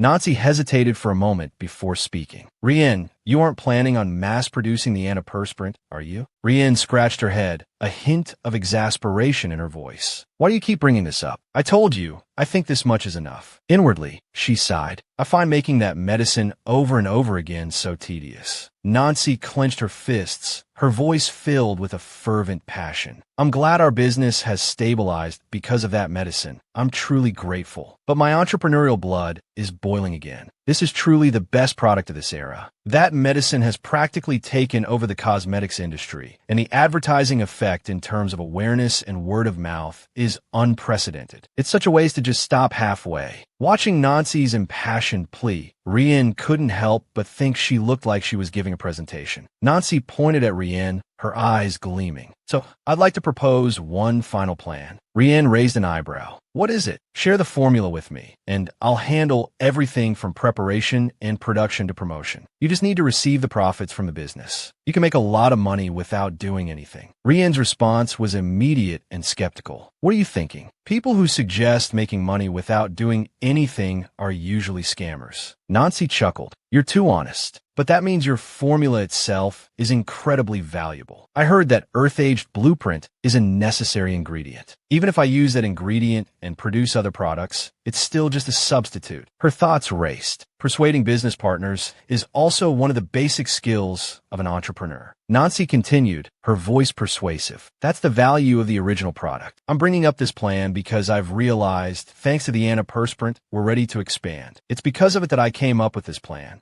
Nancy began writing something on a piece of paper. Most importantly, if you agree, this is the payment you'll receive monthly. Rienne thought, puzzled. Where did you even get a pen and paper from? Nancy finished writing and presented the paper to her. Rienne's eyes widened, her expression transforming instantly. Bring the contract quickly. This is too much money for me to refuse. I'm signing. Meanwhile, back in the club room, Theo watched the other two continue their bickering, thinking, even if Rienne isn't here, I wish one of them would just disappear. How long are these two going to fight? Kaikon's thoughts were elsewhere. Rienne told me her ideal type to stop the fighting. What a clever tactic. So cute. He addressed Coon, his voice laced with disdain. I should be admiring Rienne's cuteness some more, but this keeps getting in the way. Coon retorted, if you find it annoying to have someone standing around, there's nothing I can do about it. I apologize for your oversensitivity. At this, Kaikon scoffed. His eyes turned icy. You said you wanted to repay her. You probably think that's a perfect excuse to stick to Rienne, right? Kaikon continued, his voice dripping with venom. But isn't that a debt you couldn't repay, even if you slaved away your entire life? You're so annoying. Coon replied calmly. Unless Rienne tells me to leave, I don't see what you're getting at. Suddenly, Kaikon's voice boomed, making Coon flinch. What? You said you need whose permission? Coon muttered, a hint of sadness in his voice. That guy made it clear he not only insulted my status as a prince, he also didn't consider whether this would trigger a war between our two countries. What a lunatic. Rienne, do you really know him? She said she can handle it herself, but as her fiancé, if things get worse, I can't just stand by. I will definitely take action. I must protect Rienne. In the classroom, that's all for this semester's herbology, the professor announced from the podium. Don't forget to submit your final assignments for this term. The class responded in unison, yes, professor. Nancy walked alongside Rienne. Rienne, did you really use that for your assignment? Rienne replied, you've asked several times already. Is that mosquito repellent that strange? Suddenly, her expression darkened slightly. It's a new formula I made last summer for the assignment. Every time those mosquitoes landed on me, I got so mad. It made me work harder to perfect the formula. Like when I was sleeping, a mosquito flew in and buzzed around my ear. Nancy chimed in, the feeling of a mosquito crawling on your ear is really uncomfortable. Rienne continued, and that time it bit me between my fingers. Nancy clenched her right hand. So itchy, so uncomfortable. It makes it hard to do anything.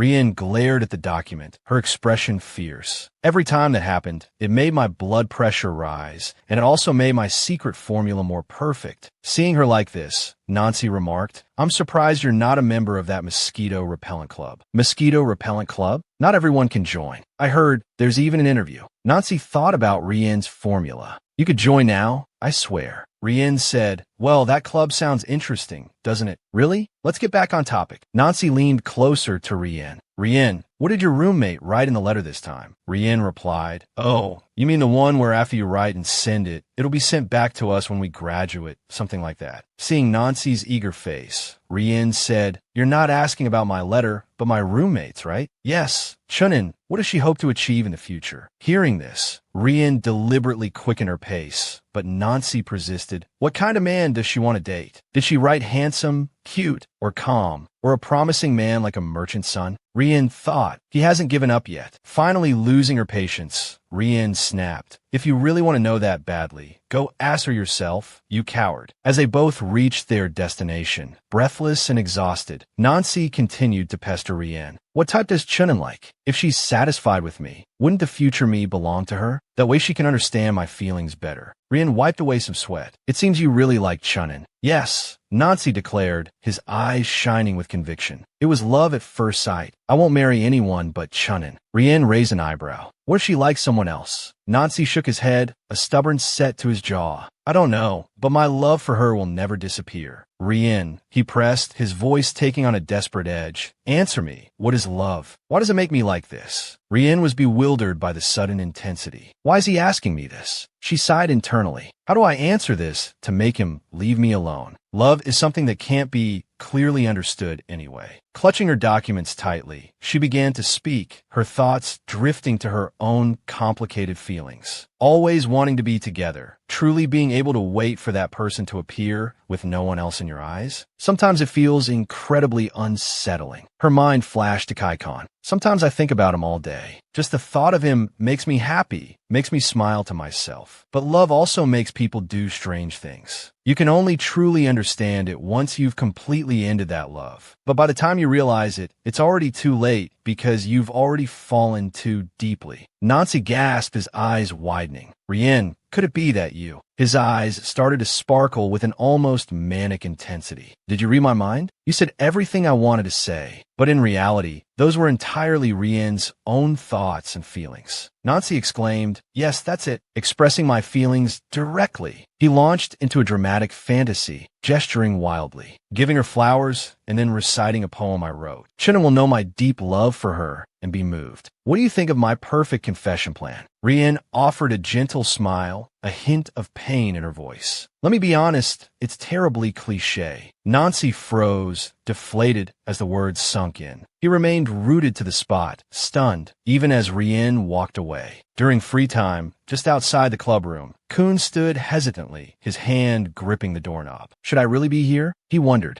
Rienne is my fiancée. The people around her are dangerous, so to protect my fiancée, I must keep an eye on her. I'm not hesitating at all, but my current behavior isn't like me at all. This is really inconvenient. I keep feeling like this repayment thing is just an excuse for me to be here. Rienne hasn't asked me to protect her either. The expressions on those two guys' faces still linger in my mind. He entered the room and saw Rienne asleep in a chair. So why did I come to this club? Rienne stirred awake. Who is it? Coon asked. Why are you here so early? Rienne blinked sleepily. I thought it was someone else. Oh, it's you. You speak so casually. If someone didn't know any better, they'd think you were a club member too. Coon replied, I know I'm not. He observed Rienne carefully. That blanket she always uses, the weather is getting colder. Is one blanket warm enough? Coon fetched another blanket and draped it over her. Wouldn't it be better if she were covered with a warmer blanket? Is she too tired to do anything? Or maybe she has a cold. Should I order one for her? He suddenly recoiled from his own thoughts. Why did I just think that? He pressed a hand to his head. That feeling, I can't control it. Suddenly, Rienne sat up and asked, Coon, Are you all right? You don't have a cold, do you? Coon stammered, no, it's not that. I was just thinking, what is this feeling? It's like I can't look her in the eyes. Is it the scent of herbs emanating from Rienne that makes me feel at ease? That natural fragrance is so comforting. Her hair smells like it, too. Still covering his face, he muttered, I see, but it's strange. I can clearly smell that fragrance. But why is my heart beating faster and faster? Rienne reached out a hand. Just as she was about to touch him, she pulled away his hand, her brow furrowed. Do you have a fever? Coon, his face still flushed, asked, Are you worried about me? What are you talking about? Rienne retorted, pulling her hand back. I just don't want to be seen as cold-hearted for not caring about the weak. You're old enough. Go to the infirmary yourself. If anyone else comes, I'll kick them out. Stop doing this. With that, Rienne settled back in her chair. Then I'll listen to you, because you're my benefactor. Rienne sighed, leaning back. I told you, you've already repaid your debt. Why won't you listen? There are only 1 or 2 stubborn people like you around me, so I'm used to it. But if it's too much trouble, you can stop. I'll kick you out. Coon replied smoothly. Of course, I wouldn't dream of disturbing you. You've helped me a lot, kept me from clashing with others. Thank you for your concern, Rienne. Rienne startled at his words, then immediately pulled the blanket over her face. Enough, get out now. This guy talks like a prince, she thought, cringing internally. It's giving me goosebumps. Coon simply chuckled softly, seemingly unfazed. So, it's alright if I continue like this? He dipped his head slightly. I'll heed your words. So, what about those letters we sent to the future? The ones to Chunin? That's right, Rienne replied. I'm not asking because of Nancy. She thought defensively. I'm just curious. Chunin responded, I don't know. A letter to my future self. It's all a bit hazy to me. Speaking of which, did your aunt send another letter? Rienne asked. How did you know? Chunin inquired, a playful lilt in her voice. Because you always smile when you read them, and your face gets as red as a child's. You're quite perceptive, Rienne admitted with a small smile. Chunin then asked, Are you planning to go home this winter break? You stayed at the academy during summer break, right? Oh, that's right. You're not planning on going back, are you? Rienne replied, I'll go back someday. Even though we write to each other often, Chunin looked puzzled. She pressed gently. Rienne, are you not on good terms with your aunt? Rienne's eyes widened slightly in surprise. It's not like that. Chunin smiled kindly. Perhaps you prefer communicating through letters rather than meeting in person, right? There must be a reason. If you want to talk about it, tell me. Rienne smiled at her roommate's concern. Chunin is quite sensitive, she mused. Then, a shadow crossed her face as her thoughts turned inward. It's not my aunt I don't want to see. I'm just afraid of running into that jerk when I go home. I'm just afraid of that. Seeing Rienne's sudden, downcast expression, Chunin quickly backtracked. What's wrong? I'm sorry. Did I say something to offend you? Rienne shook her head. It's just, I have to go see the professor about my thesis. It's due today and I forgot. I'll be back soon. Chunin waved goodbye as Rienne hurried out. After Rienne left, Chunin frowned slightly, worried. Is she all right? Meanwhile, as Rienne walked, Chunin's words echoed in her mind. If you want to talk about it, tell me. Chunin's concerned face swam before her eyes. Did I do something embarrassing again? If I keep saying that, will she find it annoying? What am I trying to do? Arriving at the professor's room, Rienne found a note attached to the door. Please submit your thesis in the herbal auxiliary room. Rienne picked up the note and read it again. He's already waiting for me? That's unsettling. Taking a deep breath, Rienne slowly opened the door and stepped inside. I don't want to spend too much time in the professor's office, but ignoring his instructions could have serious consequences, so I'll just wait. Entering the room, Rienne's eyes widened in surprise. This familiar scene, it reminded me of my personal laboratory back at my aunt's house. Her gaze swept over the various potted herbs. If he's a professor, he must know about some herbs that I don't, right? I am curious. I want to take a look. Wait, calm down. This is the professor's treasure trove. If I get caught, next semester will be a nightmare. Suddenly, something on the table caught her eye. Those are the round glasses he always wears. Where would he go without his glasses? Does he have good eyesight? Does he wear them for fashion? If I touch those glasses, will I leave fingerprints? Conflicting thoughts battled in her mind. Right before that, touch the herbs. No, this is the professor's room. If I get caught, next semester will be a nightmare. Rienne slowly reached out toward the glasses. Should I? If I don't touch them, it'll definitely keep me up all night. My willpower is weakening. Don't panic. What am I going to do if the 6 professors come here? Just then, footsteps sounded from outside the room. Seeing the professor's door still ajar, the newcomer thought, is the professor still here? Wait, who's in there? He pushed the door open and stepped into the professor's room. He then saw Rienne holding the professor's glasses. Rienne, looking pleased with herself, exclaimed, I did it. I finally left my fingerprints. You touched and patted the herbs before, right? Startled by the voice, Rienne jumped. Yes. Then she realized that voice came from behind me. The person who had touched the herbs earlier said, "You just touched the tea tree leaves." It really is, Rienne. You're amazing. Rienne looked at the person, astonishment flooding her features. Mr. Cardiff. Memories flooded back. Rienne, only your mother could see my ability. Although I was chosen to teach you alchemy, I want to repay that kindness. But I spent too much money researching a cure, and you couldn't even pay a penny for wages. Don't worry about that. You know, Rienne, I lost my parents when I was young, so I understand your inner feelings more than anyone. But I don't want you to have the same experience as me. So Rienne, let me help you. Thank you, Mr. Cardiff. Thank you. When I was facing difficulties in my younger years, I relied on you so much. You always stayed by my side until the very end of the road. They both asked the same question upon meeting. Rienne, why are you here? Mr. Cardiff, why are you here? Cardiff answered, after I saw you touch the tea tree leaves, I recognized you immediately. Isn't that what my mother taught you to use when facing bullies back in her hometown?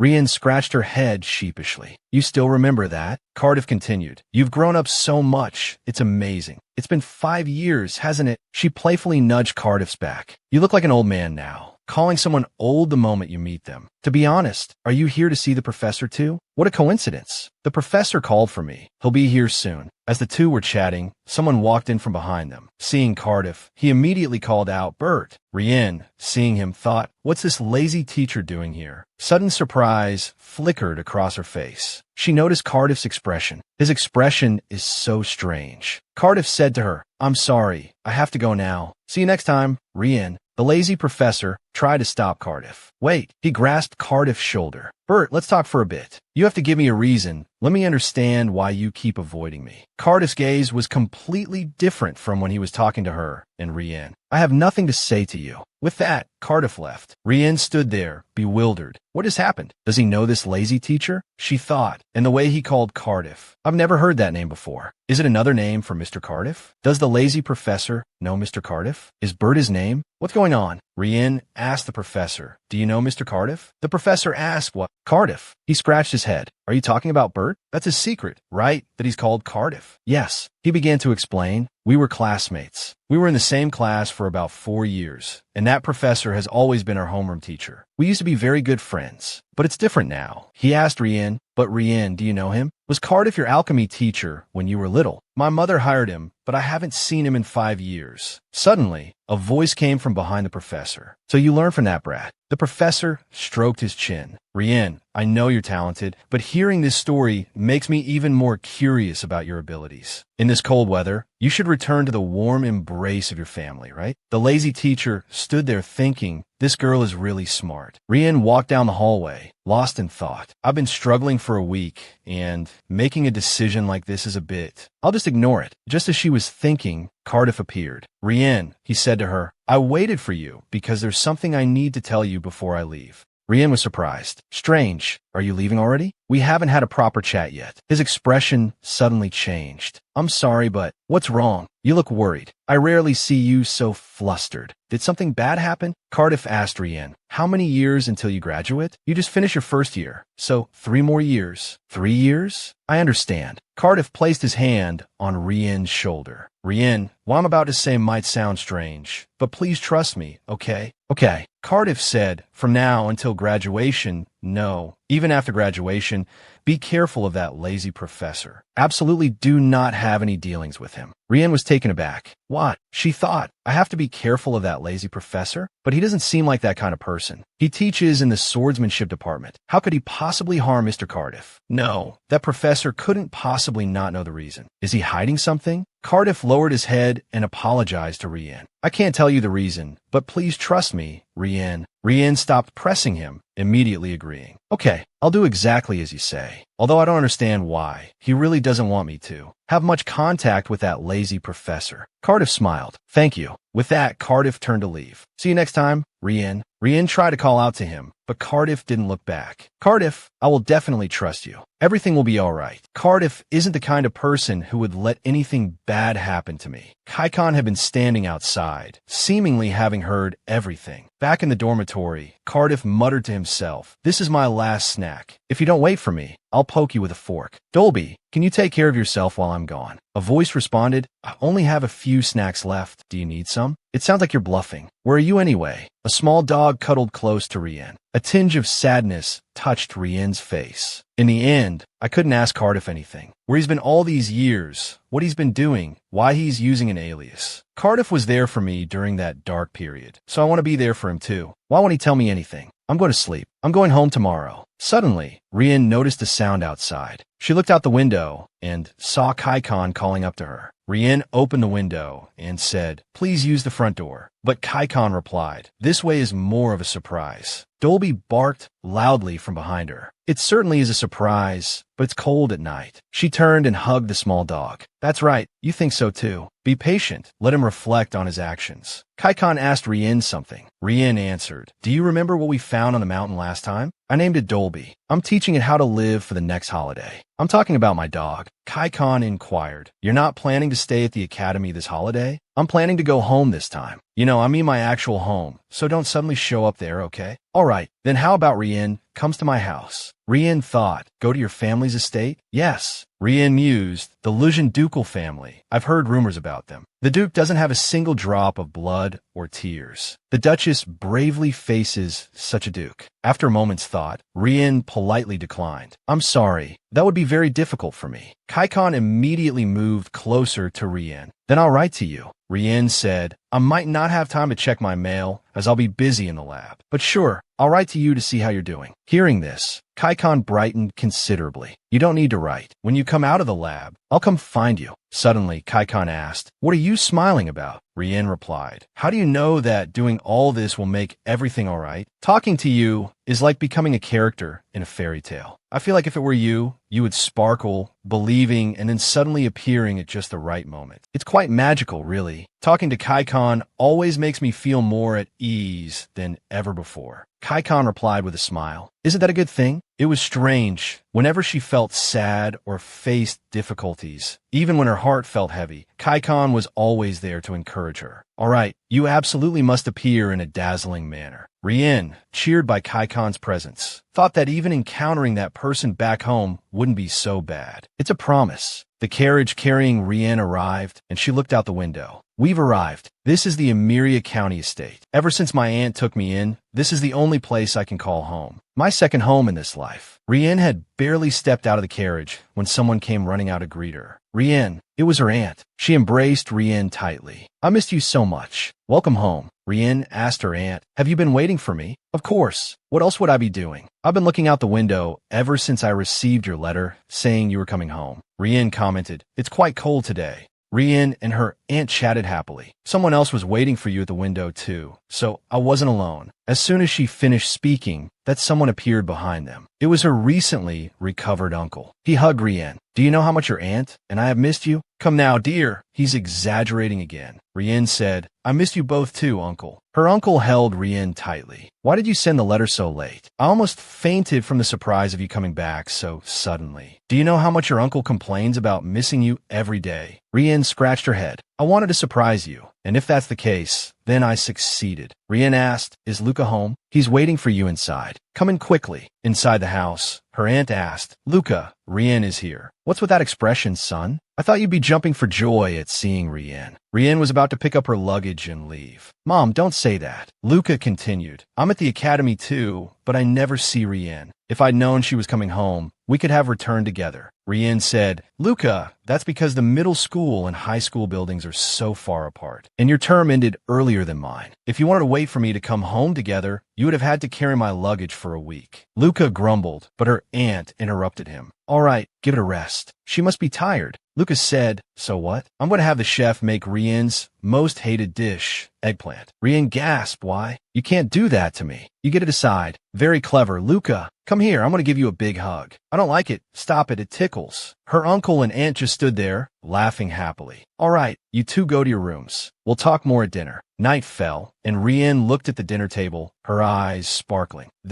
Countless delicious dishes filled the table, the whole surface seeming to glow. "Isn't this too much?" Her aunt laughed. I've been so worried about whether you were eating well there. Eat a lot. Mom, why don't you throw a party like this when I come home? Her aunt replied, but I haven't seen Rienne for a whole year. Rienne turned to Luca. Are you angry? I'm not a child anymore. Why would I be angry? Luca continued. Rienne spends all her allowance on herbs. She really needs to eat more at home. So sweet. Her aunt beamed at this. All right, eat before the food gets cold. Try this stew first. Her uncle, sitting beside her, was sweating profusely. Rienne scooped a spoonful. Is there something special about this dish? It looks quite ordinary. Seeing the effort her aunt had put into the feast, Rienne began to eat happily. But with the first bite, both Luca and Rienne's expressions changed. Why does this taste so strange? Her aunt stood beside them. Is it delicious? Can you guess what ingredients I used? Rienne thought, so Aunt made it herself. Her uncle had the same reaction as Rienne and Luca. It's truly delicious, my dear. Look, such transcendent love. Her aunt preened at the praise. Really? Then the person who made this must be very talented. Rienne and Luca both understood, exchanging a glance. They didn't speak, but they understood each other's meaning. What do we do now? Do we keep eating? Luca shook his head. How can I possibly continue eating this? I can't. Everyone, enough with the compliments. Now, focus your attention on me. Hearing their aunt say this, both of them broke out in a sweat. But after taking the first bite, their aunt's expression also changed. She immediately cried out, Housekeeper, throw all of this away. Their uncle was still trying to comfort his wife. It's really delicious, believe me. Rienne laughed at the sight. How embarrassing. Dear, please stop talking about it. I finally made a home. Late at night, when everyone was asleep, the person I didn't want to see back at this house finally appeared. Rienne was sleeping when she was startled awake by a noise. The person Rienne didn't want to see had returned. Damn it, if you were going to come back, at least tell me in advance. Send a letter or something. Rienne got out of bed, grabbing a blanket for warmth. The person outside continued to bang on the door. Rienne, open this door right now. How dare you sleep while your older brother is here? Come out. Inside, Rienne's eyes clearly showed disgust. Rienne thought, older brother? How laughable. Just as he was about to continue knocking, Rienne opened the door. He lost his balance and tumbled to the floor. Rienne looked down at him. Hello, what's wrong? Are you unwell? Han stood up. Rienne, damn it. He reached out and grabbed Rienne's arm. You really don't know your place. He tightened his grip. How dare you look me in the eye? You should be kneeling. Rienne looked at him with a contemptuous smile. Where did you throw away your good boy mask? Did you get tired of it? Or has your personality just gotten worse since I first met you? Rienne pushed him away. Just tell me why you're here. He said irritably, Why, dear sister? I came to see my little sister who screwed everything up and ran off to the academy, only to come crawling back a year later. Do I need a reason to see my own sister? Rienne retorted. You're the one who ruined everything you had because of your own greed. If there's nothing else, get out. I am tired. Rienne was about to turn away when Han spoke. Those letters. His question stopped Rienne in her tracks. You received them all year, right? You know who sent them, don't you? I came here to talk about those letters. You know who sent you those letters, right? I sent so many letters over the years, I lost count. I didn't expect to receive a reply from a runaway. You read them, didn't you? Rienne responded angrily. Did you really think I would read your letters? Han said furiously. You idiot, those letters were from Ruich. Only the poems inside were written by me. Han clutched his head. Damn it, how could you ignore something like that? Finally, Rienne had to face the truth. The lavender scent that person sprayed on the letters felt like a forced attempt to make her recall the scene of their first meeting. Every time Rienne picked up a letter with the scent of lavender, she felt like she was falling into a dark hole. Rienne, do you remember? The day it all began, the day you gave me that sprig of lavender. I fell in love with you then. Rienne didn't want to remember. She tried to comfort herself. Han was still clutching his head. Damn it, you didn't read a single one. You ruined everything. Why do you keep refusing to refund? Why? Rienne, can't you just go with the flow? How long are you going to pretend to be indifferent? Rienne thought, stupid Han, acting like an obedient dog, completely oblivious to how awful Ruich is. Aloud, she said, why are you doing this? What do you think you'll gain by licking his boots? Han pointed at Rienne. Yeah, if I could gain something by licking Ruich's boots, I'd gladly do it. But what Ruich wants is you. You wouldn't lose anything, right? Ruich is the heir to the Begonia Duchy. If you became the Duchess, you'll live a life of luxury forever, and so will I. Let me benefit from this lovely relative. If Ruich stops investing, my projects will collapse. So be smart, Rienne. Why? Rienne asked, not only for your pride, but now you're willing to sell me out for money and fame. Hon gled åt Rienne. Why not? Maybe you don't feel anything now because of the conflict with my parents, but if I inherit the Oldham house, get out of here. Are you planning to play those childish herb games for the rest of your life? Think about it. If Ruich's feelings change, the Duchess's position is gone. Rienne couldn't take it anymore. When did you become his lapdog? Do you think the future head of the family would be like that? She continued. Don't you feel any guilt towards uncle and aunt?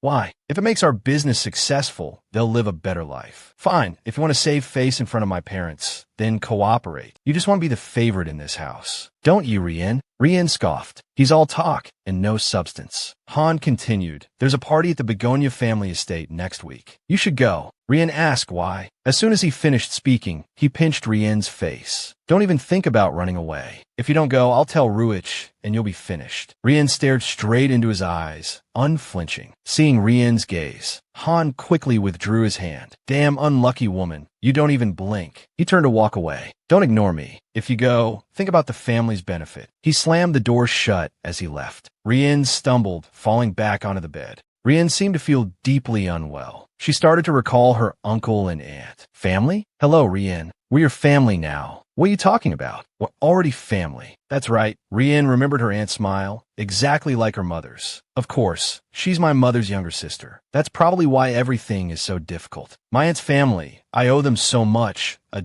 debt I can never repay. After my parents died, I closed myself off, but this family didn't give up on me. I refused to see any visitors because no words could reach my heart. But day after day, month after month, they didn't give up. They kept trying to reach me. Day after day, for a year, someone in this house kept knocking on my door, letting me know I was still alive. Rienne was sleeping when she heard the servant's voice. Master Luca, what are you doing here? The floor is cold. Please go back to your room. Luca replied to the servant. No. What if elder sister Rienne comes out if I leave? Half asleep, Rienne thought, Luca, my aunt's second son. He's been loitering outside my door all week. It's so annoying. Luca continued to sit outside her door, making a fuss. I'll read you a story, Rienne. A girl and a boy are on an adventure. They walk briskly forward, hand in hand. Rienne sat up in her room, irritated. If you want to read fairy tales, read them somewhere else, or read them quietly. I can't sleep because of you. How can you read the same thing over and over every day? It's already hard to fall asleep in the early morning. Every time I wake up, I think about stupid things. I just want to disappear forever. Go somewhere where no one knows me. Luca continued reading. The girl shouted. Luca tried to mimic the voice in the story. You're too loud, go somewhere else. I want to be alone. The boy said to the girl, I won't go. I want to be with you. Look, even the birds are flying in flocks. Hey, I want to live freely like those birds. Don't you want that too? Finally, Rienne got out of bed. It's too loud, incredibly loud. Go read somewhere else. Luca continued reading, but the girl left the boy and ran off somewhere else. The heartbroken boy decided never to see the girl again. Rienne stood at the door. You wanted me to hear this, didn't you? She gripped the doorknob. Every day is a struggle. I can't even cry. Are you saying I'm wrong? In that moment, anger and emotions Rienne hadn't felt in a long time, emotions she couldn't identify at the time, surged within her. Rienne stood at the door for a long time. It's not like I'm always in my room. She seemed to hesitate about opening the door. She looked down in thought, then released the doorknob. I don't want to be alone in my room. Who would want that? But if I go out, my parents won't be there. Luca continued reading. Just then, suddenly, a voice came from inside the room. If you keep making noise out there. Hearing Rienne's voice, Luca became instantly excited. Rienne continued, read a herbal guide, not fairy tales. Luca's reply deflated Rienne. Who would read something that boring? She thought angrily, I'm deluding myself. What can I expect from him? You don't understand what I'm going through. If you want someone to play with. Asterisk, go find your own family. Rienne shouted. Then don't come here again. Luca remained cheerful. I won't. I'll come every day. Rienne stood at the door. So annoying. Then one day, Luca didn't come. Rienne finally had peace, though it felt strange. The boy's words about coming every day echoed in her mind. Rienne wrestled with her thoughts. I didn't expect anything anyway. It was a lie after all. Unconsciously, she started to blame him. Then Rienne gritted her teeth. Don't come near me again. Finally, Rienne reproached herself. You said that, Rienne. That's why he's not coming. You said those words and still expected him to come. The liar isn't Luca, it's you, Rienne. These voices kept echoing in Rienne's head. She covered her ears. No, that's not true. I didn't want that. As Rienne sank into darkness, a voice dispersed her thoughts. Sister Rienne, I'm here. Hearing that voice, Rienne abruptly sat up in bed. She stared at the door. A hallucination or something. Luca sat in front of the door and said loudly, "Finally, winter break. I found this book at the academy last semester. It's so interesting. Do you want to see it? I'm sure you'll like it. It's more interesting than those boring dictionaries." Rienne sat on her bed with her head down. A flicker of hope she hadn't wanted to have surfaced. She thought he didn't leave because of what I said. Fortunately, only then could Rienne realize that the more she lashed out at Luca, the more she was hurting herself. In her gray world, a sliver of light appeared. After the anger subsided, Rienne felt a deep sense of guilt. After the regret, she felt relief. After the relief, she even felt a hint of impending joy. The fairy tales Luca told always ended with happily ever after. Rienne sat by the door and thought, I don't believe in stories like that anymore. But now I understand I need something like that. Seeing Luca sitting in front of Rienne's room, Han approached and asked, "What are you doing?" Han said, "You fool, what are you doing out here in the cold? You should at least bring a blanket. You'll catch a cold." Rienne, sitting by the door, heard everything. She thought, Han is right. Speaking of which, my room is a bit cold too. Luca replied to Han, "I'm talking to Sister Rienne." Han retorted, "Even if you do that, she won't answer." Luca said, "No, she's listening. Didn't you know? She answered me once during summer vacation." Han replied in surprise, "Really? You're not lying." Rienne listened to their conversation in silence. "She hasn't come out for a whole year. Maybe she hates us." Luca immediately refuted, "No way, she doesn't hate us." Rienne said she likes books about herbs, but I can't understand those books because they're too difficult. So I found a fairy tale I thought she would like. Han said to Luca, "Okay, I believe you. Being together is better than being alone, right? I'm excited. Let's read together." Now, big brother Luca has someone to read with. You read it. Rienne might like it more. Just then, Han sneezed. Achoo, my snot came out. That's disgusting. Hey, what's disgusting about my snot? It's so cold. The floor is colder than inside. So let's bring something to cover ourselves with. Should I get a blanket? Rienne slowly stood up. But it's so heavy, it'll be a hassle for the maids to wash. Suddenly, Rienne's door opened. Both Han and Luca were surprised. Rienne opened the door herself. From inside, she said, "Instead of sitting out there, come in. It's cold." Han and Luca were both stunned, but Luca quickly jumped up with joy. "Let's go in." Once inside, Luca hugged Rienne tightly. A difficult beginning, preparation like a battle. That's how the saying goes. Rienne could relate. Opening the door the first time was hard, but the second time was much easier. Her aunt and uncle also came and hugged Rienne tightly. First the two brothers, then her aunt and uncle entered one after another. A maid who said she had been worried about Rienne for a year also came in. Rienne had never seen her before, but she cried continuously as soon as she saw Rienne. Warm milk was brought into Rienne's cold room. One day, she realized she finally had a new family. Rienne stood in front of the wide-open window. She looked up at the sky with joy. "I finally came out of my room." Rienne slowly stepped out of her circle, as if embarking on a journey. Just leaving her room felt like a big gamble. It was interesting, but this kind of interesting made her feel more comfortable than ever before. As she walked, Rienne thought this must be the living room. Should I surprise Luca? As she walked, she overheard a conversation. "Father, please reconsider." Rienne quickly hid around the corner. That's Han's voice. "It seems everyone is in the living room. I was going to see Luca, but I should go back." Just as she was about to leave, she heard, "Adding Rienne to the family register." Rienne peeked through the crack in the door. She saw Han saying angrily, "I don't want that. She's not even a real member of our family." Hearing this, Rienne thought, "What? Adding me to the family register?" But Rienne watched Han. "She's not even a real member of our family." Her aunt said, "Calm down and listen to me. Rienne is a part of our family now. If we adopt her, you'll become real siblings." Contrary to Han's opposition, Luca was delighted. "Yay!" Han stormed out of the room. "No, we're the only family. If you're going to do that, I'll send her back to her original home." Her uncle stood up in anger. "How dare you say that? Come back here." Her aunt stopped her uncle. "Calm down. Anger won't solve anything." But since when did he become like this?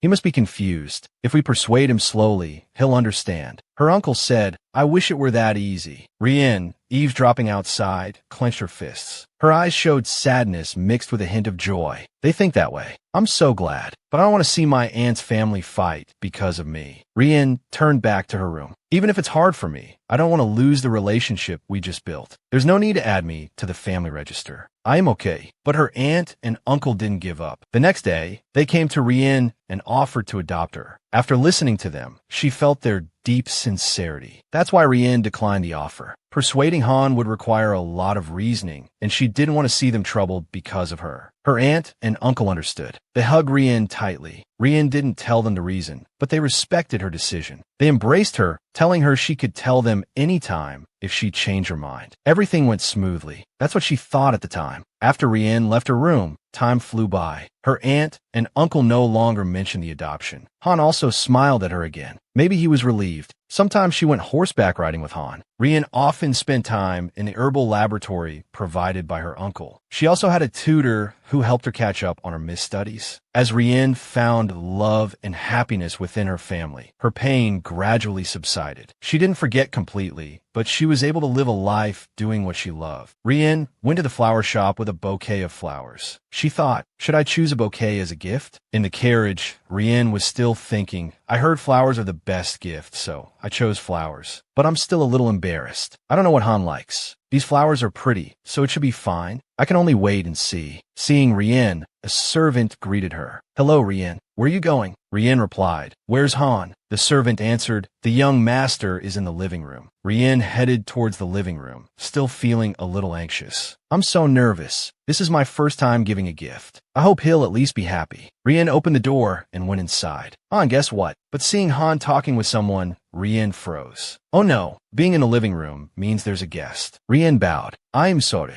I was in such a hurry that I didn't realize we had a visitor. Han and the guest looked perplexed. Who? Han quickly replied, yes, this is my cousin who lives with us. Rienne watched them, thinking, is this okay? Who is that person? Han looks flustered. It seems he's an important guest. Rienne slowly approached the person. Well, since I caused this situation, I should take responsibility. She held out the bouquet she had just bought to the person and apologized sincerely once more. Standing before him, she pleaded, Please accept these flowers. Could you please forgive my rudeness? Seeing this, the guest was taken aback. He seemed stunned by Rienne's beauty. He asked, Your name? Rienne asked, puzzled. Excuse me? The person clarified, What is your name? Rienne answered, My name is Rienne. He accepted the bouquet. Rienne, what a beautiful name. I'll remember it. Looking at his expression and listening to his tone, Rienne felt a little uncomfortable. What was that about? What has happened? Rienne turned to leave. Well then, excuse me. The person asked, Can I see you again? I feel a bit uneasy, but because of Han, Rienne couldn't just leave like that. She turned and bowed. If you're my brother's guest, we will meet again. The person sat arrogantly. All right, goodbye, Rienne. Rienne jolted awake. She was lying in bed, a clear look of worry on her face. Looking out the window, she realized it was morning. By the time Rienne decided to go back and visit her aunt and uncle, she was already prepared for Han's arrogance and nightmares. Ruich Begonia. So the nightmare was about the day Rienne first met that jerk. However, she recalled Han's words. If I stop receiving Ruich's investment, my project will collapse. So please cooperate, okay?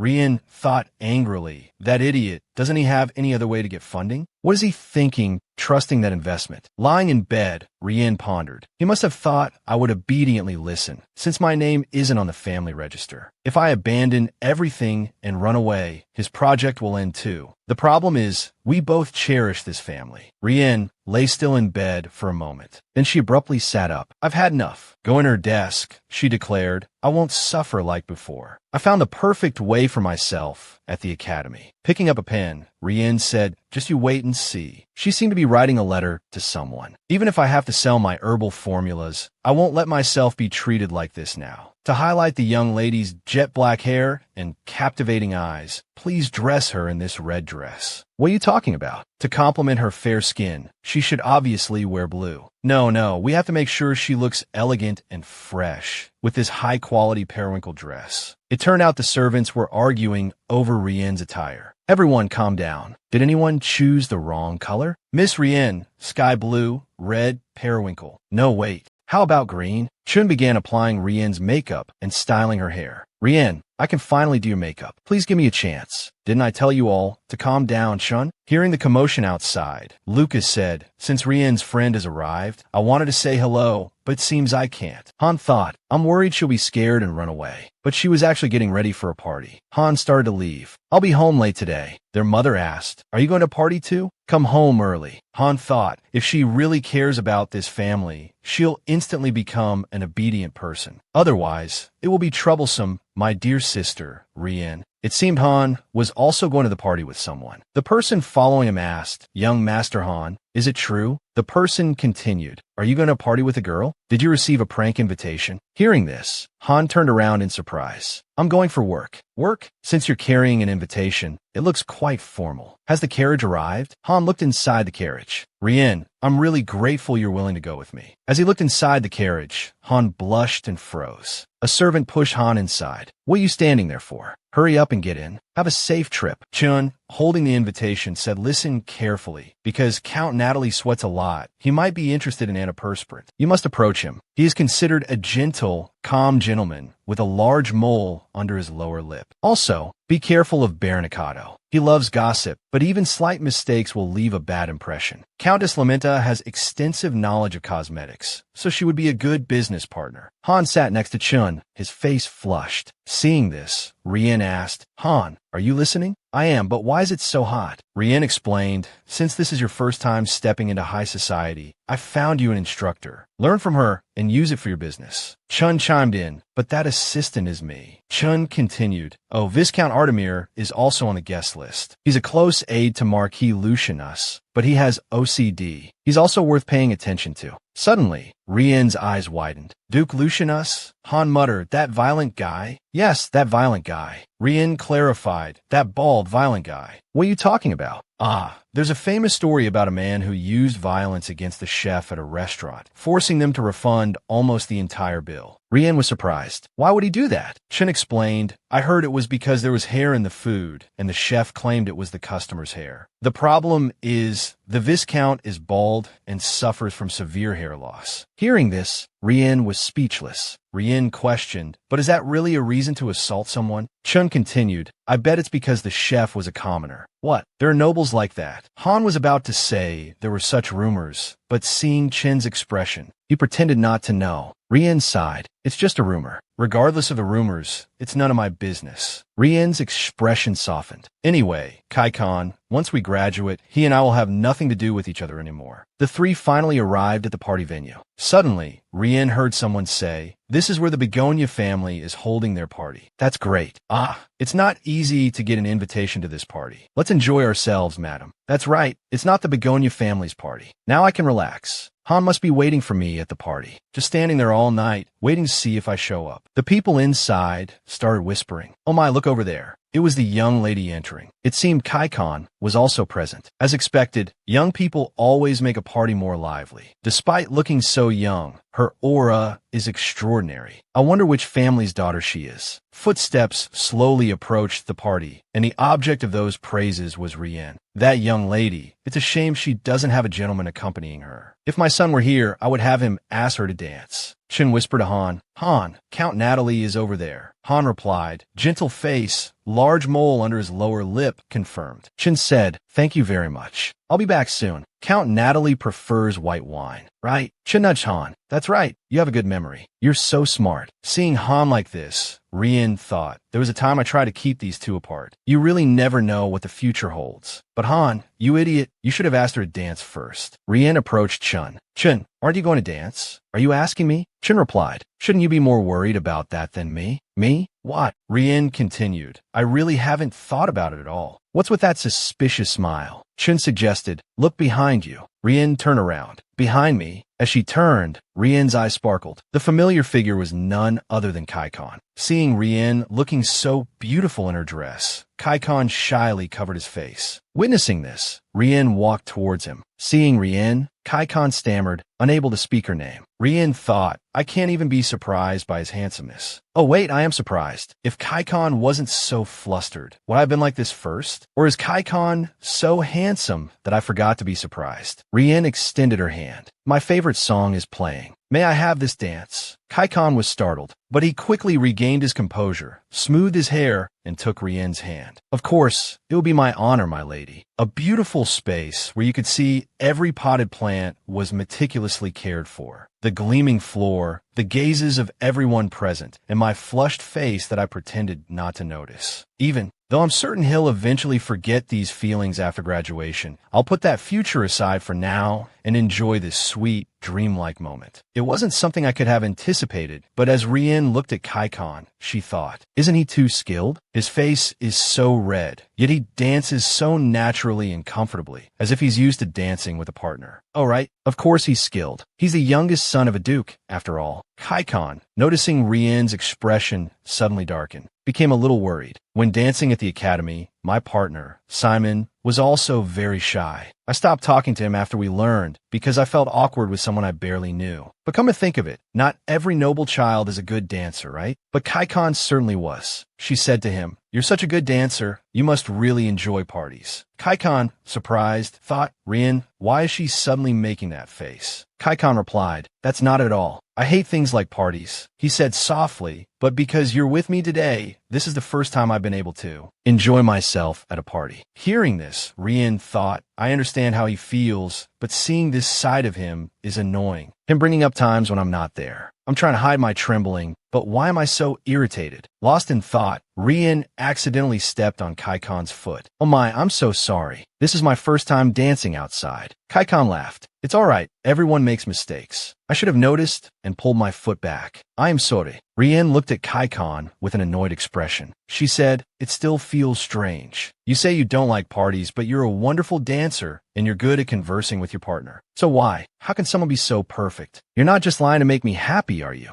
Karcion replied, I've never lied to you, Rienne. Rienne continued, so you're just unreasonably perfect. I know if it wasn't for the academy, I would never have met you. So you must have everything, right? Today's Karcion is too perfect, constantly reminding me that you're not the right person for me. I didn't mean to be so rude. I'm sorry. Please forgive me. Suddenly, Karcion spoke. That's not it, Rienne. I've never thought that way. I'm happy to hear you say I'm perfect, but after meeting you, I realized one thing. Rienne, I've been searching for you. Rienne felt a little shy. What is this? If he keeps saying things like this, what am I supposed to do? Can I stop myself from falling for him? Two warm hands touched hers. Karcion leaned in close to Rienne's ear. Rienne, I just wanted to confirm something. Were you jealous just now? Hearing this, Rienne blushed. Rienne hurriedly replied, of course not. Karcion continued, Rienne, I've never danced with anyone else, so everything I do with you is a first for me. Rienne asked, you mean dancing? Karcion continued, dancing of course, but anything else too. I wouldn't do these things with anyone but you. This is definitely a conversation between lovers. He's melted my heart with just a few words. My heart is ignoring the future and leaning towards Karcion. Suddenly, Rienne exclaimed, Karcion, what is it? I'm not going home now. I'm going back to the academy. Karcion smiled. Then let's go together. You always get bored during the holidays because you're alone. Is that all right? Rienne smiled brightly. Of course it is. It's not like it's anything bad. You asked that on purpose, didn't you?